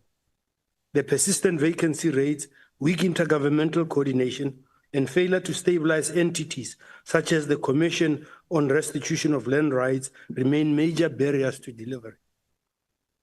We cannot ignore the audit findings, which again highlight poor financial controls, weak record keeping, and inadequate consequence management. These shortcomings directly translate into stalled projects, unprocessed claims, and rural communities left without support. Chair, the BRRR also reminds us that progress is possible when there is strong leadership and disciplined governance. Action SA supports the recommendations calling for improved capacity, tighter oversight, faster digitization of land records, and action to clear the restitution backlog. What we'd also suggest, Chair, is lifestyle audits of officials and representatives of communities. They are the only ones getting rich and the communities are getting nothing. Our rural communities deserve a state that takes land justice seriously. Just as a personal note, I come from a royal family who staked a claim 30 years ago. But because we seek land that we ruled over, we are being ruled over by the new government. Thank you. The ACDP.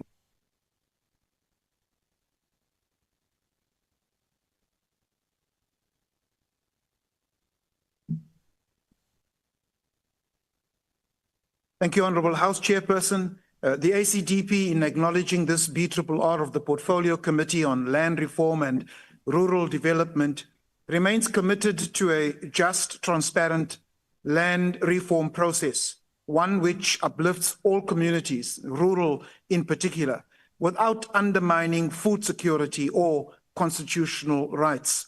The ACDP notes the department's Umhlaba newsletter celebrating inspiring stories of female farmers in Limpopo who receive land as a lifeline. We celebrate with these female farmers. We also note that concurrently, media and committee briefings have also underscored delays in equitable access legislation and tenure security. The ACDP has consistently cautioned against corruption, inefficiency in land redistribution programs, echoing public concerns raised in social media debates about stalled projects and inadequate support for new farmers.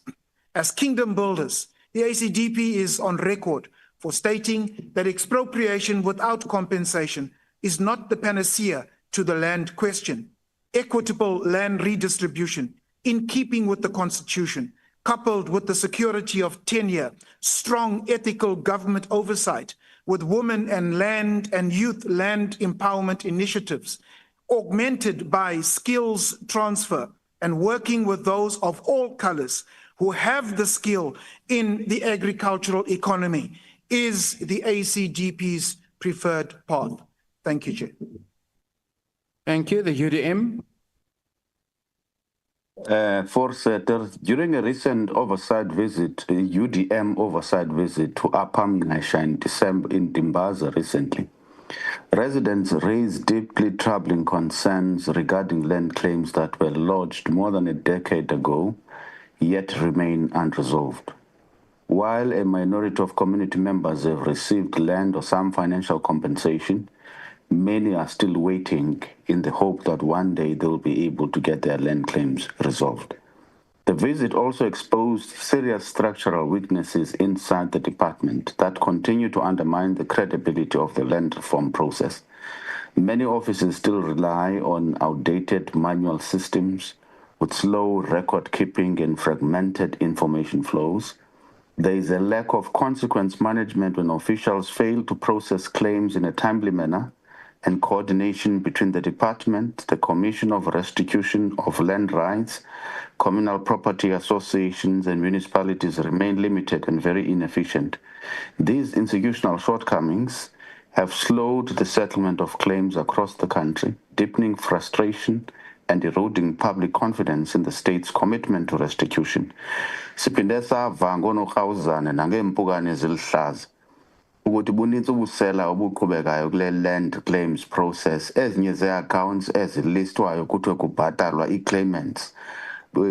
Bubuxoki akubhatalwa claimants ngabantu sekwazi officials ze-department ngoko abantu ngale nto siyivuleyo ukuthi ezinye accounts funa zi-auditwe kujongwe ngaba kubhatalwa na abantu bebekleyime umhlaba. Ingaba na ayibaxwa na into bathi abantu bekleyimela imihlaba emihlanu ze kubhatalwe abantu abazi-land claimants abayi-10 aba-different account numbers. Kuthiwa ziyatya ii-officials ze-department kusegege kumnandi kwaxheleka kakabuzwa. Siqinisekile ke ukuba bakhatshwa ngoogxa babo besopolitiki abayaziyo le nto. Thank you, Honorable Kwankwa. Nkosi. Ngalibongwe. Rise Muzanzi. Bosa.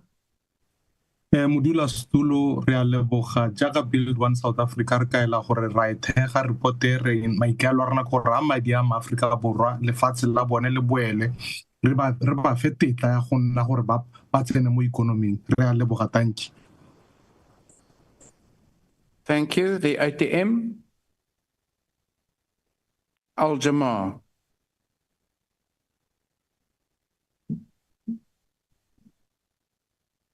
Honorable House Chair, honorable members, Al-Jamar supports the budgetary review and recommendation report of the Portfolio Committee on Agriculture, Land Reform and Rural Development.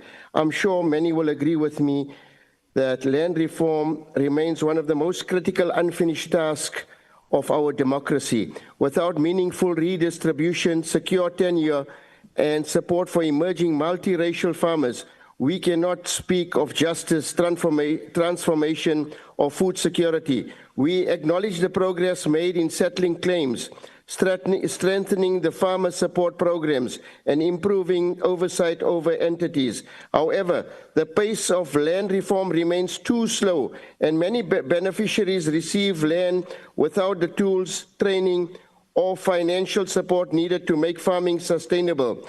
Rural communities continue to face chronic underdevelopment, poor infrastructure, limited market access, and high levels of poverty. We therefore call for strengthened post-settlement support, transparent land allocation processes, increased investment in rural roads and infrastructure. Land must become a productive asset that creates jobs, grows the economy, and restores dignity. Agriculture is central to our fight against hunger, inequality, and unemployment. A transformed rural economy is essential for a transformed South Africa. I thank you.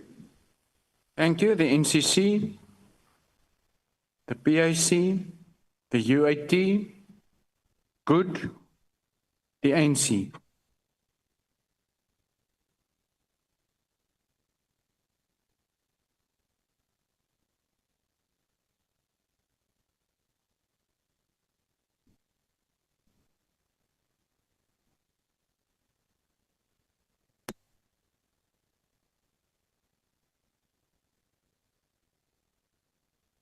Honorable Chair, if there is one department that is charged with the responsibility to address the land question in this country, it is this department.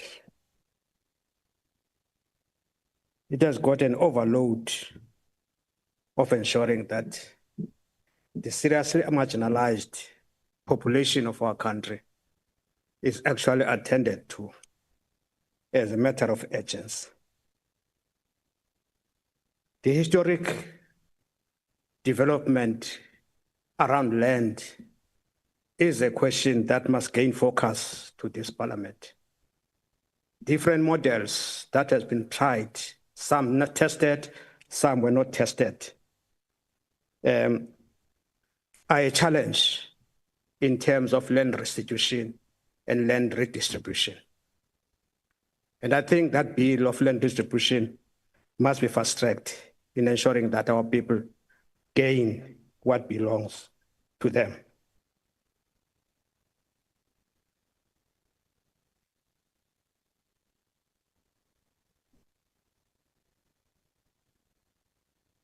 The policy pronouncements on establishing the land reform and rural development that has established land agency in 2022-2023 has not yet been realized.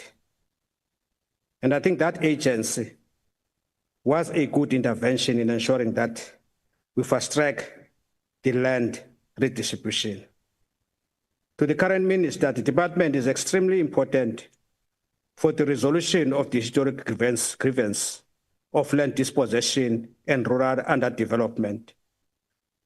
And it requires strong support to drive transformation and inclusion, as well as economic growth. Thank you, Honourable Member. Your time has now expired. The ANC support the report. Honourable Members, I put the motion again. Are there any objections? The MKP? The MKP objects. Thank you. The EFF? The EFF objects. Thank you. Any further objections? With those two objections noted, the report is agreed to. The Secretary will read the 8th order. Consideration of budgetary review and recommendation report of Portfolio Committee on Home Affairs. Honourable Acting Chief Whip. Honourable House Chair, I move that the report be adopted. Thank you. To declare, I recognise the DA.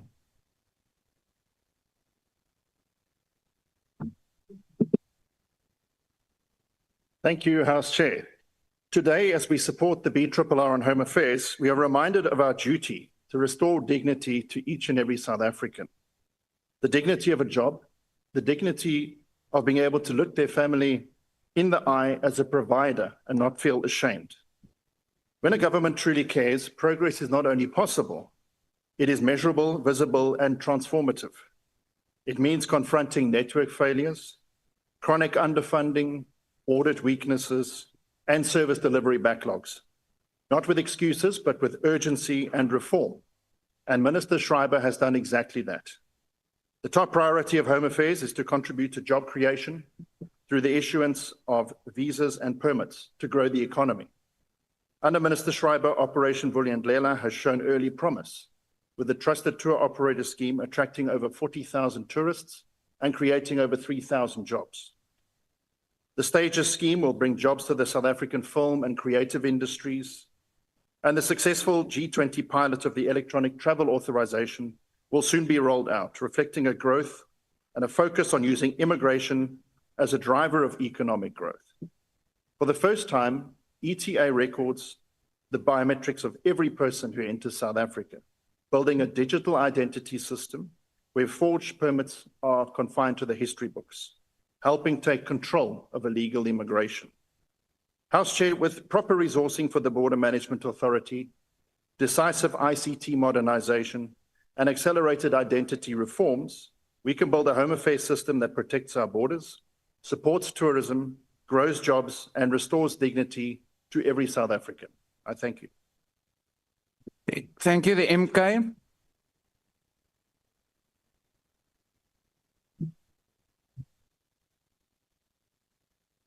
Honorable Speaker, honorable members, I rise on behalf of the MK to reject this report.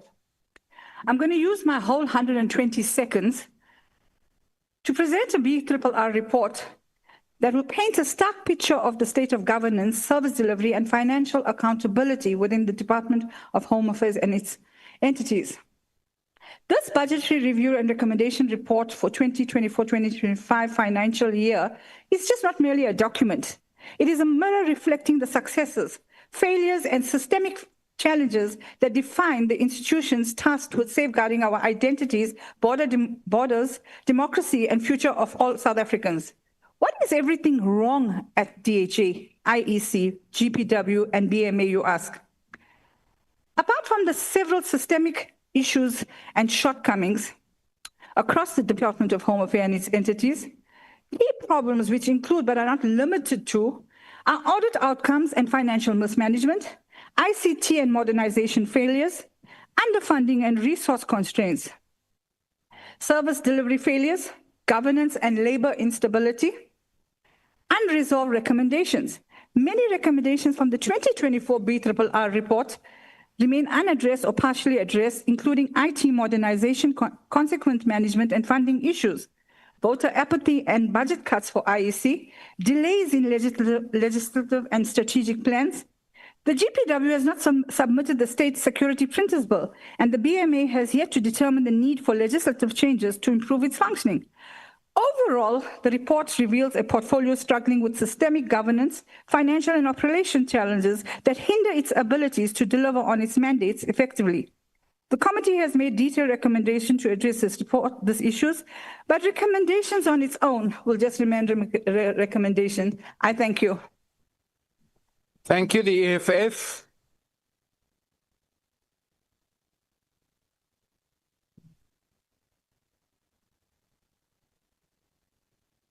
Honorable Speaker, today we confront a hard truth. The Department of Home Affairs and its entities are collapsing under the weight of mismanagement, chronic underfunding, and a so-called digital revolution that exists only on paper, while our people continue to suffer in long queues that stretch for hours. The budget review and recommendation report shows the department claiming 83 performance, yet the Auditor General exposes that this so-called progress is unreliable. When we visited the frontline offices in the Eastern Cape, we did not find a digital state. We found broken systems, network failures, and tools of trade that have not been replaced since 2022.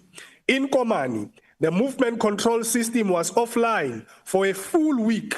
Staff shortages stand at a staggering 33%.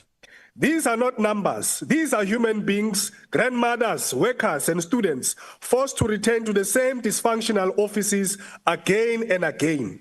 The Border Management Authority is collapsing under severe funding crisis. 85% of its budget goes to salaries, leaving no money for scanners, for drones, or a functional ICT system. They operate within a 20-kilometer truckload backlog at Lebombo, a broken border fence, no dedicated surveillance technology, and SAPS still refuses to integrate into the BMA structure. Meanwhile, the IEC stands alone as the only institution with a clean audit for the 5th consecutive year. Yet even here, the budget allocated for voter education has been cut from 380 million to 158 million in a country where youth voter apathy is rising and the voters' role is shrinking. Government printing works continues to receive qualified audit. Thank you, Honourable Member. Your time has now expired.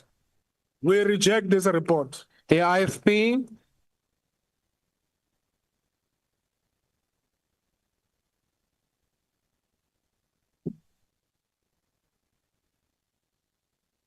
Thank you so much, Honourable Chairperson.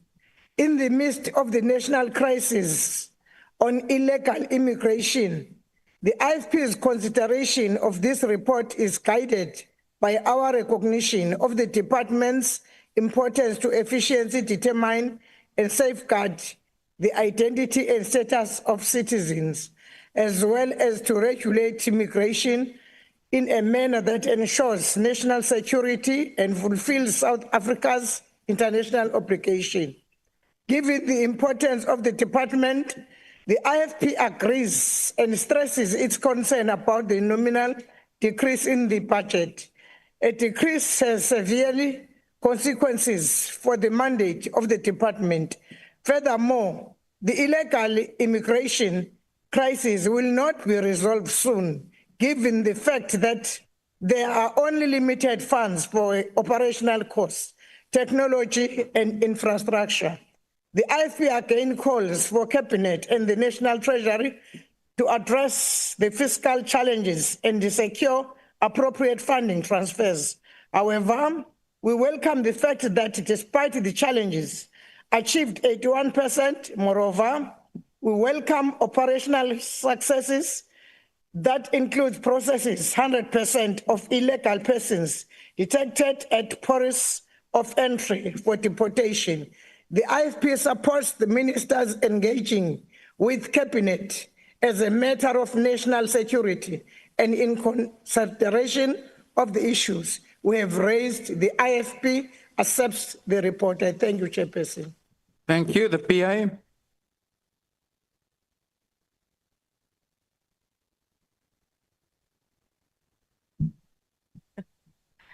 Thank you very much, House Chair, honorable members. At the center of an escalating crisis concerning illegal immigration, the Patriotic Alliance rises today not only to respond, but to demand restoration of a department. Order, honorable members. My apologies, honorable member. Please proceed. That holds the soul of our republic. Home Affairs is the protector of our identity, the guardian of our borders, and the first line of our trust between the state and its people. Porous borders is a national emergency. We call for urgent ring-fenced funding to fully empower the Border Management Authority, aerial surveillance, and uncompromising biometric enforcement. A nation that cannot defend its borders cannot defend its future. While digitalization is welcome, the abuse of asylum systems and fraudulent documents continues to tear at our national fabric. We demand a full audit of asylum systems and decisive action against internal and external syndicates. Compassion cannot be replaced by sovereignty. ICT modernization must not exclude the rural, the elderly, or the undocumented poor. Targeted investment in mobile units, multilingual services, and community registration drives is urgent. Every South African must be counted and protected. We support the committee's recommendation in the 2025 BRRR, but not sightlessly. Funding must translate into measurable outcomes, reduced fraud, faster turnaround times, and restore public trust. Home Affairs is not paperwork, it is people.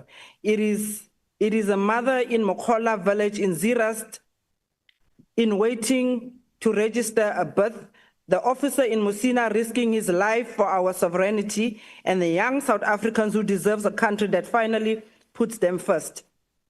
We stand ready to rebuild this department into one. Thank you, honorable member. Your time has expired. South African, let us secure our borders, serve our people, and save our future. Thank you. We support you. I thank you. FF Plus.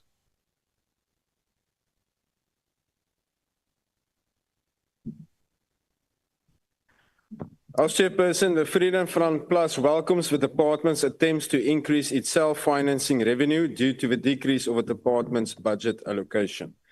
The Freedom Front Plus is concerned about the Border Management Authority's budget, as 85% of its allocation is directed toward employee compensation. This leaves this entity with severely limited funding for essential operation cost, technology, and infrastructure needed to effectively carry out its mandate.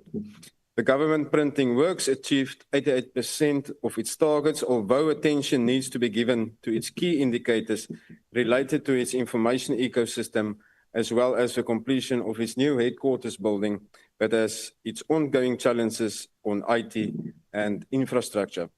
Freedom Front Plus agrees with the committee's recommendation regarding the 2025 budget review of the department, the Board Management Authority, the Independent Electoral Commission, and the government printing works. I thank you, House Chairperson.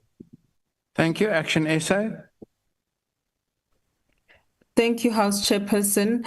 As we consider this BRR report, one theme cuts through every figure, audit finding, and line item. Home Affairs continues to fail the people of South Africa, and this is not an abstract conclusion drawn from paperwork. It is an on-the-ground first-hand account at our borders and inside the very offices meant to serve our citizens. During Action SA's oversight visit to the Lebombo border post with the Border Management Authority, the reality was stark. What should be a modern, empowered Border Management Authority is instead an institution left to fend for itself.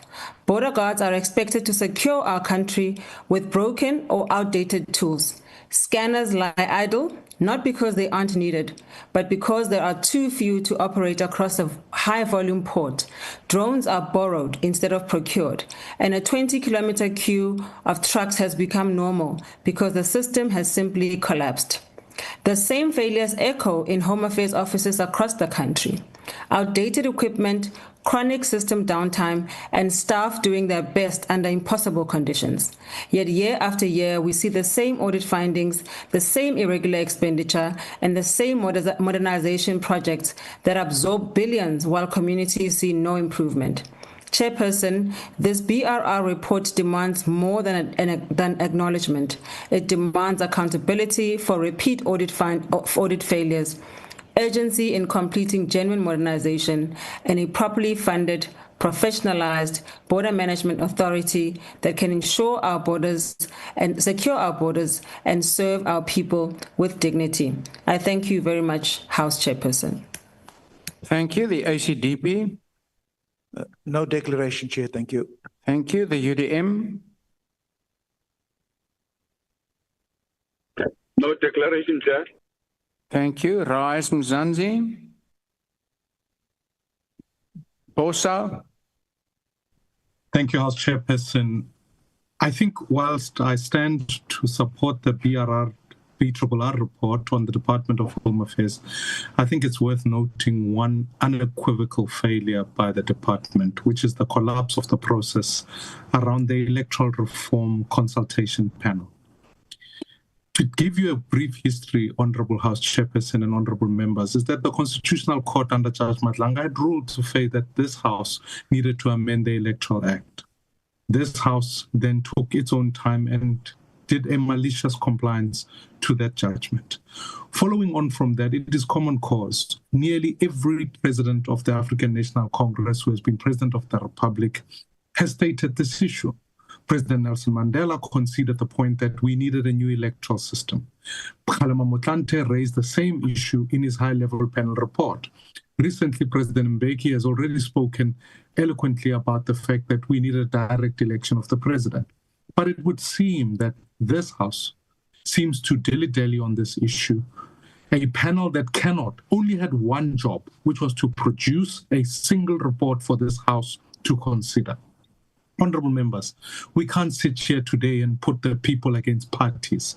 We must choose, is democracy for the people or for the parties? And therefore, ultimately, we cannot continue this process any longer. I would urge that this House put its foot down, insist on a single report, amend the Electoral Act so that we can have direct accountability, so that the people of South Africa will know the end of state capture begins when we can directly vote for the people who we hold accountable. Therefore, we support this report, but I cannot sit back and fail to say that the committee must act urgently to amend our electoral process. I thank you. Thank you. The ATM. No declaration, House Chair. Thank you. Alderman.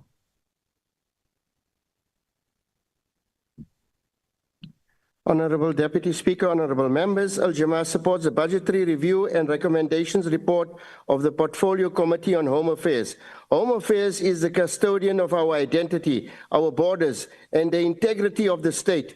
It is a department whose efficiency or failure is directly by every citizen. Whilst we admit there is slow progress made in modernizing systems, reducing backlogs, and improving the functioning of key services such as IDs, passports, and immigration management, however, the department continues to face serious challenges. The long-standing backlogs in visas and permits are hurting investment and job creation.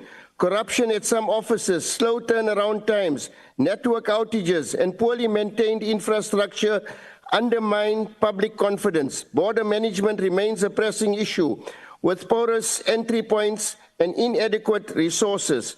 We therefore call for accelerated digitization of all home affairs services, urgent strengthening of the Border Management Authority, improved training and accountability for frontline staff, and expanded mobile and community outreach units so that rural and poor communities are not left behind. A capable home affairs is essential for national security, economic growth, and the dignity of our citizens. Faster process is definitely still required to ensure a catch-up with all long outstanding occupants staying in our country whose documents remain outstanding for years on end. Al-Jamaah supports the report and urges swift, ethical, and efficient implementation. I thank you. Thank you. The NCC, the PAC, the UIT, good, the ANC.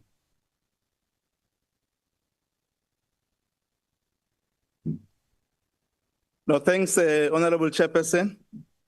Honorable Maimani, there's no collapse of the process in relation to electoral panel. The committee is fully in charge in terms of interacting with that matter. The ANC support the BRRR report of Department of Home Affairs and its entities. The Department of Home Affairs reported an achievement rate of 83%, which translates in achieving 24 out of 29 its target as outlined in annual performance plan. ANC acknowledged commendable stride in specific areas as a foundation laid in the sixth administration. The successful clearance of 94% of visa backlog, reducing it from 300,000 to less than 18,000. Furthermore, the department reduced irregular expenditure significantly from 728 million down to close balance of 200 million. Additionally, the immigration branch adjudicated 98% of general work visas and 93% of permanent resident targets. However, these operational successes are overshadowed by the department's regression to a qualified audit opinion. The Auditor General warns that Home Affairs at home modernization strategy lacks alignment with current technology standards. Our oversight visit to Eastern Cape confirmed that chronic network downtime and outdated equipment are negating the hard work of officials on the ground.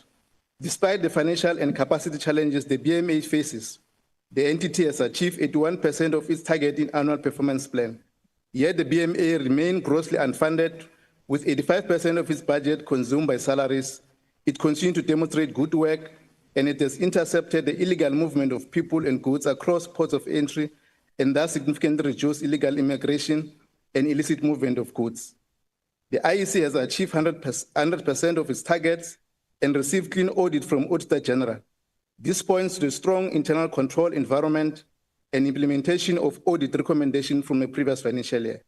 It is worth noting that the IEC has been consistent in achieving clean financial audit over the years. The IEC must invest more to capacitate the electoral officials to ensure that they are able and capable to applying the laws during the elections, particularly towards the 2024-2026 local government elections. Lastly, House Chair, we remain concerned on the governance of government printing works, though they have improved on its financial position as highlighted by the Auditor General. We are aware that the government printing works is facing labor unrest and governance challenges. Hence, ANC welcome the appointment of Dr. Lubisi and the team to investigate and report the matter to the Portfolio Committee. The Thank ANC you, Honourable Member. Support this BRRR report. Thank you. Honourable members, I put the motion again. Are there any objections? MK Party? The MK Party objects. Thank you. Thank you. The EFF objects. Thank you. Any further objections? With those objections noted, the report is agreed to. The Secretary will now read the 9th order. Consideration of budgetary review and recommendation report of Portfolio Committee on Sport, Arts and Culture on performance of Department of Sports, Arts and Culture. Thank you. The Acting Chief Whip. Thanks, House Chair. I move that the report be adopted. Thank you.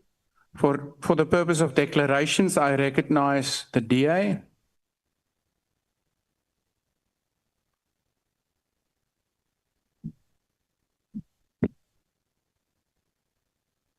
House Chair, the DA notes the tabling of the budgetary review and recommendations report to the Department of Sport, Arts and Culture. But we must express our concern that this portfolio continues to suffer from systemic governance failures and political leadership that has not corrected them. The Auditor General's 24-25 report is clear. Despite small improvements in a handful of entities, the sector remains in crisis. 13 entities had material non-compliance findings. Irregular expenditure has risen to almost 70 million rand, and several institutions posted repeat qualified audits for the same issues year after year. House Chair, this is not happening in a vacuum. It is happening under the watch of Minister Guyton McKenzie, a minister who talks tough about discipline and efficiency, yet presides over the department where consequence management is practically non-existent. The AG has expressly stated that leadership in the portfolio is slow to act. Action plans are not monitored, and the same failures reoccur because internal controls remain weak. Even the department itself failed to prevent irregular expenditure and continues to mismanage transfers. The exact weakness that led to the 7.5 million rand broadcasting academy scandal where funds disappeared with no benefit to the public. Entities responsible for safeguarding our national heritage, such as the National Library, Isodiko, Ditsong Museums, the National Heritage Council, continue to receive qualified audits because their basic record keeping and asset management are not done. If the minister wants to predict a reputation of... Thank you, Honourable Member. Your time is now expired. Needs it the most. Thank you. Thank you. The MK Party.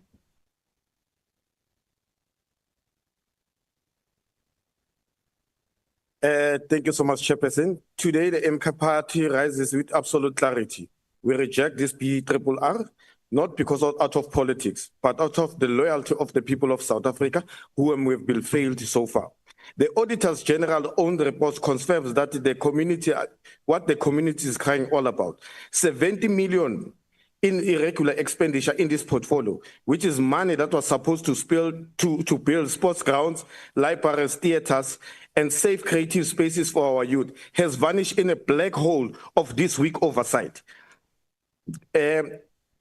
Repeat findings and broken internal controls. Year after year, the same entities like the Boxing South Africa, NAC, have the same valuation with zero consequences. Not even one official has held accountable, not even one case has been conducted.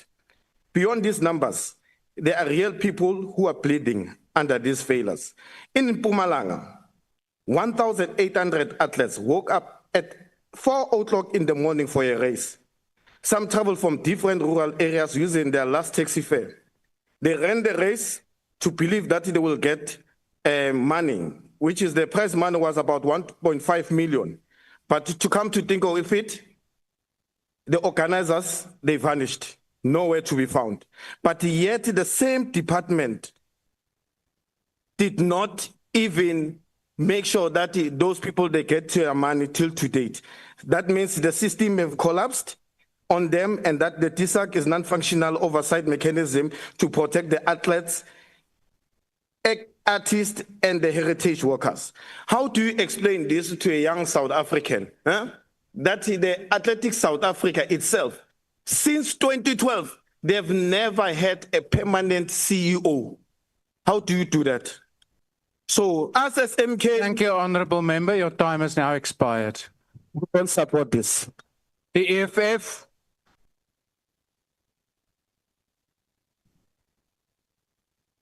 House Chair, EFF rejects the BRRR report until such a time the Minister and his department take the sector serious.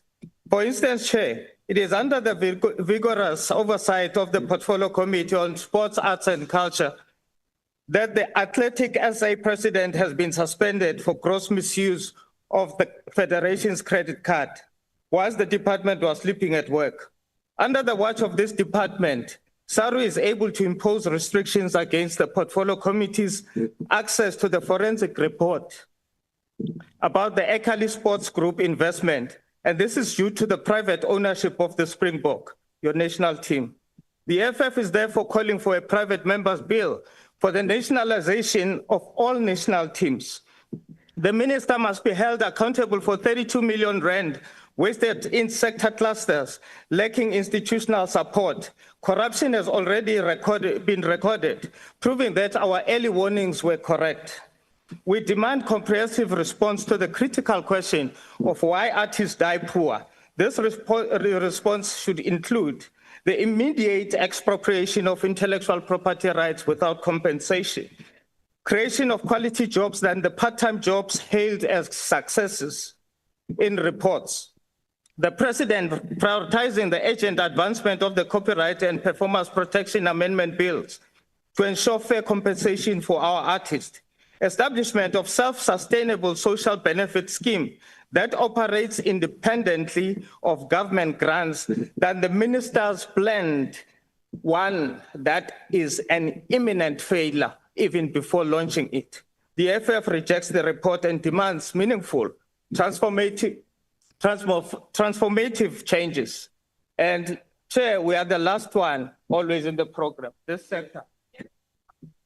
Thank you, the IFP. Thank you, Honourable Chair, honourable members. The Department of Sport, Arts and Culture carries enormous value for our society, yet the committee report highlights persistent governance weaknesses, leadership instability, and stagnant audit outcomes that continue to undermine the progress. We remain concerned by the under-expenditure in the key programs, particularly recreation, development, and sport promotion, which spent only 15.8% of its first quarter budget. This directly affects school sports and grassroots initiatives, which were already disrupted earlier in the year. We are concerned about the abrupt halt of the artists in school programs. This program supported young talent and contributed to arts education, and we urge its reinstatement and the proper funding. While we acknowledge the improvements, the overall picture shows a department still underfunded relative to its contribution to the national development. The IFP supports the report and calls on the department to prioritize accountability, proper planning, and stronger support for grassroots development. I thank you, Honourable Chair. Thank you. The PI.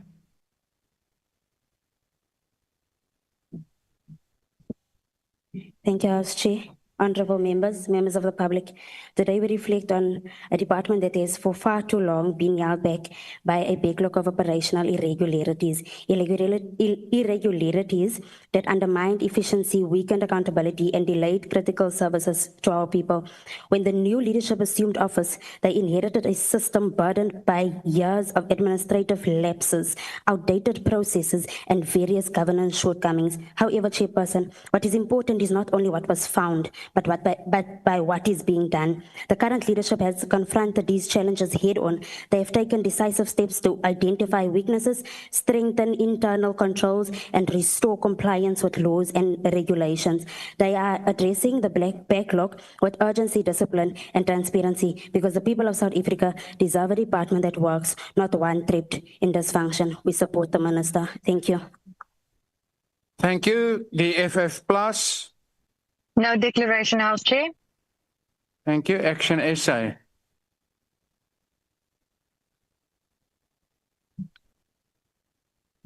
Thank you, House Chair. What is clear from this report is that while South Africa possesses extraordinary talent, heritage, and creative potential, the department continues to struggle with the basics of governance, financial management, and strategic planning. The committee's findings again highlight recurring audit issues, prolonged investigations into irregular expenditure, and persistent leadership instability, including long-standing vacancies in senior management. This directly undermines service delivery in communities that depend on sport, arts, culture, and heritage for development and identity. We are particularly concerned about delayed transfers to federations, the collapse of programs like Artists in Schools, and the department's inability to support entities facing liquidity pressures. These failures limit opportunities for young athletes, restrict the growth of the creative sector, and weaken social cohesion. The BRRR also shows oversight gaps, poor monitoring of conditional grants, and infrastructure projects that remain incomplete at great cost. This cannot continue. Action SA supports the recommendations calling for stricter consequence management, a clear plan to fill vacancies, stronger oversight of public entities, and a review of wasteful one-day events that add little value. South Africans deserve a department that treats sports, arts, and culture as a character-building investment and not an administrative afterthought. For those that have given us facilities that won't work, we need to get back the money. SIU, please come in. Thank you. The ACDP. No declaration, Chair. Thank you. Thank you. The UDM. No declaration, House Chair. Thank you. Thank you. Rise Mzansi. Bosa. No declaration, House Chairperson. Thank you. The ATM. No declaration, House Chair. Thank you. Al-Jamar.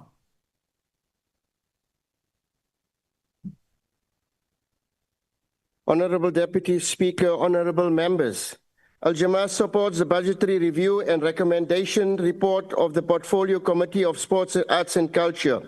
This portfolio carries the responsibility of nurturing the soul of our nation. Sports, arts and culture are not luxuries. They are nation builders, unifiers, and powerful economic sectors that can create jobs, empower youth, and restore pride in our communities. We acknowledge the achievements of our athletes, the resilience of our artists, and the department's efforts to improve governance within its entities. However, challenges remain. Many community facilities are dilapidated or non-existent. Funding processes lack transparency, and artists continue to struggle for fair compensation. The creative sector, one of the largest employers globally, is still underdeveloped in South Africa. Al-Jamar therefore calls for strengthened support for grassroots sports, proper maintenance of facilities, transparent and timely funding processes for artists, and real investment in the cultural economy. We must protect our heritage and ensure that our youth have platforms to excel. The reality is the poorer communities still don't have full benefit from sporting facilities. We must realize sports helps alleviate crime. A thriving sports and arts sector is essential for social cohesion, economic opportunity, and national pride. Al-Jamar supports this report and urges urgent implementation of its recommendations. I thank you. Thank you. The NCC, the PIC, the UAT. There's no declaration from UAT. Thank you. Good. The ANC.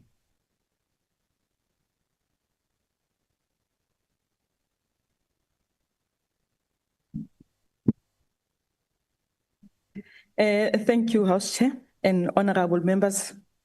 The African National Congress welcomes the budgetary review and recommendation report of the Portfolio Committee Sports, Arts and Culture for the 2024-25 financial year.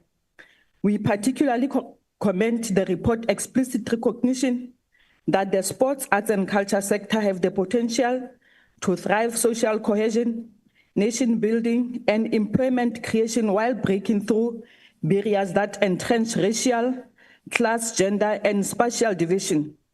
This resonates profoundly with the Government of National Unity strategic priorities and the medium-term development of 2024 to 2029, which position the Department of Sports, Arts and Culture as a lead institution in achieving social cohesion and nation building.